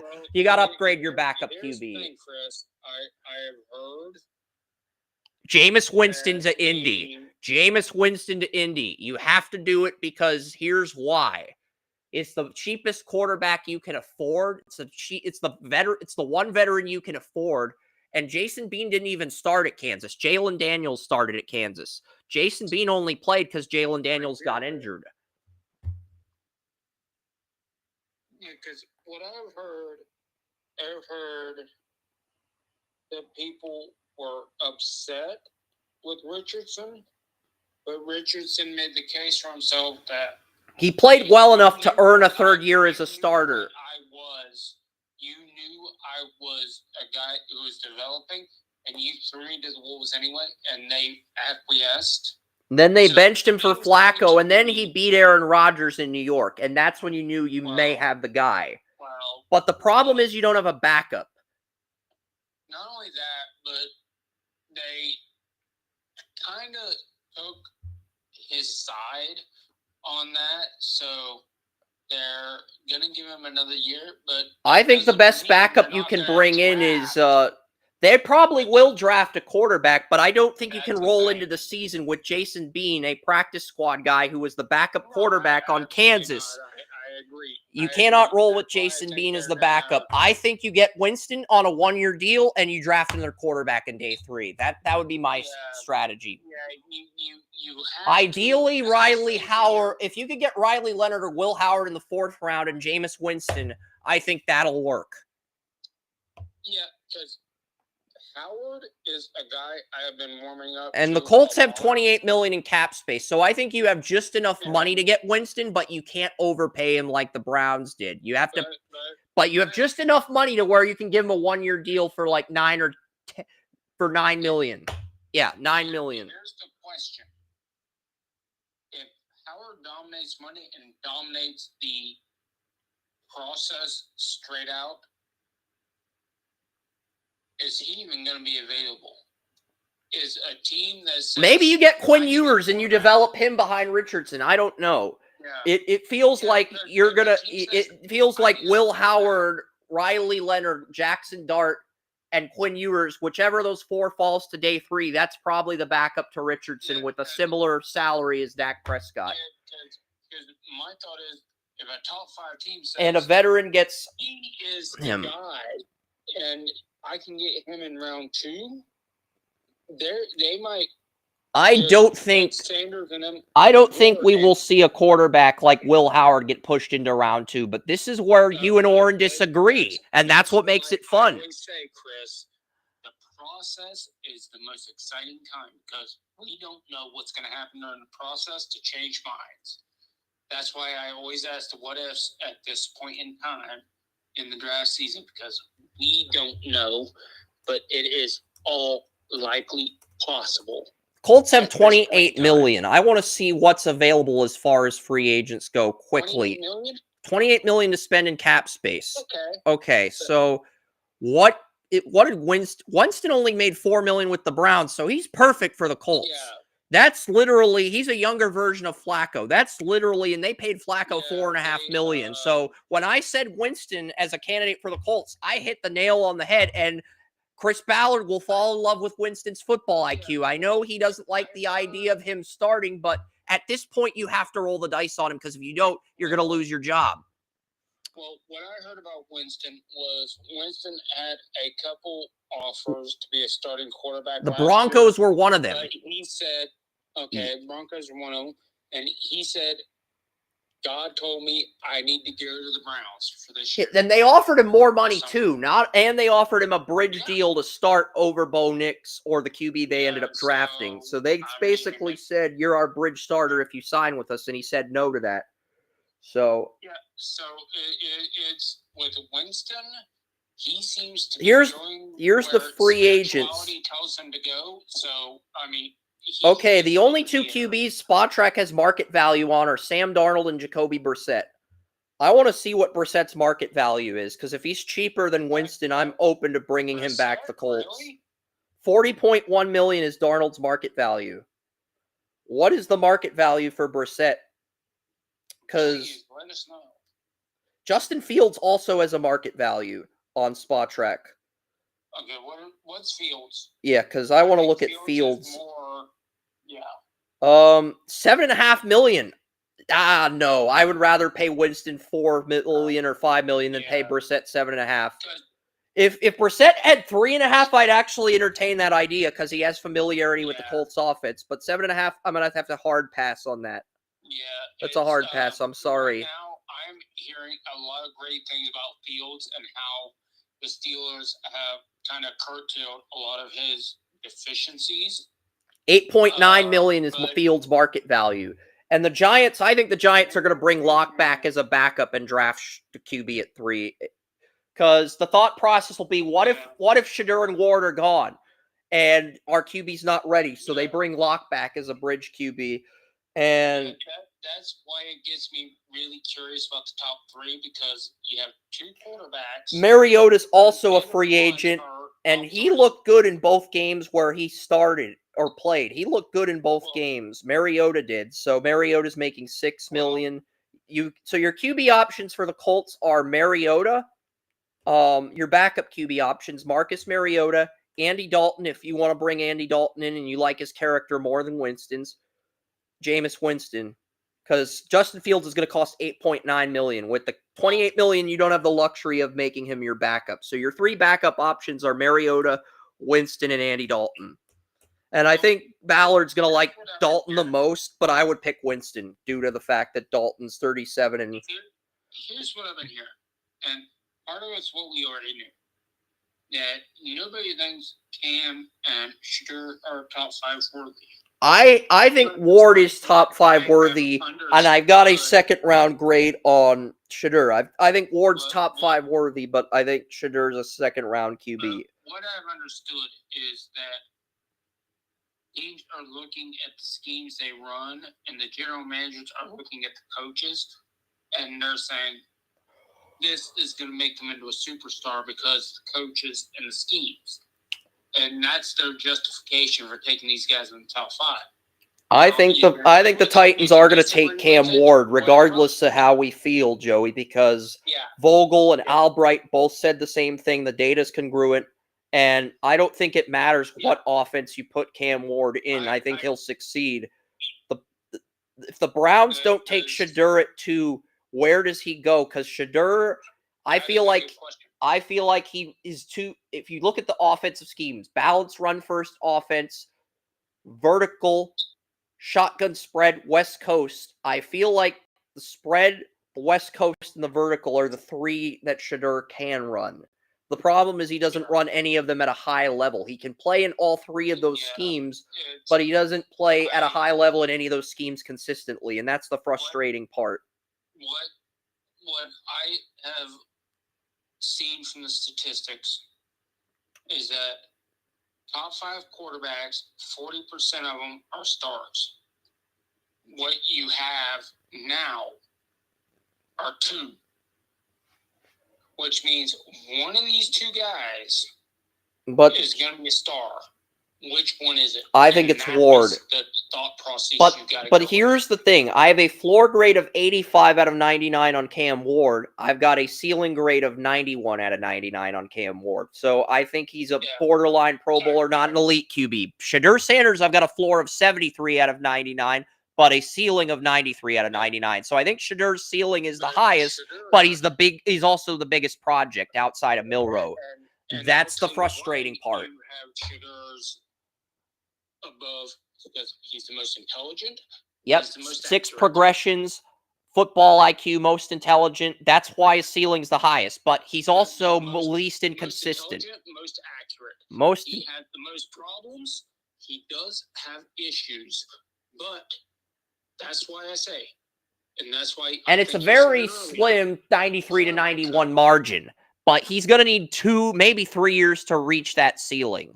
He's going to need quarterback coach, Chris. He is. Quarterback coach. That is what, if you get Tommy Reese, Alex Van Pelt, somebody like that who really gets into the meat and potatoes of the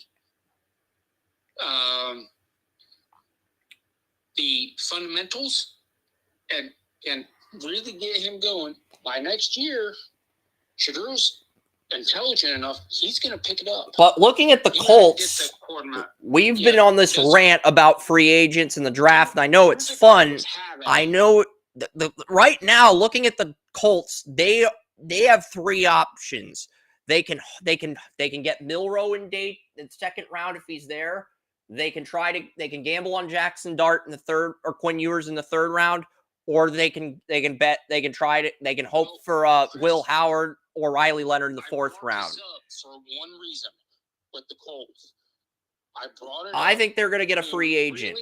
Ballard is high on character, Joey. Please let me finish. Ballard is super high on character. He values character over upside and potential. He does. So I'm looking at Mariota, Dalton, and Winston as the free agent options. And if he doesn't like any of those guys, he's going to have to overdraft a backup. He just is. Well, this is why I brought this up. It's because I brought up Shedeur as a perfect example. But the problem is, do you think the Colts have the infrastructure to draft one of these guys and fix those issues that they may have. They might want to wait until 2026 when Arch Manning turns pro. That's the other thing, Joey, because you're going to have Carson Beck, Drew Aller, Nussmeier. Yeah, but wouldn't it be a freaking crap on their face if they let Richardson and trade him, say, let's just say for fuck's sake, they trade him to the Browns, and the Browns and, you know, They're not going to trade him to the Browns. I think no, they're not, but that's... This is just the fan in you talking. It's not a realistic example. I'm not going to entertain an example if it's not realistic. Chris, it's not a realistic example. You're right, because there are very few realistic examples for. I think if Richardson leaves the Colts, he's going to go to a Miami or a Rams. He's going to go to an offensive-minded coach. Let's take Miami. All right. Let's take Miami. Let's go with Miami. I don't think Miami's a realistic situation either, but there are very few realistic situations for Richardson. The only reason I'd argue Miami's realistic is Tua's concussion history, because if he chooses to retire and you still have Hill and Waddle, if Tua got injured next year, got another concussion, and you got Richardson, no, let's say Tua's healthy in 2025, but then you get Richardson in 2026 as Tua's backup. Tua gets another concussion in 26 after he proved himself and puts together an MVP-like season, and then he gets injured, and then frickin' Richardson comes in, and he's actually throwing the ball deeper than Tua, and he's dominating with Hill and Waddle. This is a scenario. It's a hypothetical. It's a very unlikely hypothetical, but hypotheticals right now in Colts situations. But I'm going to give you a better hypothetical. What about the Rams? The Rams and the Dolphins are the two best hypotheticals for Richardson if he screws up. The Rams, I think, are the best hypothetical. I agree. If, you know, because not only is Flacco gone, Sam Ellinger's rookie deal is up. That's the other thing. So the third-string quarterback was Sam Ellinger. His rookie deal is up. So looking at these contracts, the only QBs that are on the market that are RFAs, there's only 2 RFAs on the market who are under $1 million in cap space. Desmond Ridder and Bailey Zappi. I'm guessing the Colts do not want to trade a 7th-round pick to Cleveland for Bailey Zappi, even though Andrew Berry can make that happen. Desmond Ridder, I would entertain that idea. I don't think it's the best choice, but I would at least entertain that idea. No, but that just shows there are not many... I don't think Ritter's very good, but I would not be opposed to entertaining that idea if you're cheap as hell. But it's absolutely not. It's literally Mariota, Dalton, Winston, trade for Ridder, or draft a QB. Those are literally your options, or draft a backup much earlier than you'd like to. Those are not good options for the Colts. No, and I think the only options for the Colts to trade may be Cleveland, Miami, and fucking or you could get Dorian Thompson-Robinson for like a 7th-round pick. If you're the Colts, he gets a reset and he gets a restart in his career, and he gets an opportunity to start with the Colts if Richardson goes down. That's Dorian Thompson-Robinson needs a lot of work. I agree. As far as 7th-round pick, okay, you have a chance to work with a guy who has a lot of arm talent. So, I mean... But what are your other options, Joey, outside of trading for DTR or trading for Ridder, who's making under $1 million? What are your other plays? Flacco and Ellinger, your backup and third stringer, are gone. You don't have a backup to Richardson. That's problematic. Well, that's kind of what we're talking about with the Colts right now. It's like, do you trade Richardson? Where do you trade him? I don't think you trade Richardson. I think you bring him back. And here's the thing. Richardson will not get traded until 2026. And if he has a third year with injuries, the Colts will move on from him. If he doesn't, if he's healthy, he will play out the duration of the rookie deal. But the problem is Richardson's had so many injuries in the NFL. I know he was healthy in college. Chris, you said Dorian Thompson-Robinson and a trade? Dorian Thompson-Robinson is a free agent. The Browns have 0 quarterbacks on their active roster right now. Well, according to Spotrac, you are wrong. Spotrac says you are wrong. So it doesn't matter what you're saying if the data counter. The Cleveland Browns website says otherwise. Well, the Cleveland Browns website is wrong because Dorian Thompson-Robinson's rookie deal is run. Dorian Robinson was drafted in the 4th round. His 5th round. His rookie deal runs through 2 more years. Okay? The Browns website is wrong and Spot Track is correct. Okay, we'll go with that, and we will. I'm not going to argue with you on facts versus opinions because you're. I'm not going to argue that because my facts counter your facts. Yeah. And this is just going to turn into a boys' club argument. We don't want to argue with it. Jonathan Taylor. There's no argument there. Jonathan Taylor. Makes sense. Yeah, Jonathan Taylor. So you could trade for DTR. You could do. You have Taylor, but you don't really have any other running backs. I mean, the backup running back that you brought in, you drafted the running back out of Northwestern, but I think he ended up getting cut. Salvin Ahmed and Tyler Goodman are the backups to Jonathan Taylor if Taylor gets injured. So Taylor's your bell cow. Taylor's your bell cow, but you don't really have a backup for him. You let Zach Moss walk last year when he signed with the Bengals, and you really don't have that change of pace guy. But you need to get that. What happened to the guy that they had, I think he's a UFA. Oh, jeez. I think he's a UFA. They had Trey Sermon, 4th-string running back on the Eagles, but he's a UFA. So Salvin Ahmed, the Dolphins' 3rd-string running back who got traded to the Colts, and Tyler Goodson, former Packer, those are your backup options if Taylor goes down. Chris, are we predicting the Colts to draft in the top 3 next year? I think the Colts have a very realistic shot at getting the number 1 pick in 26 if Richardson and Taylor get injured. Just looking at their situation, the Pittman Jr. is going to be under contract until 2027, making $23 and $29 million. Alec Pierce, pay increase to $3.7 million. Adonai Mitchell's going to be making $1.6 million. Josh Downs, $1.5 million. So they have some money tied into the wide receiver room. They have Anthony Gold as their number 5 receiver. They also have Laquan Treadwell. They're paying Laquan Treadwell $1 million, over $1 million. They gave him a 2-year contract, but they're paying him $1 million just to be on the practice squad. I mean, he's not even very good, and you're paying him $1 million to be on the practice squad. Treadwell was a precision receiver that could high point balls, that had no speed, and could not create separation, and got his ass kicked most of the time because he did not have what was needed. And you are paying him $1 million to run routes, get the ball intercepted because you're not quick enough to run the routes, and try to high point in the end zone. Like the fuck? Dalton Tucker, the undrafted right guard that the Colts started at right guard, is making $973,000. The Colts are paying their right guard, who went undrafted, less money than Laquan Treadwell. And I'm not saying Dalton Tucker's a good player. I'm not saying Dalton Tucker's a good player, but he deserves to be paid more than Treadwell. That's my point. I think he's a pretty good player.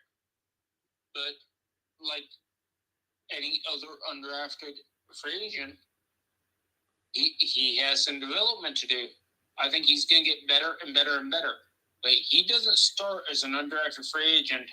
Will Fries suffered a season-ending injury. Here's the thing. Will Fries, who's in the final year of his contract, got injured, and then Dalton Tucker came in and took over at right guard. And Tucker wasn't bad. He wasn't great, but he wasn't bad. And he's getting less money than Treadwell. He's getting $973,333. I'd like to know that too. Ballard has some explaining to do. Yeah, because right now, I think Tucker's got a lot of potential to be a very good starter in this league. Less than Treadwell. That is an insult to him. At least Bortolini's getting more than Treadwell, but he's only getting $1,020,000 more than Treadwell. $1,020,000 $1,020,000 more. That's it. Well, Bortolini was all right.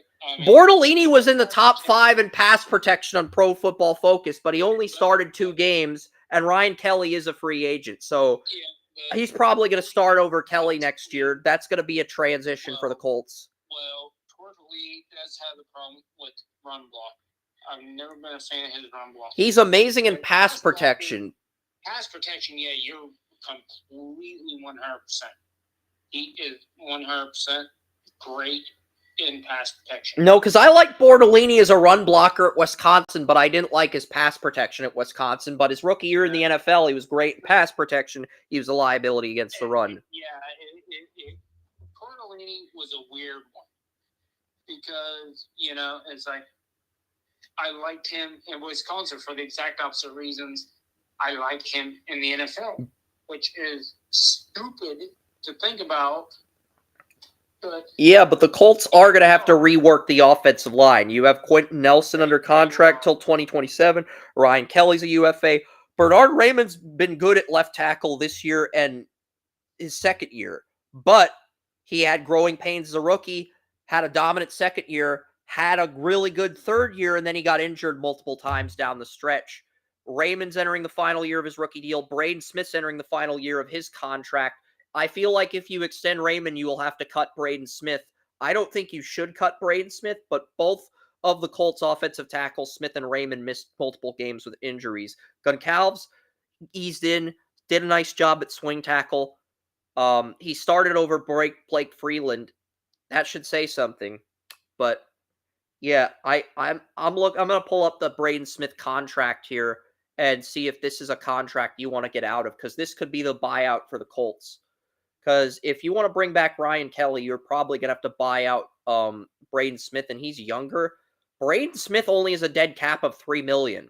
So the Colts can save $16,750,000 if they buy out Braden Smith. Honestly, it's at the point where if Smith doesn't restructure, you just buy him out and pay Raymond, because I think you can get Raymond extended for less than $16,750,000. I think you can get him extended for like $11 or $12 million for 2 or 3 years. I think you can get him I think you could get Raymond the exact deal Walker Little got in Jacksonville. I do. Yeah, but do you really want to kill the leadership that Kelly brings to that line? You mean Braden Smith? Ryan Kelly's a UFA. Braden Smith is not a UFA, but you can cut him and he saves $16,750,000. Kelly is a strong leader. Would you want to bring him back under 1 year, or would you like? Well, Ryan Kelly, you got $28 million.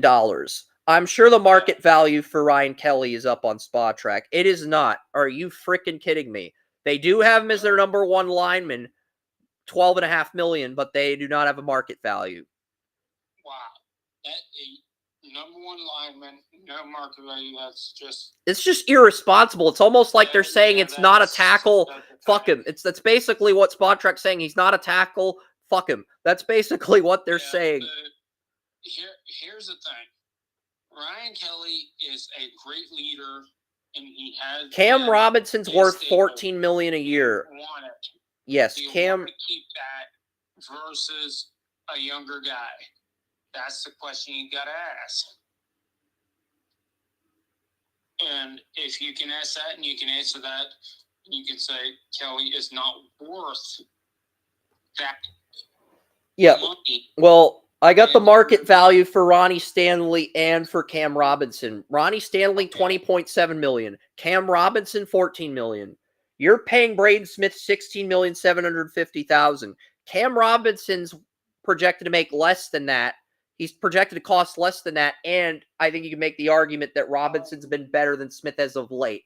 I'm saying Braden's been better in his career. Braden's better in his career. Braden's been better in his career, but this season alone, I think you can make an argument for Robinson, just for this year alone with the Vikings. But,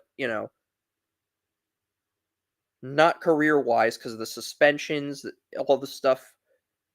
But yeah, the Colts are in a tough spot here. Their only running backs with market value are Aaron Jones and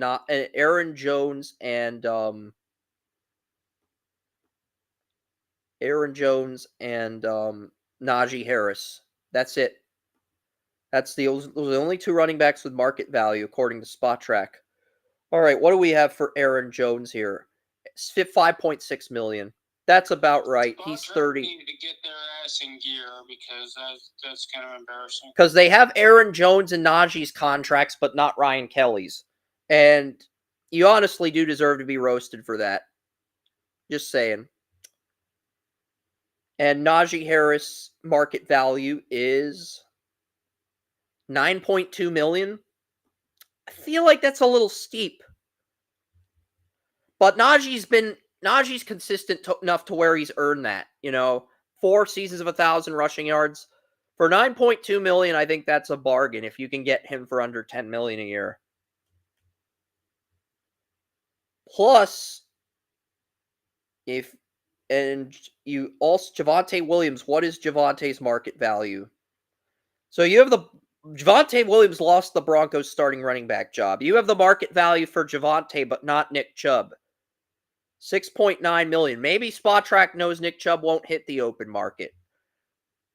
Maybe there's something there, but as far as the Colts go, they're going to have to revamp the offensive line. Backup QB, backup running back, only 28 million. They might have to bite the bullet and cut Braden Smith in order to bring back Ryan Kelly. I don't know. That's something we'll have to keep an eye on. Defensive tackles, Buckner and Stewart are back. Kwity Paye will be back. Samson Ekubom will be back. Deo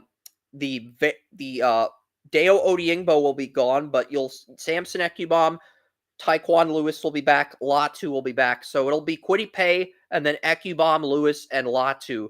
Ekubom and Lewis got injured in training camp. So with Odiengbo gone, Latu's going to compete against Ekubom and Lewis. And what's interesting with Latu is he won that competition in training camp, but then played poorly in the regular season and got benched for Odiengbo and then developed his rookie year. So I think Latu wins that competition, but Kwity Paye's in the final year of his rookie deal. Ekubom, you got a big decision to make with Kwity Paye because you're at the tipping point where you either have to pay him or trade him away.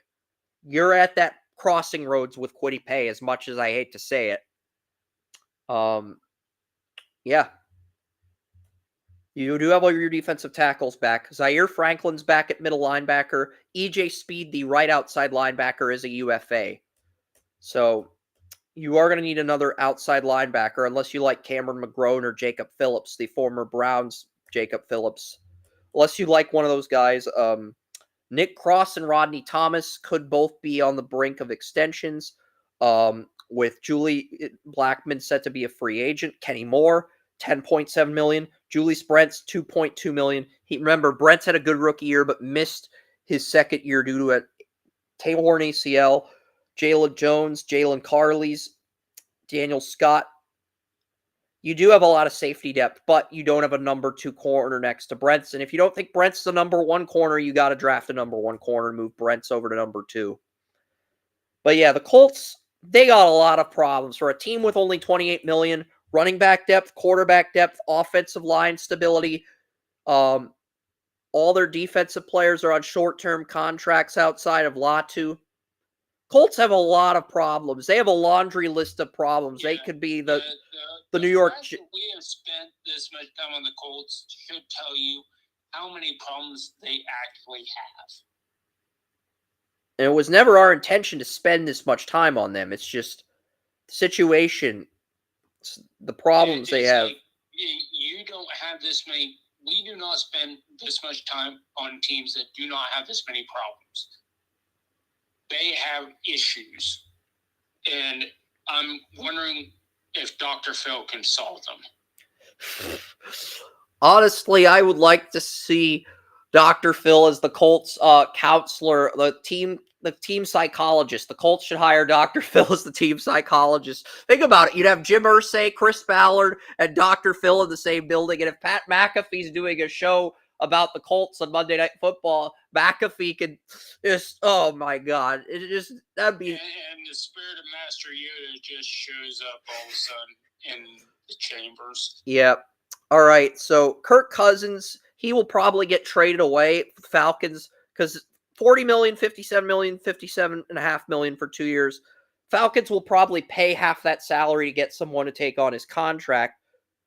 And then the question becomes, what do they do as the backup to Penix? Because right now you have Cousins, Penix, and Emory Jones. You don't have a backup to Penix. I don't know how much cap space the Falcons have. I would imagine it's low. It is. They are $8 million over the cap. Will that change, though, if they trade Cousins away? I think it will, but a team's going to have to pay part of Cousins' salary. I don't think the Falcons are going to pay all $40 million. But, teams, it works both ways. Team's probably going to have to pay. Team that trades for Cousins is probably going to have to pay for half his salary. Here's the thing. Even though the Browns are negative $30 million. We've all heard.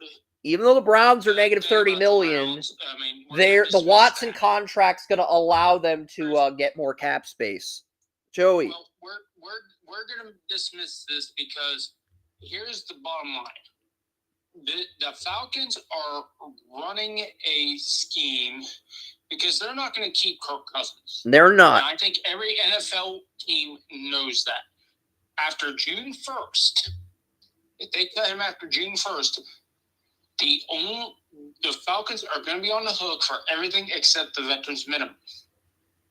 So we're going to find out what happens after June 1st because the Falcons will cut him. No, the Falcons. After June 1st, the Falcons would. Nobody's going to trade for him. The Falcons do. Cousins is a dead cap of $65 million. That's pre-June 1st and post-June 1st. So. And there is nothing they can do about that. They are stuck with him for one more year. They are stuck with him for one more year, and if they cannot get a team to trade for him, they might just hold him hostage. Well, as a backup. Can't even do that because yeah, they can. Because yes, it will cost them more to keep a hold of him than what it would for somebody to get him post June 1st on a cut. But it's going to cost them regardless. Yeah, you're 100% on that. It is going to cost them dearly. Whether they cut him post June 1st, pre June 1st, the only hope they have is to trade that contract. But everybody knows that they're going to cut him. So why the hell are they going to trade for it? So the one thing because you can just keep the contract. Atlanta did something amazing. Here. They did this knowing what was going to happen and drafted his replacement, knowing that his replacement would be ready a year or less before that. So they were going to have his replacement on a rookie contract. There's also a no-trade clause in the contract. Contract notes, $90 million guaranteed, 26 roster bonus, 27 roster bonus, $34 million of the 24-25 salary is insured, full no-trade clause. That means Kirk Cousins cannot be traded. There's a no-trade clause in the contract. Ding, ding, ding.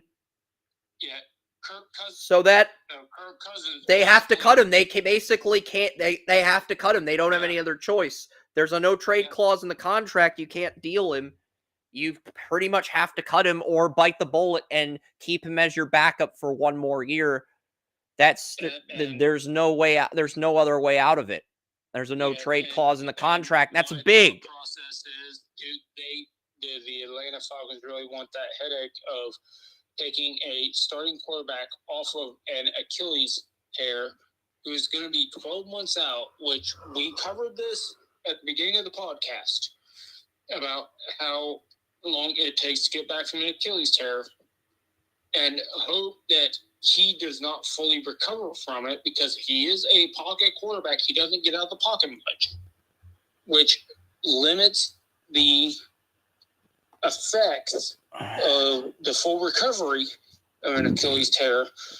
Are you going to risk him challenging your young star potential franchise quarterback at any point in time ever? So in that thought, are you going to take the post-June 1st freaking shellacking? Or are you going to say, we're just going to keep you and hope for the best. Spot Track does not do the post-June process.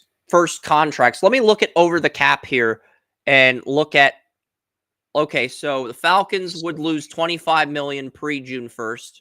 Let's see what they would get post-June 1st. If Not much. I want to see. Can I please see the numbers, Joey? I know you want to provide commentary and entertain people, but I want the numbers. The numbers matter. The numbers are my narcissistic supply when it comes to... those numbers. Let me get those numbers, please. Oh, they would save nothing. They wouldn't lose any cap money if they cut him June 1st, but they wouldn't gain any cap money either. But that's the big caveat, because they do not lose cap money for cutting him post-June 1st. So now that we know that, that's going to... Here's the thing, Chris. Any team that signs him post-June 1st only has to pay him the veterans minimum, and the Falcons will have to pay the rest. That's post-June 1st. Now, if things... I want to talk about the numbers. You just want to talk about the detail, the bottom line. Now, Chris, if nobody claims him, now that's something different. The Falcons are off the hook. What is the veterans minimum? Do you have the exact number for the veterans minimum? Do you have the... I think it's 4.1 million. Let's find out. Let's find out. It is I read it last week. The minimum salary for players is $795,000. It's $985,000, but a minimum salary for a player with 7 years of experience is $1.2 million. So it'd be even less. Yeah. This is why you look up the numbers instead of reporting what you hear. I did look up the numbers, but I read something different. I forget where I read it, but yeah, but I basically use Spot Track and over the cap. But Spot Track, I'll trust you on that because you're usually good with, Because what I failed to do with the Cousins contract is Spot Track. Sometimes Spot Track lists pre-June 1st and post-June 1st cuts. They didn't list that Kirk Cousins had a post-June 1st cut where the cap number is 0. You don't lose any cap money if you cut him post-June 1st, which means he's getting cut post-June 1st. That's... It all depends on... Because what'll happen is the free agency cycle will happen, the draft will happen, and then the second wave of free agency, the post-June 1st free agency will happen. And if a quarterback and if the Browns can get him after taking their quarterback at 2, they don't have to rush the rookie into the lineup. They can let him develop like the Falcons did with Penix, basically. Yeah, and they will only have to pay the veterans minimum, whereas anything else, depending on the contract, will come elsewise because Cousins has so much guaranteed money. Now, the Falcons are $8 million over the cap. Who can they cut to save cap space? Okay, over the cap, Caleb McGarry saves $14.5 million, the Falcons' right tackle. Grady Jarrett saves $16.2 million, but Grady Jarrett's too fucking talented to cut. I'm sorry, he is. I wouldn't want to cut Grady Jarrett. If you can get a team to take on $10 million of his salary and they give you a first-round pick, you can move him. Otherwise, keep him in Atlanta and keep him happy. Yeah, because what we're really talking about is the guaranteed money. Caleb McGarry, the Falcons don't have a lot of depth at offensive tackle, and while they do have Jake Matthews, Caleb McGarry did miss a few games with injuries. McGarry seems like the guy you're going to have to sacrifice to get under the cap, unfortunately, because it's him or Grady Jarrett. There's no other way around it. You're $8 million over the cap. Yeah. Because what we're really talking about is the guaranteed money for these guys. Yeah. And Atlanta owes a lot of guaranteed money to a lot of guys. And a lot of guys that they have is dead money, too. But that's... Yeah. Yeah, so Atlanta is... They kind of... They have to either move Grady Jarrett, who saves $16 million, or move Caleb McGarry, who saves $14 million. They could move Jake Matthews, their left tackle, but that would only save $9.7 million, which would get the Falcons to $900,000 under the cap. And that would just be a bad move because A, he's your best tackle, and B, you wouldn't have enough cap space to sign your rookie. So it is McGarry's getting cut. That is the bottom line. Caleb McGarry's getting cut. Because they're not going to, they can do the June 1st with Cousins. And those are pre-June 1st cuts. But they're not going to cut Grady freaking Garrett. Because you got to look at both the pre-June 1st cuts and the post-June 1st cuts. The pre-June 1st cuts, Falcons are $8 million over the cap. They are going to cut somebody to get some cap money in free agency. And that's not going to be Grady Jarrett. And it's going to be, it's probably going to be Caleb McGarry. Let's be real. Yeah. Lidstrom. Like if you give me Grady Jarrett versus anybody else they could cut, and they say, we want to cut Grady Jarrett, I say, you're freaking insane. Because that's your best defensive player. You do not cut him under any circumstances. I agree. Cut one of these other guys. And it's got to be McGarry, unfortunately. I mean, nobody else. You could cut Lidstrom or Jesse Bates post-June 1st, but you want money now, pre-June 1st. Your options are Jarrett or McGarry, and that's it. Yeah. And you got to go with McGarry, unfortunately. All right, we're going to get to the Falcons' other positions besides QB. Bijan Robinson, Tyler Algier on rookie deals. Mooney and London are both going to be under contract. Mooney's going to get final year of his rookie deal is going to take effect, 5th-year tender in 2026. And you're going to have Mooney in London for the next 2 years after this season. Ray McLeod, Philip Dorsett, both on 1-year deals in 2025. You also have Casey Washington, a receiver you drafted, Makai Polk. Honestly, I don't like these receivers outside of Mooney and London. I think you need a better slot receiver. Hodge is a UFA. Rondale Moore is also a UFA. I do think the Falcons need a slot receiver to complement Moody and London. And but what they're going to do is they're probably going to get a guy in the 3rd round, maybe the 4th round, to compete with McLeod and Dorsett. And if he's good enough to beat those guys out, great. And if he's not, they're going to roll with McLeod and Dorsett next year. That's probably as stopgaps. Falcons only have 2 tight ends under contract. Kyle Pitts, 5th-year tender. He's getting paid. Charlie Woner. Entire offensive line is back next year. Outside of Drew Dahlman, your starting center, everyone else is back. Drew Dahlman is not back, the starting center, but everyone else is.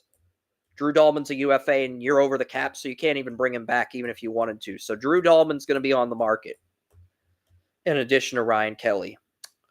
Jesse Bates. Oh, shit. Grady Jarrett's in the final year of his contract. You're going to have to extend Grady Jarrett for 26. I mean, shit.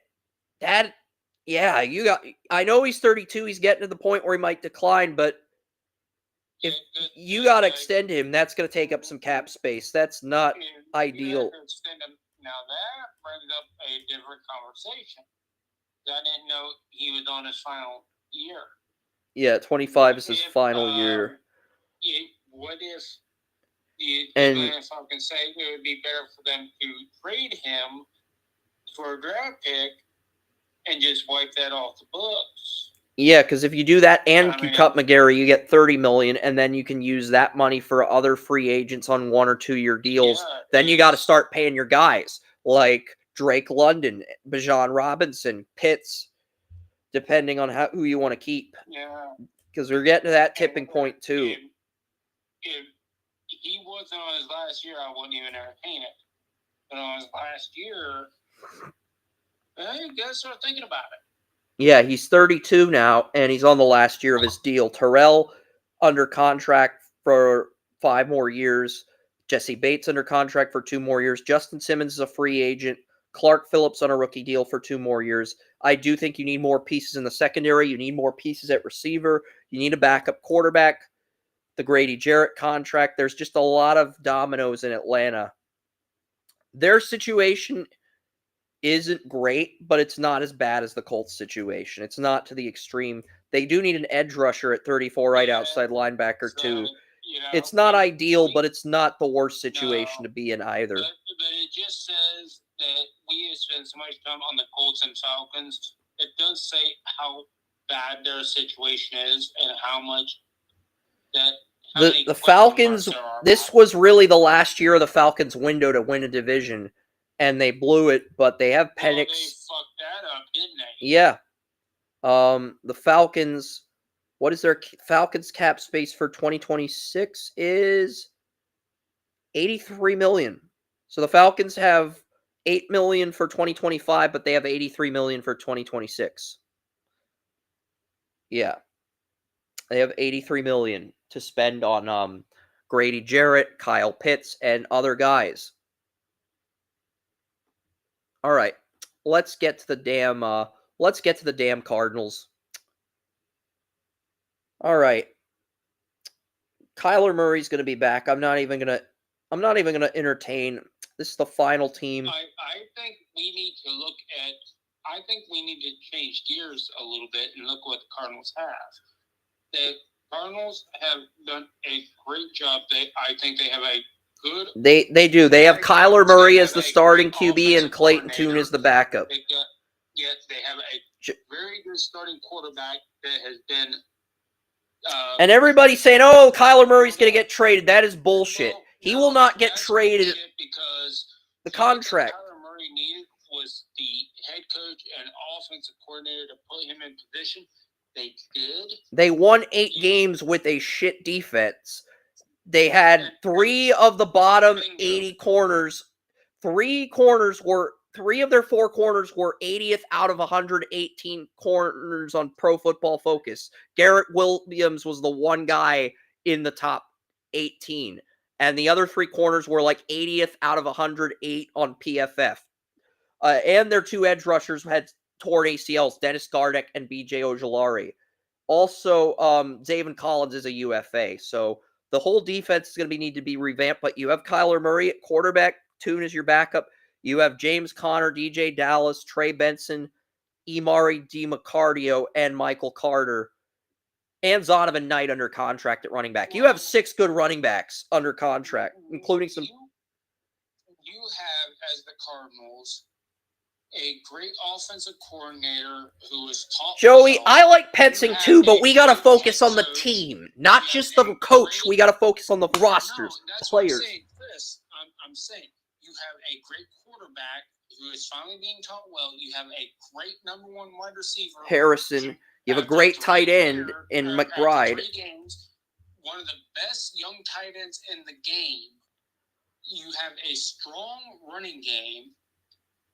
I feel like Michael Wilson could be upgraded as a number 2 receiver. He hasn't been horrible enough to where I'd cut him, but I'd demote him to a number 3 if you can get a better receiver in the draft. But it's not a big issue. It's not a big issue because you're at the tipping point where you're going to have to start paying McBride and some of these other guys money as well. Yeah, you're right. And it's like, but my point is they have kind of the whole package on offense. They only need to, upgrade number 2 receiver, maybe get a. They did get Xavier Weaver as an undrafted free agent, the Colorado receiver that Oren liked. They did get him as an undrafted free agent. He's under contract. Well, maybe he steps up. He's going to have to step up or they're going to have to draft a receiver. Yeah, there's no other. Oren is looking like a freaking genius right now. I had Weaver in the 5th round ahead of Brendan Rice.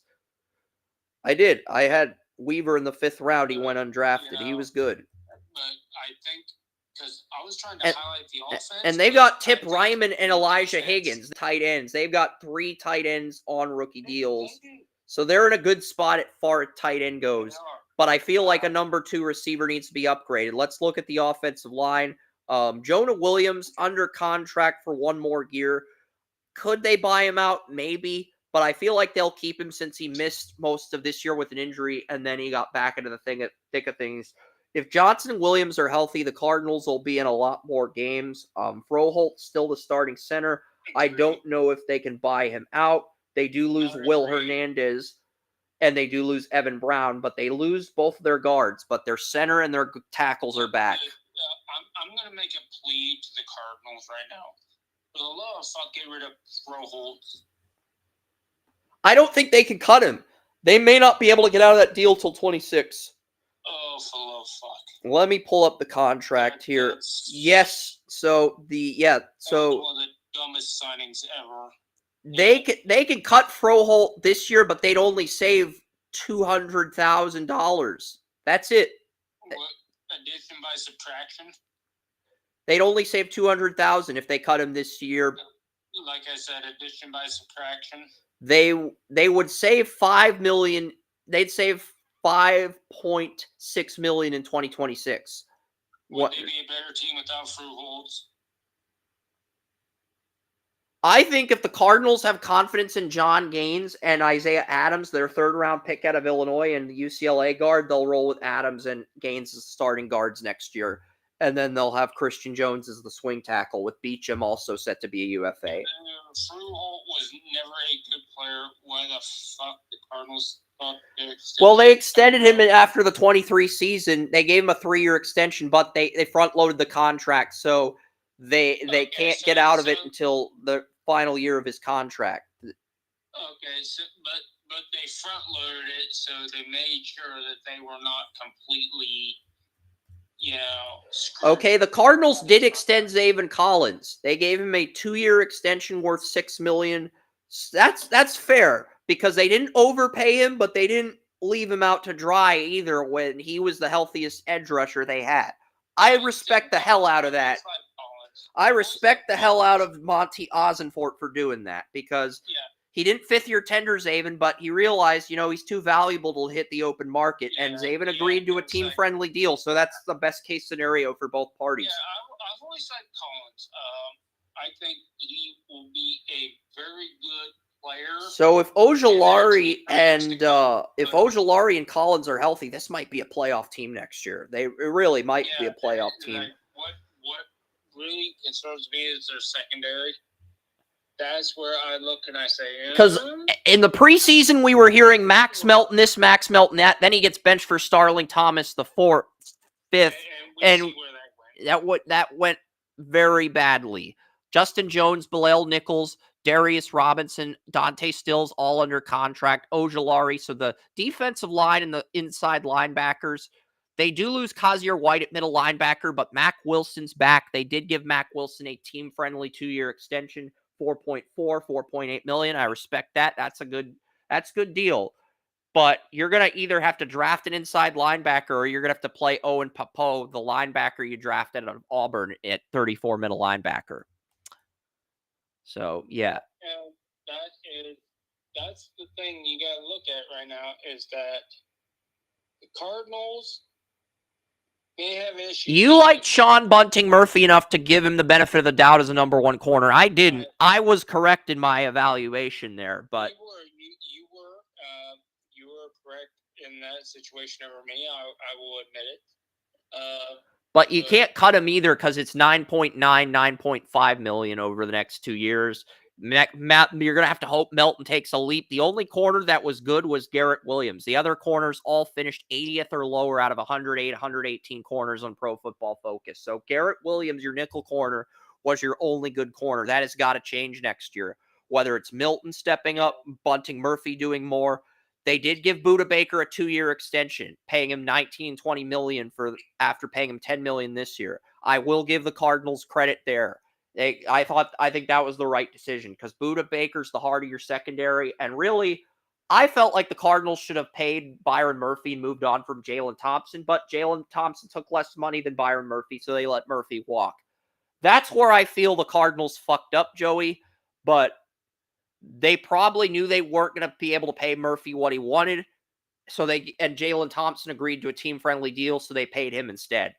That's where the Cardinals' previous regime fucked up for Monty Ossenfort. That's where they fucked up. I think we're in agreement there. But yeah, the Cardinals, they are going to need a sack artist, and they're going to need defensive backs.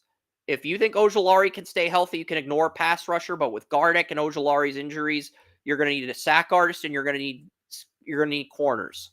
If you can just get a sack artist and corners in the first 3 rounds of this draft, I think the Cardinals could very easily steal the NFC West from the Rams next year. Because I'm not saying the Rams won't go down without a fight. The Rams will put up a fight for that division. And you could say the same about San Francisco. Heck, you could say the same about Seattle if Geno comes back. But, I think the Cardinals have a chance to win 9 or 10 games. And if they don't win the division, I think they could get a wild card next year with all the talent they have. When with Petzing, they're in a good spot, like you mentioned earlier. Is there anything else we need to cover? Because we got through the Cardinals. Phew! It's like we covered teams 9 through 16 today. 9 through 13 went pretty smoothly, even after William left. And then it felt like we were dragging a car. When we broke down the Colts and the Falcons offseason previews, Joey, it felt like we were pushing a car to a gas station on a highway. Felt like we were dragging a car by the rope to a gas station. That's how lengthy the offseason previews were. Cardinals is just boom, boom, we're done. Chris, I was just on the floor trying to get my back in order. Do you think I'm pulling a car? I'm saying talking about the Colts and Falcons offseason previews was like trying to drag a car, trying to push a car. The Colts and Falcons have so many offseason problems that talking about them in depth is like trying to push a car. I'm not saying it's fun or enjoyable. I'm saying that's just the reality. That is... There are just so many layers. I mean, even with... we spent 10 minutes on the Kirk Cousins contract. And we spent another 10 minutes on the Richardson backup. Situation. Yeah. It's very difficult to work with at this point. So we're trying, we're doing our best, but there's a lot of layers to it. Broncos were over the cap last year, had the least cap space of any NFL team. The Broncos have $35.7 million to spend in 2025. Why is that significant? The Bengals are picking at 17. Never mind. I jumped the gun. I thought we were on the playoff teams. Bengals and Seahawks will, if we do 17 through 24, we would start with the Bengals and wrap up with the Vikings next week. So, yeah. But yeah, I'm going to get into the other non-NFL news. I promise you guys I will keep this as quick as possible. NHL news, the goalie, Alex Nedeljkovic of the Penguins, they waived Tristan Jarry, their all-star goalie, but Alex Nedeljkovic, a goal, an assist, and 40 saves. He's the second player outside of Gordie Howe to have his own hat trick named after him. But yeah, Gordie Howe had 1 goal, 1 assist, 1 fight. That's the Gordie Howe hat trick. The Alex Nedeljkovic hat trick, 1 goal, 1 assist, 40 saves by a goalie. Not the standard 30 that you want from your goalie, 40, which is above the... Because 30 saves a game is what you want from your goalie, but 40 saves a goal and assist, that is the Alex Nedeljkovic hat trick, the goalie hat trick. The official goalie hat trick, that is now a thing in hockey, a goalie hat trick. I never thought we'd live long enough to see that, but it's a thing now. Goalie hat trick is a thing. All right, that's it for that. NBA news, Cooper Flagg dominating at Duke. First player since JJ Redick to post 40 points in a game. Wes has been texting me. I think I've gotten 3 texts from Wes about Cooper Flagg. He is as good as advertised. The people that hyped him up were right, but it's just the people who wanted to compare him to Larry Bird. They annoy the shit out of Joey. I'm not going to say anything more on that. But yeah, Cooper Flagg, Dylan Harper, and Ace Bailey are the projected top 3. I had Bailey at 2, Harper at 3. Harper's now ahead of Bailey. But it's interesting what's going to happen. Kasparis Giannakoulianis, a player I hadn't have on my radar at the beginning of the year, is now at number 5 in the NBA mock. Igor Demin, a player I loved at the beginning of the year, has fallen to number 10. Got off to a very good start, but has struggled as of late. We'll see what happens with this because the Utah Jazz have 3 first-round picks. They got a first-round pick from the Cavs. Danny Wolf, the Michigan center, is projected to go to the Celtics. It's too early to do an NBA mock draft outside of the top 3 guys. But right now, the Wizards, the Raptors, the Jazz are in the lottery. The lottery is going to be big because there's 4 lottery draws now in the NBA instead of 3. All right. Okay. Yeah, I think the NBA draft's gonna.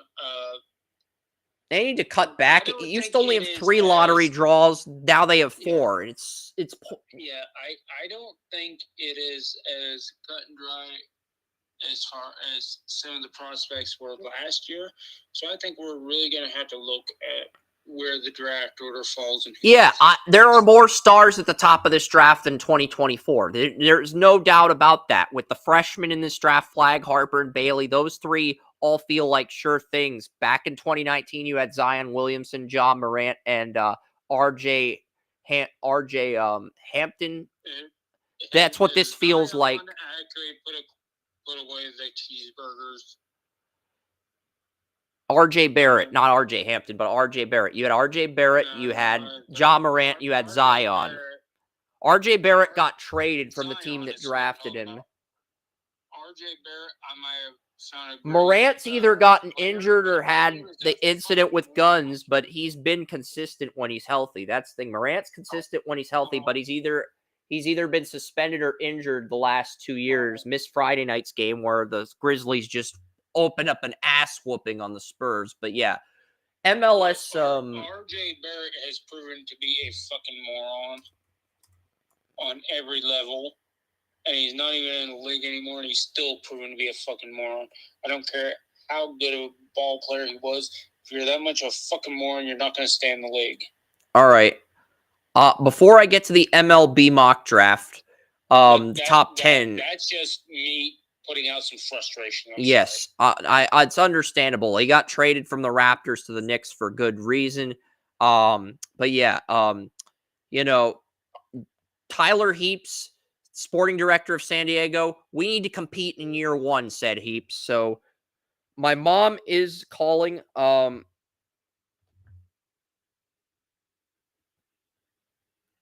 right, my mom is calling, but it's literally, we're literally on the final 2 segments. But yeah, San Diego, they want to be competitive right out of the gate. They took Manu Dua, a freshman at UC Santa Barbara, number 1 overall.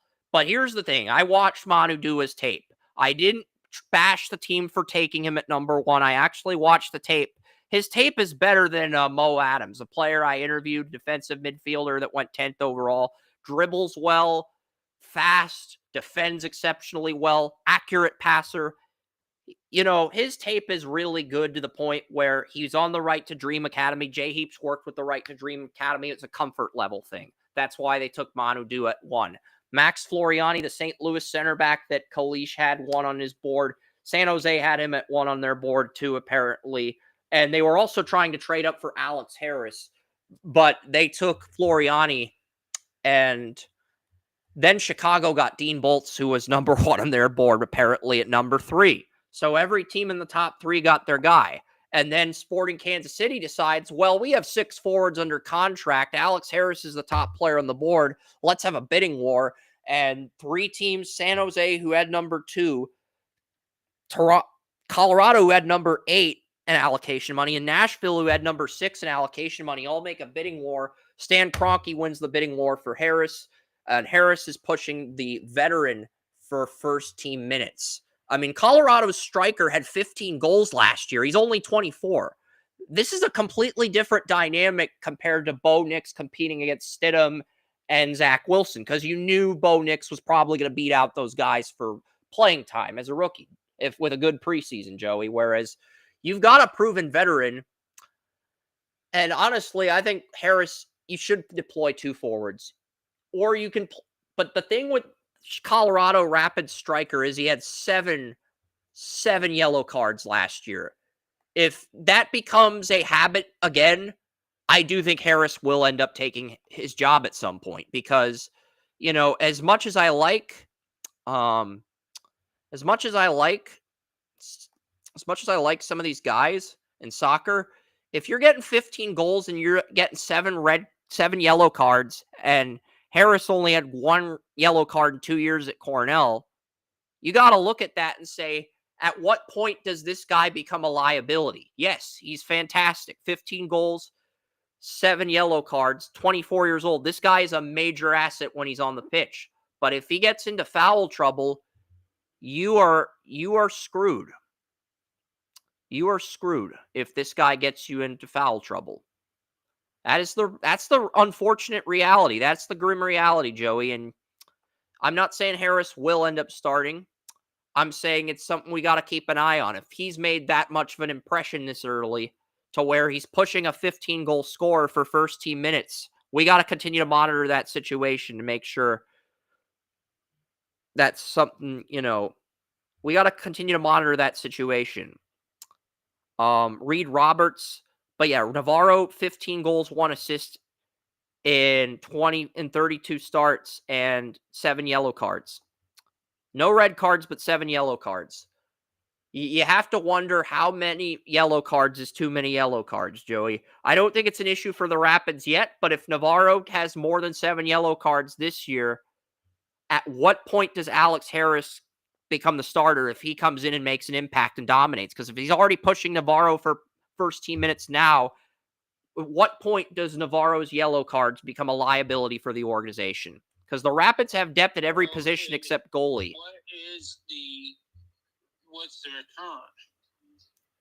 Navarro's 24 years old. He has 15 goals, 1 assist, but he also has 7 yellow cards.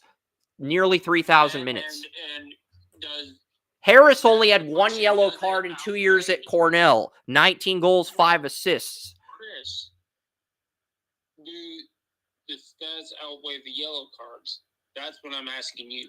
Do the goals outweigh the yellow cards? 15 goals, 7 yellow cards. I would say yes. The goals outweigh the yellow cards by a 2-1 margin.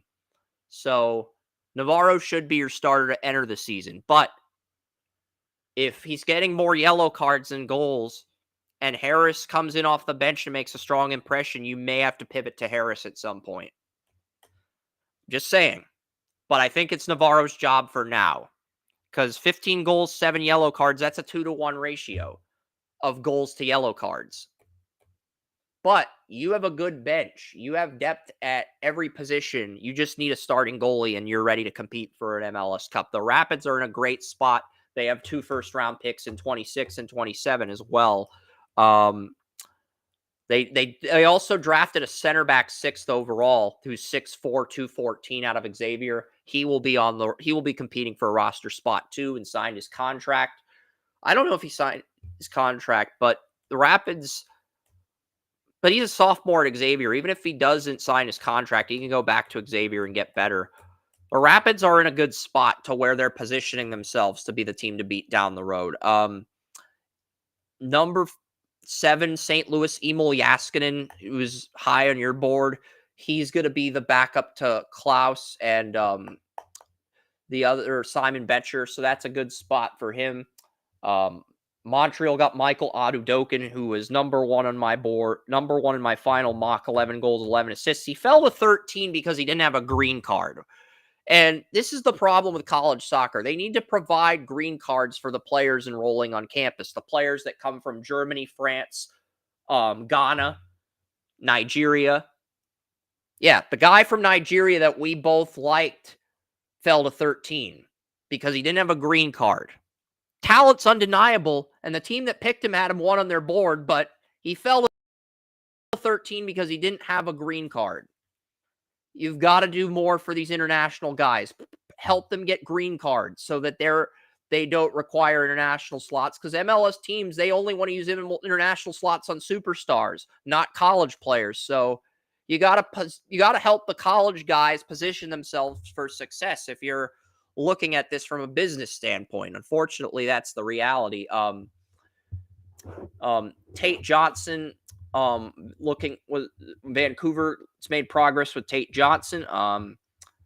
Donovan Peresin, the goalie that we both liked, goes to New England Revolution at 18. He will be competing for a roster spot.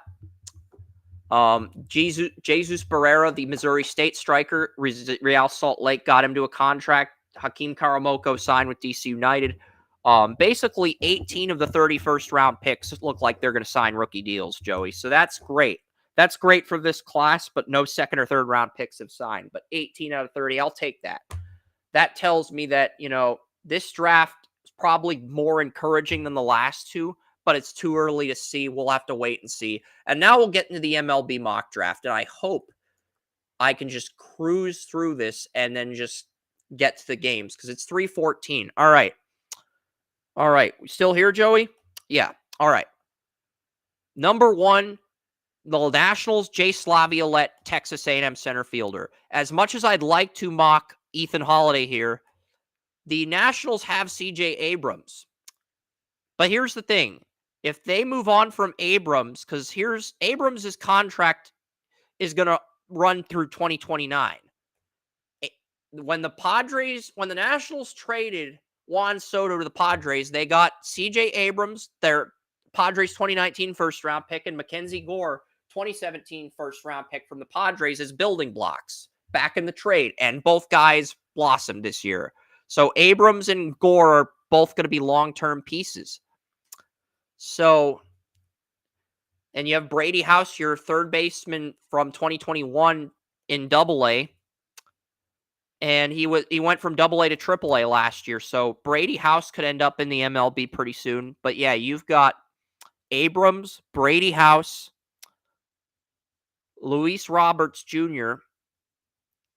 Luis Robert Jr. and Luis Roberts Jr. are two different players. One's on the Nationals, the other's on the White Sox. Trey Lipscomb, the Nationals 22 third-round pick out of Tennessee, could be the future first baseman. So I do think the infield is decent, and I like Dylan Cruz at right fielder. Dylan Cruz is going to be on the Nationals MLB team next year. But outside of Mackenzie Gore, none of your starting pitchers are any good. You did add you got Jorge Lopez from the Cubs as a closer. I do think the Nationals bullpen is good, and they have some nice bats. But outside of Abrams and Cruz, they really don't have that star that's going to elevate them. And look, Jay Laviolette is better than Ethan Holiday. 6'6", 230, 21 home runs as an SEC freshman, 29 home runs last year, and he got Texas A&M to the College World Series championship game where they lost to Tennessee. I think Laviolette, I just don't think you can pass on the consistency and the size and the traits of a five-tool batter. This is a guy that I think the Nationals have to take at 1.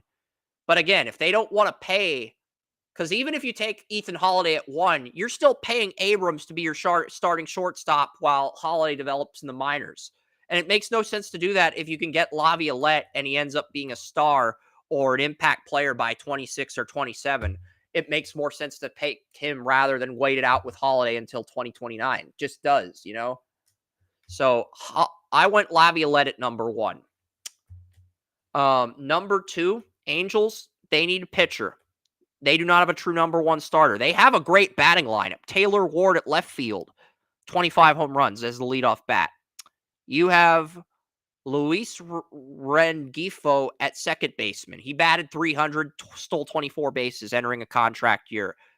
But you also have Christian Moore, last year's 8th overall pick out of Tennessee in the minors. He's already in AAA. And he will be ready if you move Rengifo before the trade deadline. He will be ready to step up. Christian Moore. Mike Trout bats third. The Angels have Jorge Soler as their designated hitter, batting 4th. He had 48 home runs with the Royals in 2019, 30 home runs with the Marlins in 23. Soler's a good designated hitter, hits with a lot of power. Nolan Schnottel, first baseman, batting 5th. Zach Neto, Camp 22 first-round pick, along with Schnottel batting 6th. Logan O'Hoppe, 20 home runs at catcher, batting 7th. Anthony Rendon, he was a World Series champion with the Nationals. I know he's regressed a lot, but his contract runs through 2027. He's batting 8th. And then Joe Adell, the Angels 2017 first-round pick, is batting 9th. And they got some great utility players, too. Mickey Moniak, Travis d'Arnaud in free agency as a backup catcher. Kevin Newman, former Arizona shortstop, and Scott Kingery, former Arizona second baseman that the Phillies took in the second round as the utility players for depth. So looking at the Angels, not only do I like their batting lineup, I like their utility players. The problem is they are banking on Yusei Kikuchi, who had a really bad ERA, 4.45 ERA, to be their number 1 starter, even though he led the Mariners in strikeouts last year. They're banking on Kikuchi to be their number 1 starter, and I just don't see it, Joey. I am a fan of what the Mariners are doing. We're going to get to the Mariners at 3, but the Angels at 2. As far as the Angels at 2, I like their batters. They got to get that true number one starter. I mean, Jose Soriano and Tyler Anderson, your number 2 and 3 starters, are the only pitchers with ERAs of under 4. You do have Kyle Hendricks. If Hendricks can pull a 180, he could be a steal. But you're banking on Hendricks. You're banking on Reed Detmers, who had a god awful 6.7 ERA as the number 1 starter, and you're banking on Kikuchi. That's too many bad pitchers to bank on. So I think the Angels take the pitcher at 2. You are far higher on the Angels pitchers than I am. I'm not high on the Angels pitchers. I'm high on the Angels batters. Yeah. Well, you're higher on the Angels pitchers than I am. So if you're not high on them, that means I am through the freaking floor. Because I do not like them. I do not. What do you think of the Angels batters? This 1 through 9 lineup and the utility batters, they're decent. The problem is the pitching sucks. I think if the Angels get a number 4 power hitter, a proven power hitter, I think their lineup's going to take off. They got Jorge Soler. They got him from the San Francisco Giants. 21 home runs. But who else can they get? I mean, they got a pretty complete lineup, top to bottom. Yeah. I think they need one more. I think they need just one guy who can. So basically, if Rengifo gets traded at the deadline, Christian Moore or Scott Kingery will be your starting second baseman. And I'm guessing you're waiting for Moore to arrive, because Moore was drafted out of Tennessee when they won the College World Series. I mocked the Angels. I'm guessing you're waiting for Moore to arrive from the minors and break out. Because I think they do have the minor leaguers to give me everything I want offensively. I'm just waiting for it. Pitching wise, I have no hope. They need Soriano and Anderson, 3.42, 3.81 are their best pitchers. Hendricks struggled. Kikuchi, Detmers, liability. Now, looking at the bullpen, Ben Joyce, 2.08 ERA and 4 saves. He emerged into a young closer. Ben Joyce. I will give him the Joyce I do like. He showed a lot of promise in limited action. A lot of promise in limited action. That doesn't mean he'll be good, but absolutely not. But there's enough to be encouraged with what you see. He didn't play enough for me to group him in with everybody else, but he played enough to give me a taste, if that makes sense. He gave me a taste of what he could be. Agreed. So I've got to give him the benefit of the doubt, where the others, I'm just like throwing my hands and like, get that. Yeah, you have Ben Joyce, and you also have some decent middle relievers. You do. The Angels have some good middle relievers, 3 decent ones. You have Ryan Zefferjan, who can also be used as a setup pitcher, Jose Quiljada, and Hans Kraus, who had a 2.84 ERA with the Phillies out of the bullpen. So they got the Phillies middle reliever, Hans Kraus. So their middle relievers are better. They took a step right there. They need a setup pitcher, 1 more middle reliever, and 2 long relievers. But if they can get to the 6th, 7th inning with a lead, they might be able to win some games to set things up for Ben Joyce. But it comes down to the bullpen it comes down to the middle relievers and Ben Joyce. If the Angels lead in the 9th inning, they should be able to win some games with Ben Joyce, but they're going to need the lead in the 6th or 7th inning, and they're going to have to rely on these middle relievers if they want to steal some games. They took a step in the right direction. I don't think they're a playoff team because they don't have the starting pitching to be a playoff team, in my honest opinion. Not even close. But they took a step in the right direction by going out and getting a very nice reliever to add on to a closer that'll give you a promise. So they're taking steps in the right direction. If Jace Laviolette goes first, the Angels can either draft Ethan Holiday or Jamie Arnold. I think they draft Jamie Arnold 2nd overall. Holiday is still an amazing prospect. If they have a chance to draft him and they don't, then fuck them. The only reason I'm saying they might not draft Holiday is because they drafted Zach Neto in the first round of the 22 MLB draft, and he hit 23 home runs. Zach Neto hit 23 home runs, and he had 30 stolen bases. But he enters arbitration level 1 in 26. You're going to have to pay him. Why does a pitcher have to do anything with a batter? I mean, do you really want to replace Zach Nito, 23 home runs, 30 stolen bases with Ethan Holiday when he's proven himself at the highest level? I don't want to replace either of them. You can go and get your hitter and re-sign him, and you'll how much is Holiday on a rookie contract? How much is Jorge Soler? What's the contract? It's a 3-year, $42 million contract. So yeah, Jorge Soler, he has 2 years left on his deal with the Angels. So the Cuban outfielder that the Giants signed to a 3-year contract, he has 2 years left on that contract, making exactly $16 million a year. Okay, so $16 million a year, $13 million. I'm just failing to figure out how you're. And Soler's a good player, but he's in the wrong side of his 30s.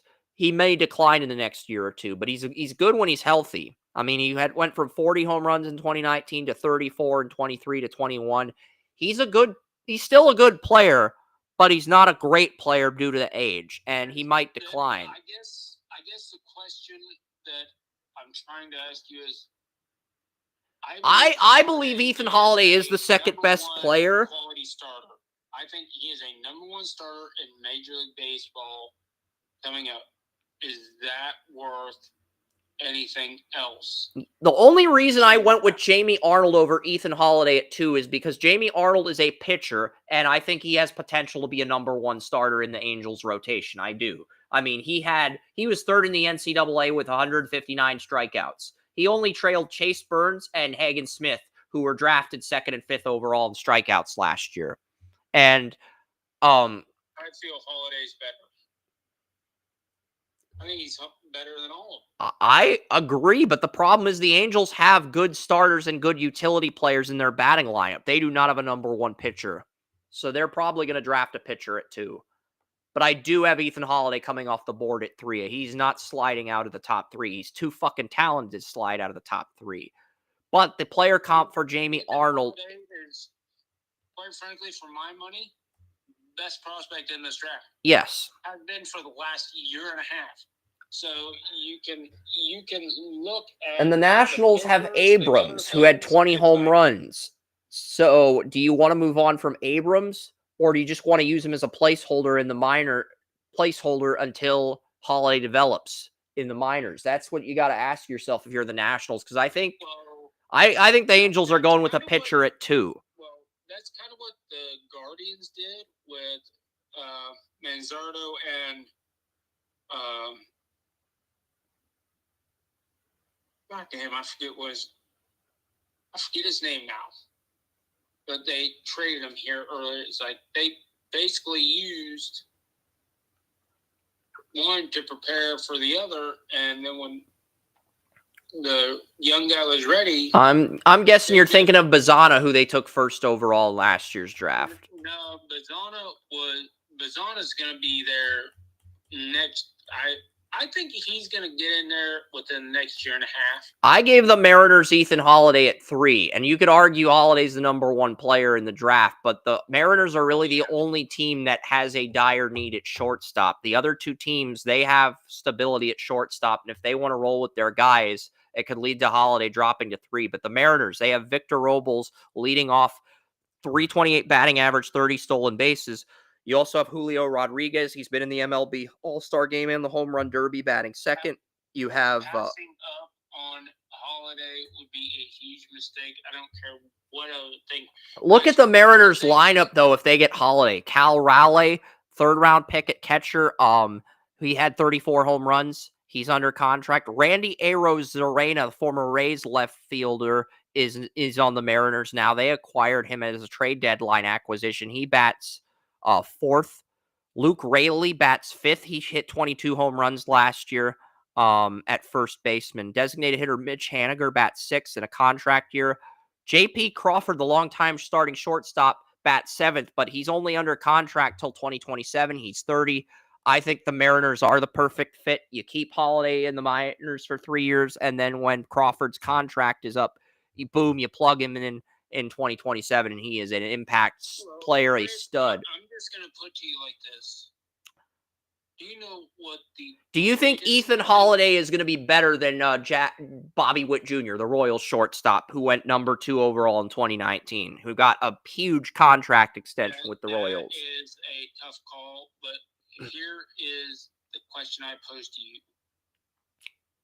The Mariners, you just went through their lineup. There's 2 players I didn't mention. Dylan Moore, who batted 8th at third baseman, hit 10 home runs, and then their second baseman, Ryan Bliss, he bats 9th, but he doesn't enter arbitration level 1 till 2028. But he's just a stopgap until Cole Young develops. Cole Young can play shortstop and second base, but if you're Seattle, you get Cole Young and you get Ethan Holiday, boom, you are fucking set. I'm asking you this. In 1993, Major League Baseball perhaps had its greatest starting lineup in the history of the game, but it was cut short due to a strike and never allowed to get to fruition. Are you talking about the Expos? No, or I'm Mariners? talking about the Cleveland Indians back in that time. I remember watching them. They were lethal, destructive. Can you add Holiday to the Mariners at this point, at this juncture, and have such a great... Thing is, if the Mariners draft Holiday, they can move Cole Young to second base, because Cole Young, who went to my old high school, was in the MLB Futures game this year. He can play shortstop or second base, but if you draft Holiday, Cole Young's your second baseman of the future, and Holiday's your shortstop of the future, and you still have the rest of your starters under contract until 2028. And it's just an awesome problem to have if you're the Mariners. Yeah, and I will tell anybody who's a baseball fan, if you don't believe me, go back and watch the fucking games, because those guys were... You're asking me to start a team with a batter? I'm looking at Albert Bell and I'm saying, this guy's going to scare the shit out of every pitcher. And the Mariners have 2 more good starters. They've had 3 good starters last year: Logan Gilbert, Luis Castillo, George Kirby. But Bryce Miller, 2021 4th-round pick, posted a 2.94 ERA. He's now the number 4 starter. And Brian Wu, a 2021 6th-round pick, posted a 2.89 ERA. So not only the Mariners have 3 good starting pitchers, they now have 5 good starting pitchers. So, yeah. And it's all about... Because I only brought up the 93 Indians because you brought up how great the Mariners could be. And I'm like, you want to add Holiday to that? Well, why wouldn't you? Why wouldn't you go for what is arguably the greatest top 9 ever? Why wouldn't you try to bring yourself to that point? Is just... if the only weakness with the Mariners is the bullpen. Andrew Munoz is the closer. Colin Snyder's the setup pitcher, and Trent Torthono and Taylor Saucedo are the 2 middle relievers. But you got to bring in 2 more middle relievers and 2 long relievers. But everything else is there for the Mariners as far as stability goes. They're one of the better. I would argue after the Tigers, they're the team with the Tigers and Guardians, they're the team with the best stability right now. And the reason I didn't pick them to win the AL West last year, I thought the Astros had 1 more year in them. But now that Verlander's on the San Francisco Giants, I think the Mariners, it's their division to lose next year. Now, here is the one concern I have. If you're looking at a team that could perhaps have the potential offensively to go with some of the greatest, maybe not this year, but in the coming years. The Indians at the time had King Lofton. Do the Mariners have that leadoff guy who can steal 20 bases, hit 290? Yes, they do. I read through it at the beginning of the show. Victor Robles, 328 batting average and 30 stolen bases, is under contract till 2028. Then why the hell would you not gun for the greatest ever lineup? Why would you limit yourself? And Julio Rodriguez, the center fielder who made the All-Star game, 20 home runs, 23 stolen bases, is under contract till 2034. So I don't get why you would limit yourself. You know baseball history, Honestly, if the Mariners get Ethan Holiday, they have a 1 or 2 year window to get a World Series in 27, right before Gilbert and those guys hit free agency. They do. They have a window to get that. They're that close. That same thing the Indians had back in the day that was robbed of them. You have it right at your fingertips. Because you moved up from 17 to 3 in the lottery. If you get Ethan Holiday, you might actually win the World Series if you're the Mariners, because you have so many. Why are they going to deny themselves this? They aren't. The other teams might, because they have other shortstops. It's just a matter of, do you think Holiday or the other shortstop you have is going to be better in 5 years? Like, what is the greatest my dream American League Championship Series next year? If they get Holiday, Mariners and Guardians, because where are you going to get better? Well, the Tigers don't have any free agents until 2027, so the Tigers are going to be in the mix as well. I know you don't think as highly of them as the Tigers, as the Guardians and Mariners, but the Mariners are just in a very good spot. If you're looking at what we know right now, based on last year, and then coming up in the draft this year, I mean, the Mariners are the first of 2 teams in my top 10 that I'm projecting to win the division. They're the first of 2. Yeah, so it's like we're I know this is early looking. It's very early looking. Yeah, I've only got the top 10 of this mock draft done. Okay, guys, I don't even have I have the first 3 picks, first 10 picks of a 42 round, 42. There's 42 picks in the first round. They're much longer than last year. I only have the first 10 write-ups done, but I've done enough research to where, Yeah, it's like, I went on this same rant about Holiday last year, and the Mariners also have Harry Ford, their 2021 first-round pick at catcher in AAA, along with Cole Young. They have Emerson Hancock, their 2020 first-round pick, who was drafted 6th overall in AAA. Cole Young is a very good prospect. Yeah. He went to my high school. He went in the first round, and Joey Porter Jr. didn't, which was kind of surprising to me because I figured Porter would go in round 1 and Cole Young might slip to the sandwich round. But I was very surprised by that. But, I'm glad Seattle took a chance on Cole Young because he made the futures game, and you have him, you have Ford, you have Emerson Hancock, your pitcher you drafted 6th overall out of Georgia in the COVID year in AAA. Everything is positioning nicely for the Mariners to where you could play Hancock in the bullpen. With the starting rotation the Mariners have, Joey, you could play Hancock out of the bullpen right now. You could, and he'd improve your bullpen. I will say this for the Mariners. The Mariners are in the best position they have been in since the mid-'90s when they had Alex Rodriguez, Ken Griffey Jr., Randy Johnson, big unit, Randy Johnson. I always call him Big Unit because his nickname was so awesome.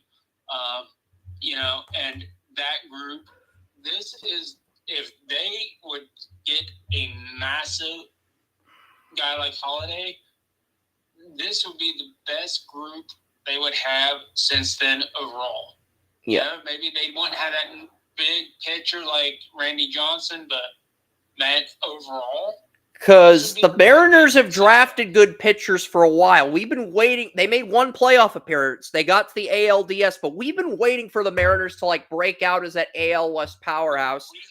And with Verlander out of the division, with the manager turnover in Houston, I think it's Seattle's division to lose. And I think Texas is probably the closest challenger. Seattle has had the potential for a few years now, but they've never realized it. I think this is the first year they're able to, hey, let's call these guys up. Let's get it. They are my pick to win the AL West at this point in time. They are my pick. It's only January, but they are my pick to win the AL West this season. Last year, Jordan Alexander said they'd win the AL West. He was off a year, but I respected his thought process. After doing more research on them, they're the team to beat in the division this year. I honestly believe that. It's like, if it was the Mariners, Guardians, and the AL Championship Series, I'd be like, fuck yeah. This is going to be an awesome series because I do believe in the young talent that both teams have, and I love young talent, and I love seeing them come out and be able to rock the house. And the analysis would have to come, during the playoffs. But, the young talent for the Mariners is there. It is there. Yeah. They're just like one or two pieces away, and they are going to explode. Yes. The Rockies are next up. I gave the Rockies a pitcher, but looking at the Rockies, the Rockies need pitching in the worst way possible. Their batting's decent. Brenton Doyle at center fielder, he hit 23 home runs, 30 stolen bases.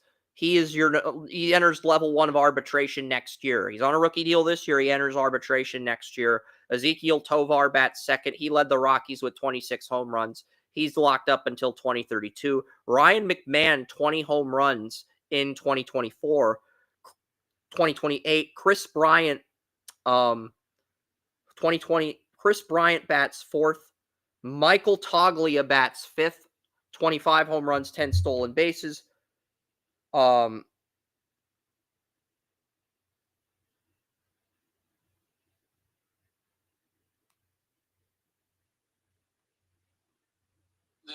Rockies, they have that problem as they have to have the best bats in baseball to win.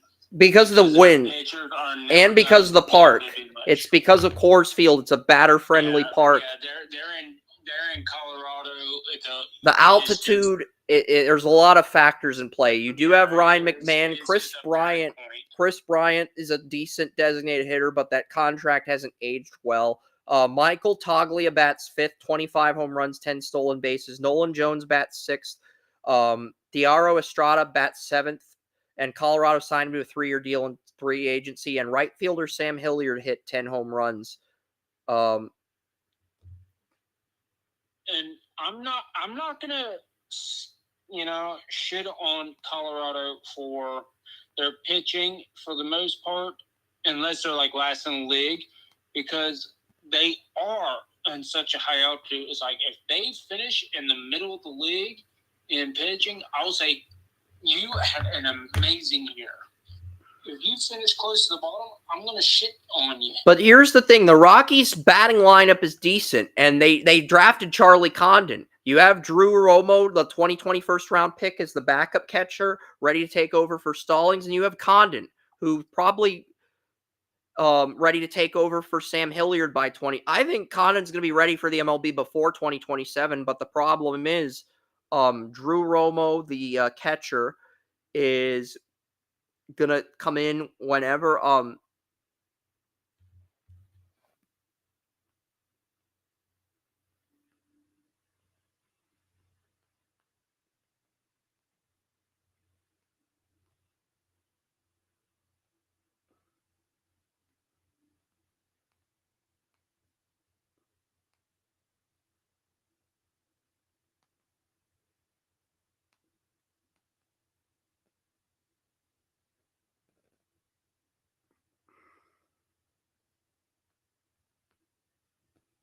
All right, so yeah, looking at the Rockies, Drew Romo is because Stallings.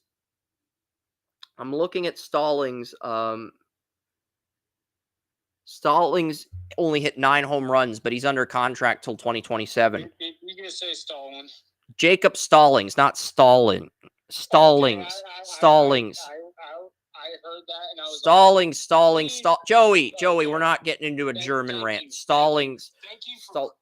I just thank you for clarifying, because that Stallings. Jacob Stallings bats 9th in the lineup. He hit 9 home runs. He's under contract till 2027, but Drew Romo, the Tennessee catcher, might be better. 2020 first-round pick. And they also have Condon, who will be ready to replace Sam Hilliard. So the Rockies don't have any batters that are free agents until 2027, and the two guys they lose, in Jacob Stallings and Sam Hilliard, they already have replacements for in the minors in Drew Romo and Charlie Condon. So the batting's not going to be a problem for the Rockies. Pitching is, though. They do not have any starting pitchers with an ERA of under 4. They could sign Trevor Bauer to a contract and he would be their opening day starter.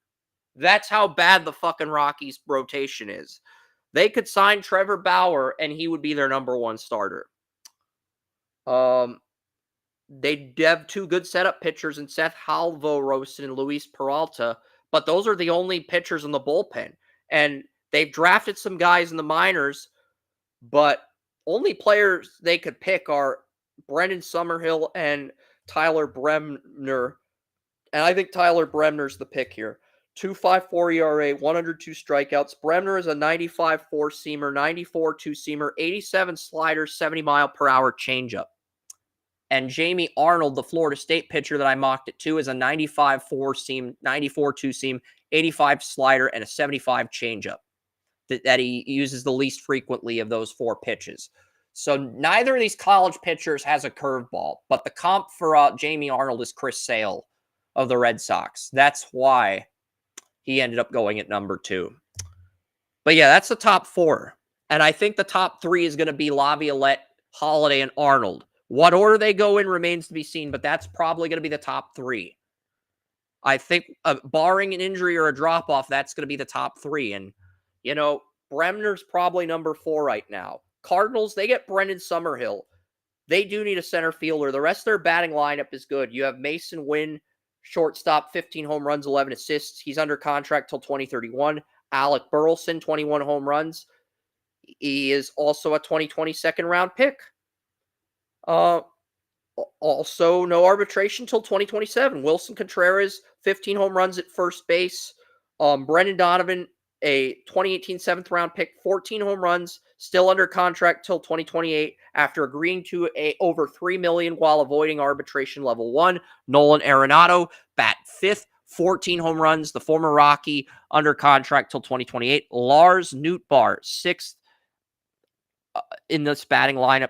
He had 12 home runs in 2024, not a UFA until 2028. Stability at left fielder. Jordan Walker bats 7th, 2020 first-round pick, under contract till 2031. Ivan Herrera bats 8th, 301 batting average. And rounding up the lineup, Victor Scott II. I think he needs to be replaced. You have Sonny Gray and Eric Fed. That's it.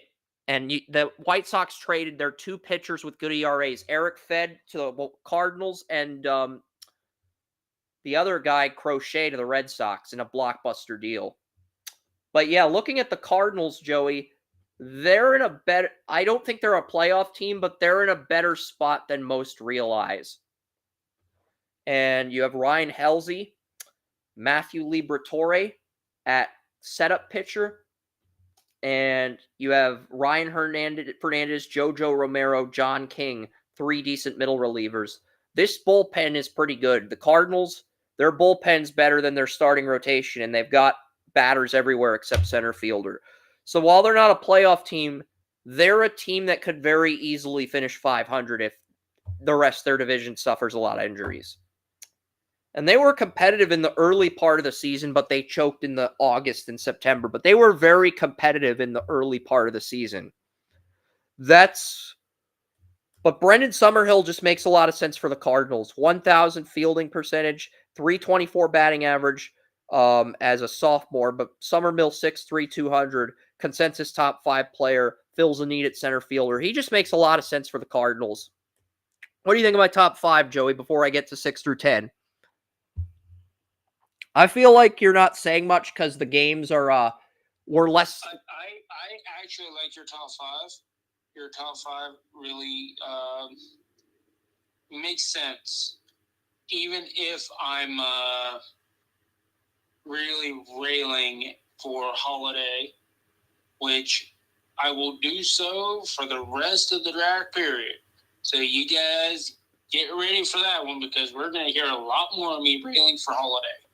But yeah. At the same time, I think you did a solid job here. All right, the Pirates at 6. This was tough. It was either get a shortstop to replace Isaiah Keener Falefa, who signed a 1-year contract to be the leadoff batter, or take a high school pitcher. This is a horrible ultimatum for the Pirates at 5 because it feels like all the stars are off the board and they're going to have to reach for a high school guy and hope it works out. You have Brian Reynolds until 2030.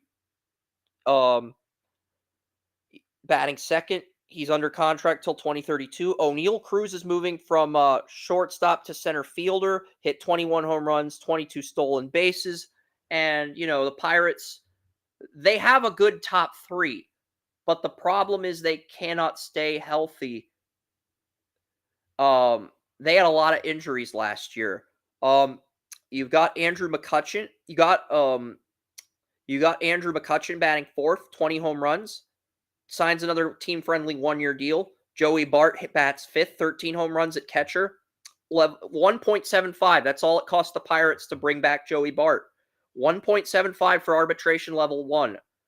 I mean, give the Pirates credit. Even though they're cheap as hell, they got Joey Bart, the number 2 pick in the 2018 MLB draft, for $1.75 million just for a level 1 arbitration. That's a hell of a bargain by Ben Cherington. Number 6, Spencer Horwitz, 12 home runs with the Blue Jays. He was originally part of the Guardians trade. Arbitration, Chris, if you get a cheap arbitration, you have done a great job. Because Bart is worth more money than $1.75 million. He was the number 2 pick in the MLB draft in 2018 behind Casey Mize. First batter drafted. You got the first batter drafted in 2018 for under $2 million. That is a hell of a negotiation by Ben Cherington. That's why I praised the Guardians for getting Lane Thomas at 7.25. Lane Thomas has been one of the most consistent base stealers and for average players in Major League Baseball over the last 5-6 years. You know, that usually constitutes 10 to 15 million easy. And they got him at 7.25? Yeah. If you get a great player at, 6 to 8 million, come on, guys. That's a great arbitration. Yeah, and Spencer Horwitz, the Blue Jays first baseman that got traded to the Guardians in the Jimenez trade, the Guardians traded him to the Pirates, and he hit 12 home runs with the Blue Jays last year at first base. He's only making $800,000, and Horwitz isn't even going to enter arbitration level 1 until 2028. So why in the fuck would the Guardians trade him away? That is... Well, that one with the Guardians is a pretty easy one because they've got their first baseman. Yeah, that's true. It's like that was a big thing. They traded away everybody else because they knew they had their first baseman for the next 7 to 10 years. And Naylor, I'm guessing. That's a luxury. That is a rare luxury because a lot of teams can't say that they get a guy that has. And I'm guessing you're referring to Naylor, who's a 2026 UFA. I'm guessing. No, Naylor was traded. Okay, so who's their first baseman? That Menzada.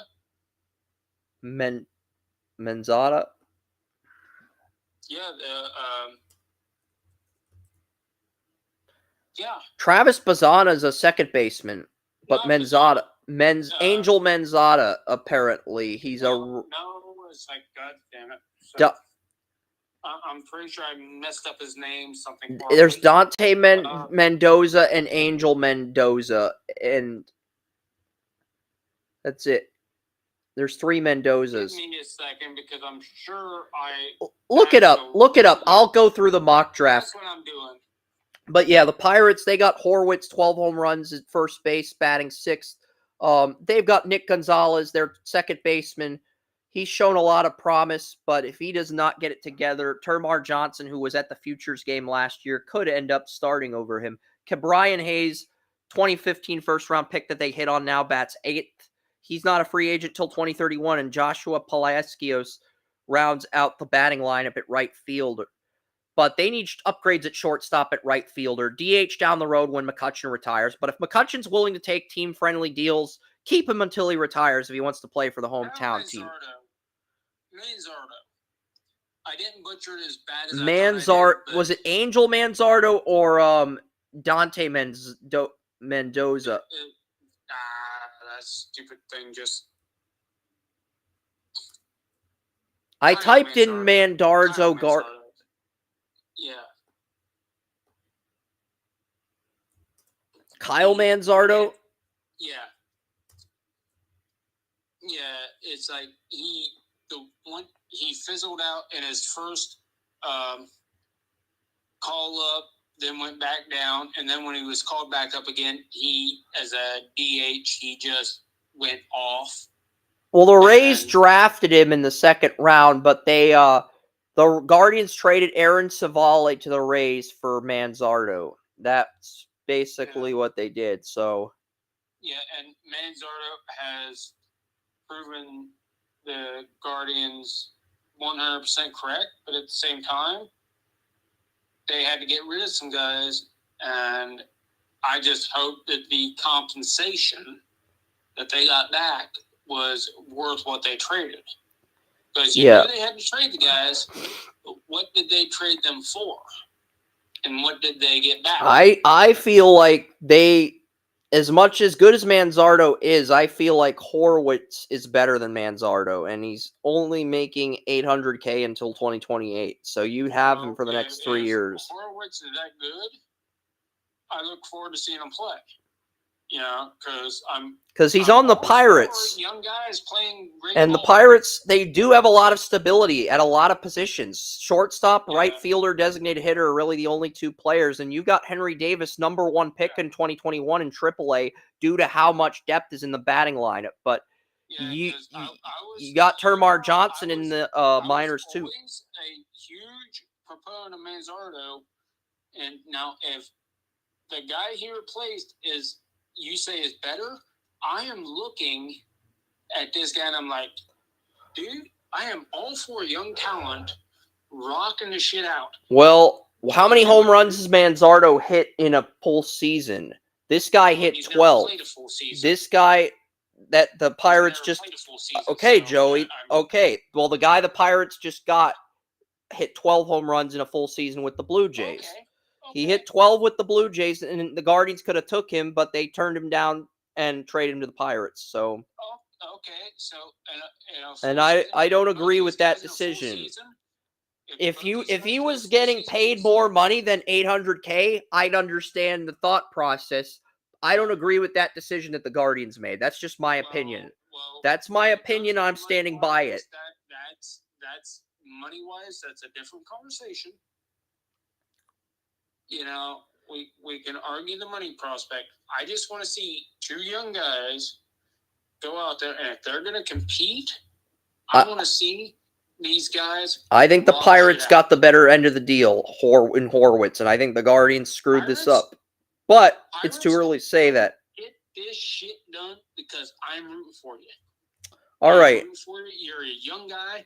I'm rooting for you. Go get it done. All right. But looking at the Pirates, they have Paul Skeens, they have Mitch Keller, and they have Josh Jones as their top 3 starters. But their number 4, Skeens is amazing. Skeens did last year. Skeens was amazing. He was awesome. Yeah. But your number 4, number 5 starters are not good. But you do have Braxton Ashcraft, a 2018 second-round pick, and you have you do have Bubba Chandler, a 2021 third-round pick, both in AAA. 2018 second-round pick, 2021 third-round pick. They're in AAA. I saw some AAA stuff. He did not impress me. There are some people, there are some Pirates fans that think he's going to break out and make the majors this year, but I don't see it personally. I think the ERA is too high. I think if you rush him up, you'll ruin his development. He could be ready by 26 or 27, but I don't think he's ready right now at this juncture. He needs to stay where he is and keep developing because I was not impressed. Yeah, and with the stability in the batting lineup, you're going to have a lot of... There might be a window of opportunity for the Pirates. The Pirates do have a strong... I think their bullpen's deeper than last year. Bednar, still the closer. You have Colin Holderman, last season in pre-arbitration, not a UFA until 2029. Carmen Blodzinski, Pittsburgh's second 2020 first-round pick, 2.25 ERA, won't enter arbitration until 2027. Dennis Santana, he can be used as both a setup pitcher and a middle reliever. And then Caleb Ferguson, a middle reliever on the Astros, signs a 1-year deal. So you have 4 good middle relievers now, despite losing Aroldis Chapman.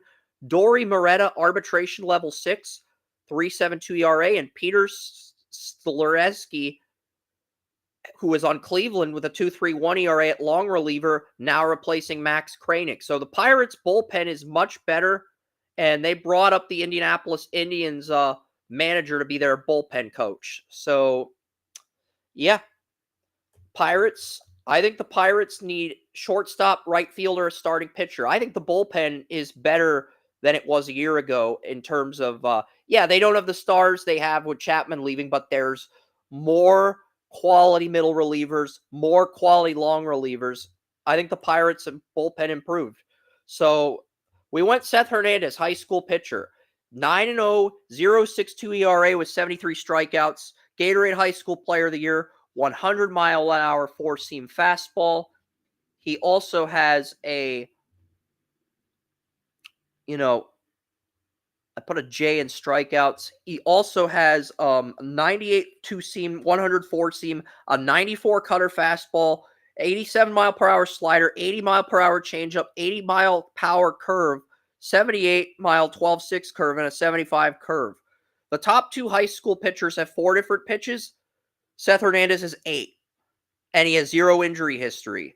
So, and he has more velocity than either of the college pitchers. And the people that love Seth Hernandez think he would have been the number 3 pitcher behind the 2 pitchers. There are some MLB scouts that like him more than the 2 college pitchers. Hernandez would probably be the number 1 pitcher in this draft. He is the number 1 high school pitcher in this draft. And there were people that liked him more than Hagen Smith and the Reds pitcher as a junior in high school. He's a senior this year. Led California. Who am I thinking about? Hernandez that was drafted a couple years ago. Yeah, but Seth Hernandez, high school pitcher, I think he is the number. I'm thinking of a different Hernandez. Yeah, but Seth Hernandez, number 1 high school pitcher in this draft. I usually do not put high school pitchers in the top 5, but this guy's resume is exceptional, and if he stays healthy, there's no reason to think he doesn't belong in the top 6 at number 6. No, but now I'm just caught up on who All right, let's get to the Marlins. Max Bellew.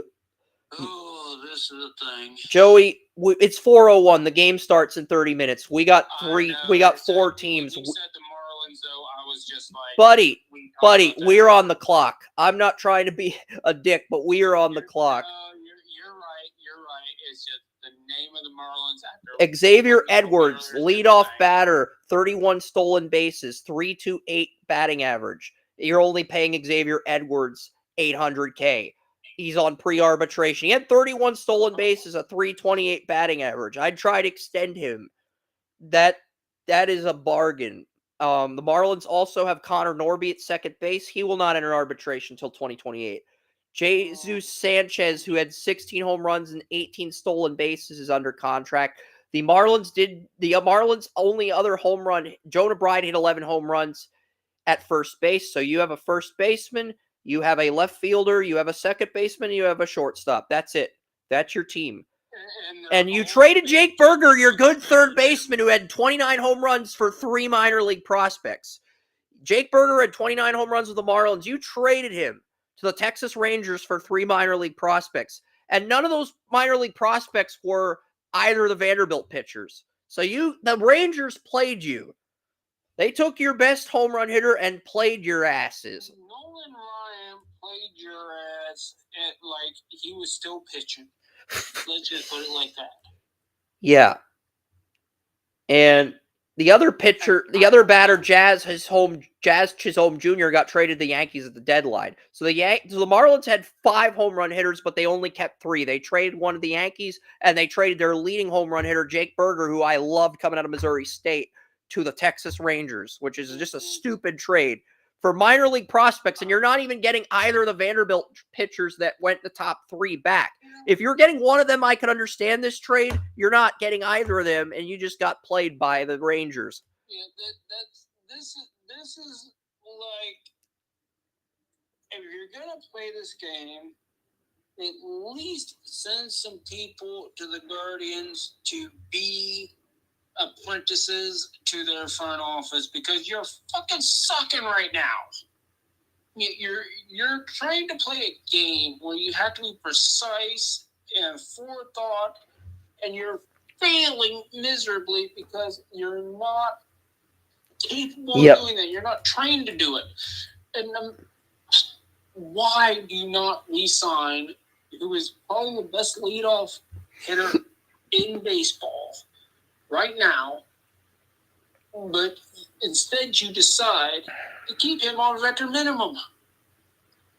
What sense does that make in life? Yeah. Ever? The Marlins have Why? Sandy Alcantara as their number 1 starting pitcher. He's coming back from Tommy John surgery. He'll be healthy in 2025. He missed all of 24. Ryan Weathers, former 7th pick in the 2018 MLB draft by the Padres, had a 3.63 ERA in his first MLB season. He looks like a good number 2 starter. So the Padres drafted a good number 1 and good number 2 starter, but they traded both guys away before they let those guys develop 5-6 years. They traded away.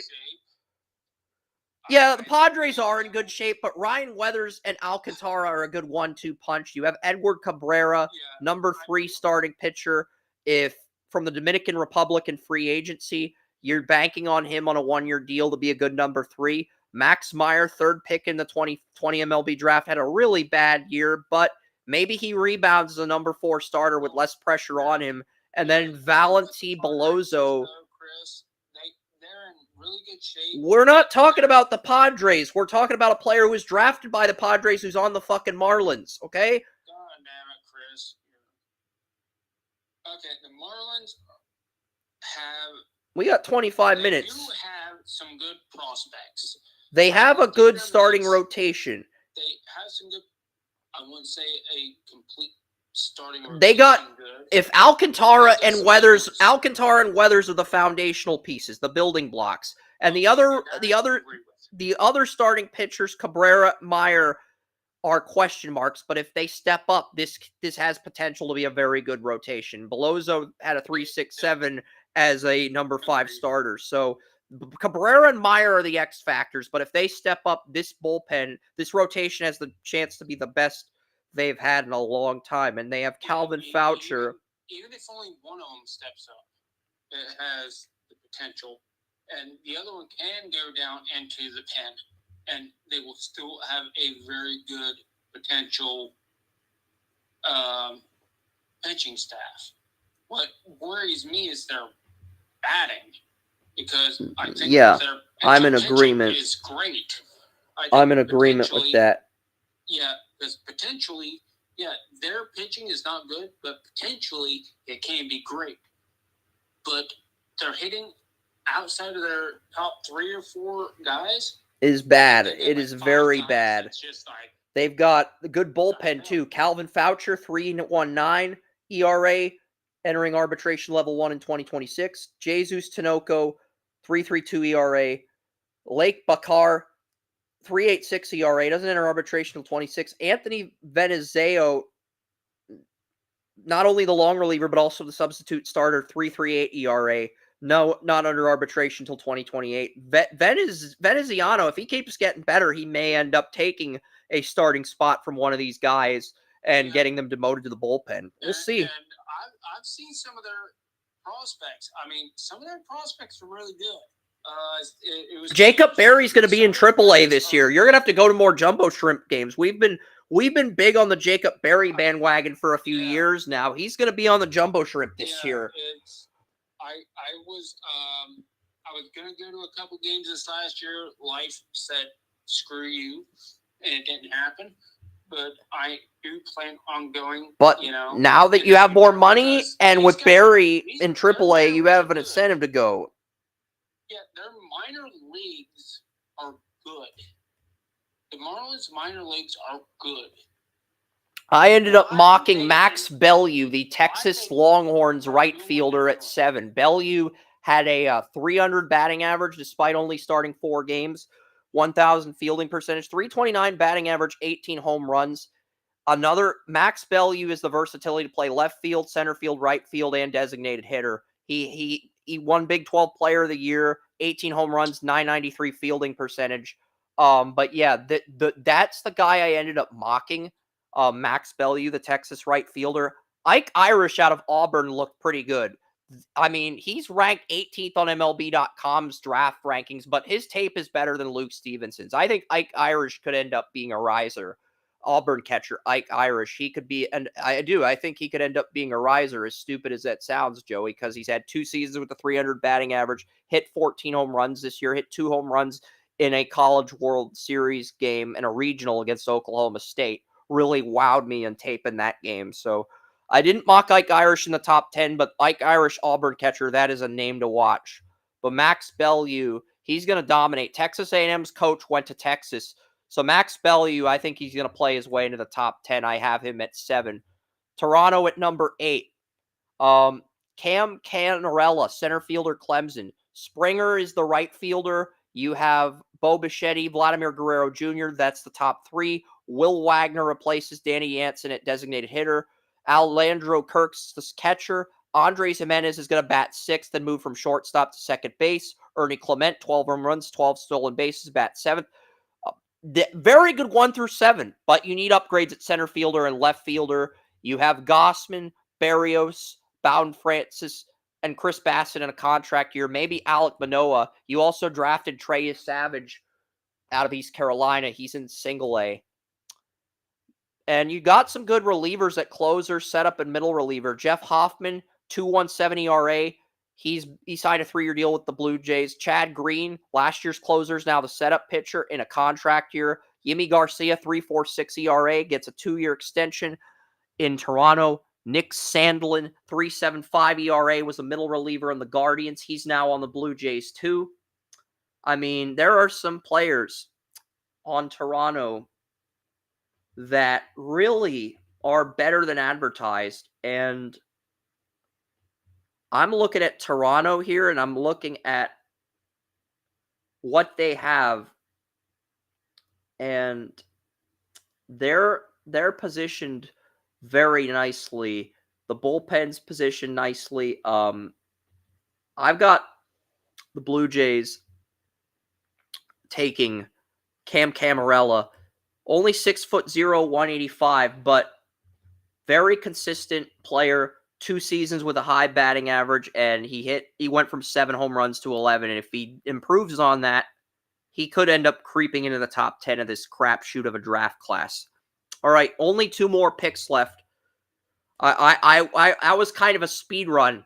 I know you're pretty impressed that I pulled that off, but the Reds pick at number 9, and rounding out the top 10 is the Reds are at 9, and then I believe the White Sox are at 10. All right, so the Reds, we talked about the Reds off the air. Here's what they have. I'm going to be as quick to the point as possible. TJ Friedl, 13 home runs, 310 batting average. He's your leadoff bat. Does not enter arbitration level 1 until next year. Ellie De La Cruz bats second. 25 home runs, 67 stolen bases. He had 67 stolen bases last year, Ellie De La Cruz, and he's under contract till 2031. Ellie De La Cruz is going to be the Jose Ramirez for the Reds under Francona.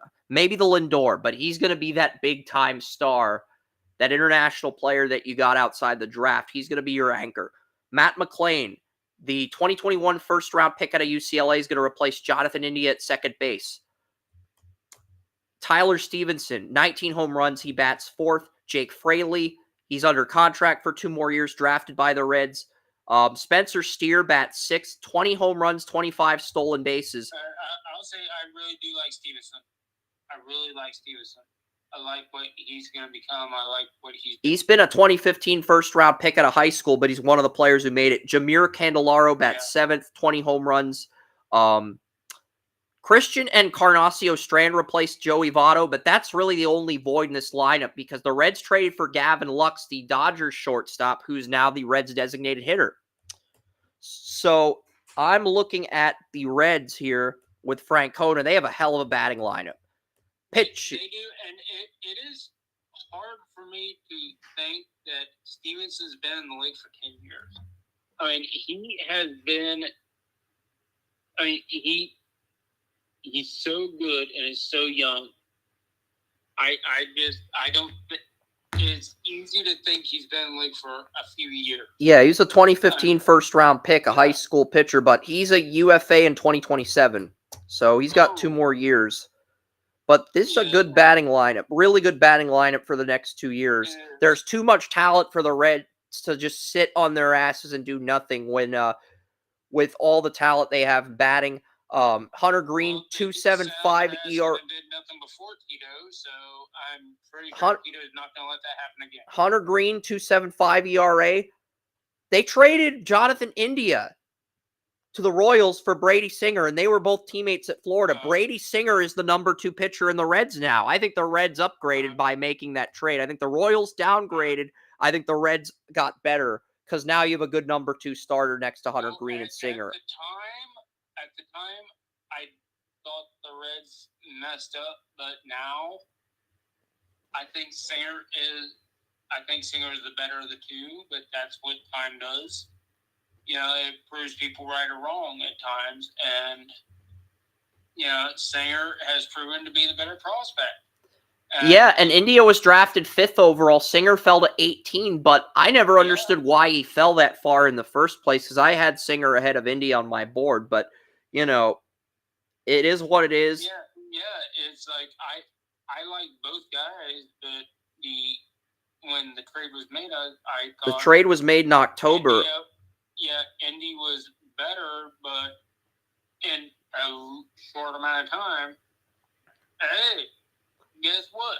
You get the chance, you capitalize on your opportunities, and guess what happens? You become pretty damn good, and you become seen pretty damn well. Yeah, Andrew Abbott, the number 3 starter at a 3.72 ERA. So you've got a 1-2-3 punch of Green, Singer, and Abbott. Right now, Nick Martinez, the number 4 starter, 3.10 ERA, but he's in the final year of his contract.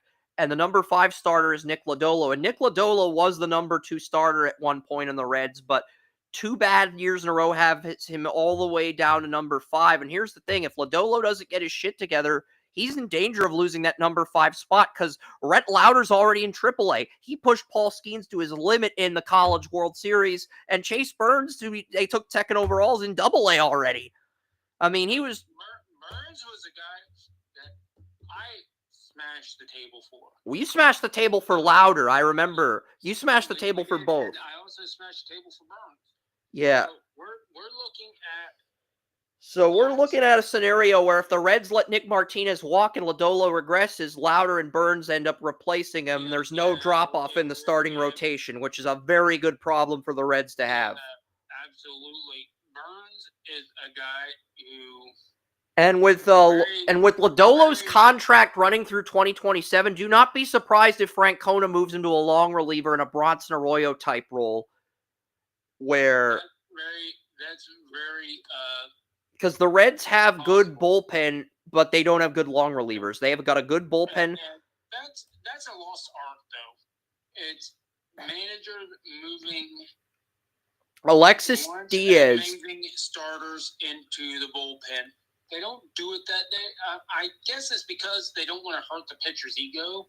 But back in the day, it's like I'm looking at great Alexis Diaz was a 12th round pick in the 2015 draft when the Reds got Tyler Stevenson. And Alexis Diaz, 3.99 ERA and 28 saves last year. Emilio Pagan, 1 save, 4.50 ERA, final year of his contract. Middle reliever Tony Santillan. Diaz was in far as pure relievers go. I would say he's a top 15 closer because he's the closer on the Reds. I would say he's a top 15 closer because the 28 saves leave a little bit to be desired. Maybe they leave a lot to be desired by Joey's standards, but he's done well in that role. Well, with that, I have to say, you know, when it comes to closers, where were the opportunities for the saves? I don't know, but Diaz... That's the thing. The Reds did not have the opportunities because some other people did. Yeah, Diaz is your closer. You have Pagan as your setup pitcher. Tony Santillan, your 2015 second-round pick, had an ERA of 3, arbitration level 1 next year. So he's your ace middle reliever. Sam Moll, 3.35. Brent Suter, 3.15. And Graham Ashcraft, last year's number 5 starter in the Reds, is the final middle reliever. So you have the closers, the setup pitchers, the middle relievers. You just need a fucking long reliever. And honestly, I think you're better off moving Lodolo to the bullpen if he doesn't step up. Because I think Lauder and Burns have more upside. That's the thing. Because I think they had the majority of their bullpen ready. I think they got a very good closer. that didn't get the opportunities that, would have allowed him to get the 40, 45 saves that would have been granted. I think they need, one, coaching, which now they have the manager in place. I think they are positioned well. I'm going to pick the Reds for the third year in a row to win the NL Central. Brewers might win it again, but for the third year in a row, I'm going to pick the Reds because I just have confidence in Tito. I think the Reds are in position now better than they have been in the last couple of years to make some noise, but I still have some questions. And the NL Central's a very tough, very competitive division. It is. I think the Pirates should have fired Shelton and hired either Joe Girardi or Francona, but they didn't pull the trigger, and the Reds did. And I think that is probably what is going to matter at the end of the day. So I think the Reds are at least number 2, maybe number 3 behind the Brewers and Cubs. But I think third is the worst case scenario you're looking at, and first is the best case scenario with the Reds. But the Reds' lone needs in the draft are long reliever and first baseman. Why not draft a player that can do both? Cruz Schoolcraft is a high school pitcher, but his secondary position is first base. He's 6'8", 235 pounds, 10-1, 0.39 ERA, 146 strikeouts, 71.2 innings. Batters only hit 102 against him in 32 games, and he led Schoolcraft to winning Oregon's state title as well as Gatorade High School Player of the Year. So, yeah. Or you led Oregon to winning Gatorade's High School Player of the Year. And he posted a .506 batting average, 14 doubles, 30 RBIs. His pitches are a 96 four-seam, an 82 slider, and a 70-mile-per-hour changeup. He only has 3 pitches, but he can be utilized as a long reliever, and if you want to use him as a bat, he can play first base. So I think he's a jack-of-all-trades player that isn't necessarily a top 10 talent, but a perfect fit for what the Reds want to do. And it's fit more than anything else here with this pick. All right. The White Sox, worst record in MLB history. They pick at 10. They added Mike Tauchman. Not a base stealer, not a double-digit home run guy, not a high batting average guy, but he had 75 hits with the Rockies. Line drive specialist on a 1-year deal. Luis Robert Jr. bats second, 14 home runs, 23 stolen bases. Andrew Benintendi, 20 home runs. And then Andrew Vaughn, the third pick in 2019, he agreed to $5,850,000 avoiding level 2 arbitration.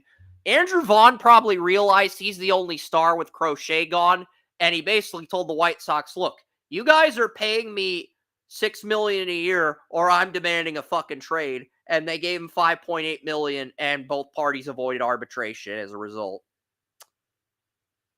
I'm pretty certain Vaughn's probably the next domino to fall in Chicago because he was drafted a year before Crochet.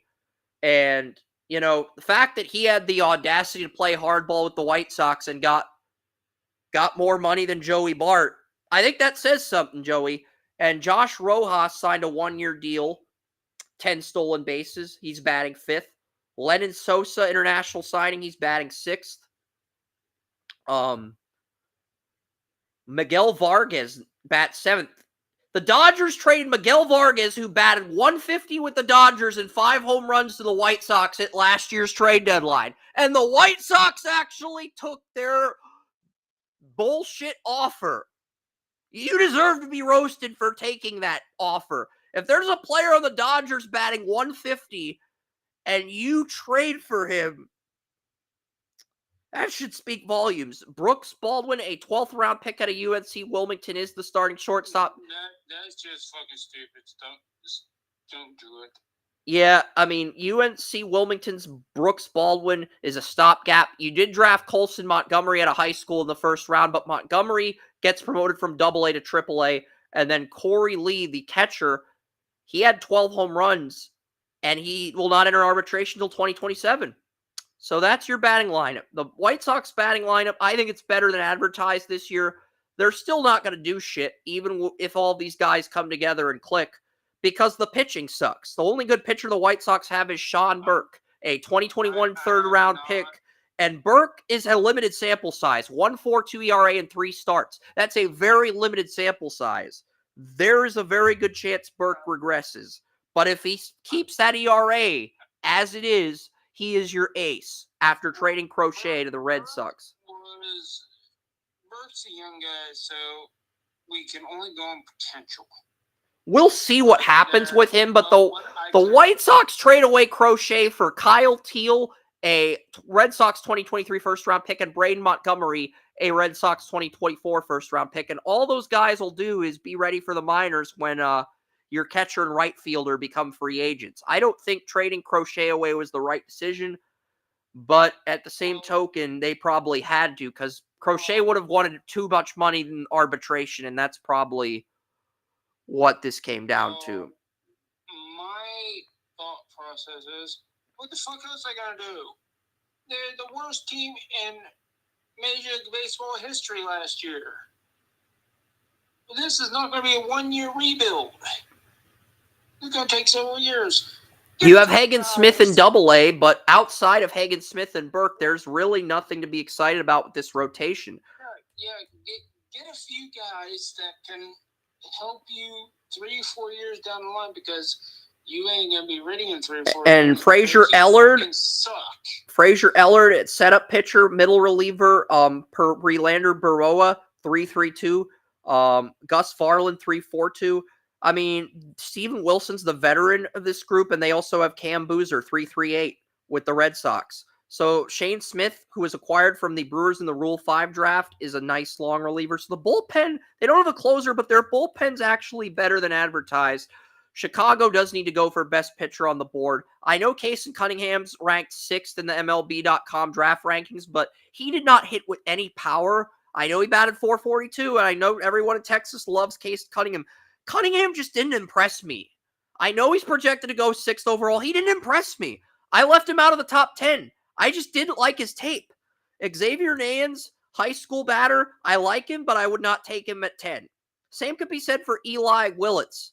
Billy Carlson is the one high school batter I would consider drafting here, but the Auburn catcher, Ike Irish, if you want a batter, Ike Irish is the man to draft here. But the thing is that the White Sox already have 2 good catchers. So the best pitcher on the board is Cameron Appenzeller of Glenwood High School in Illinois. 6-0, 0.64 ERA, but he's a high school pitcher. He does not have a curveball. Not a lot of velocity on his pitches. 6'6", 180, 91 fastball, 92 seamer, 94 sinker, 86 changeup, 78 slider. And that is the top 10. And we got the top 10 done with 3 minutes to spare. Joey, thoughts on that top 10 overall, and then we are signing the F off.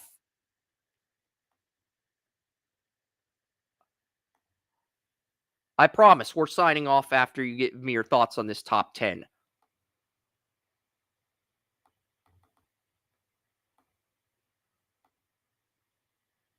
Yeah, I guess Restream decided to minimize the screen here. But whatever.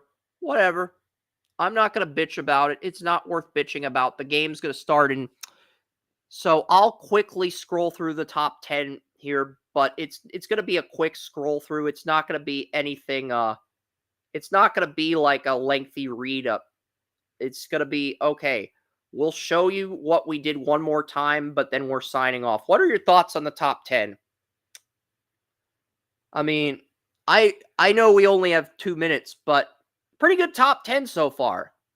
Maybe I'm overdoing it with the pitchers, but this is a very batter-heavy draft like 2019. And if you want a pitcher that's good, you're going to have to grab them early, maybe reach for them just to get your pitcher.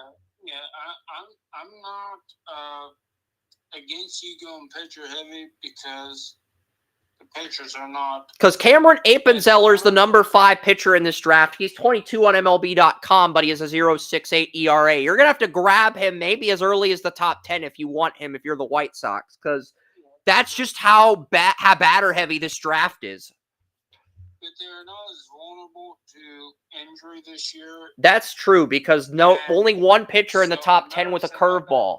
Only one pitcher in the top 10 with a curveball. And the pitcher I mocked at 11 doesn't have a curveball either. So I think medically that helps, but pretty good start so far.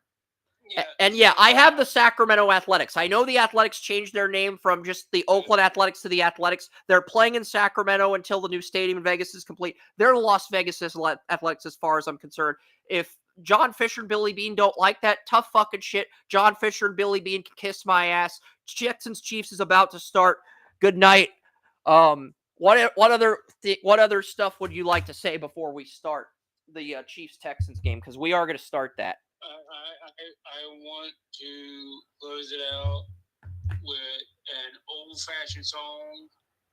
Good night, Irene. Good night, Conway Twitty. Good night, Irene. Good night.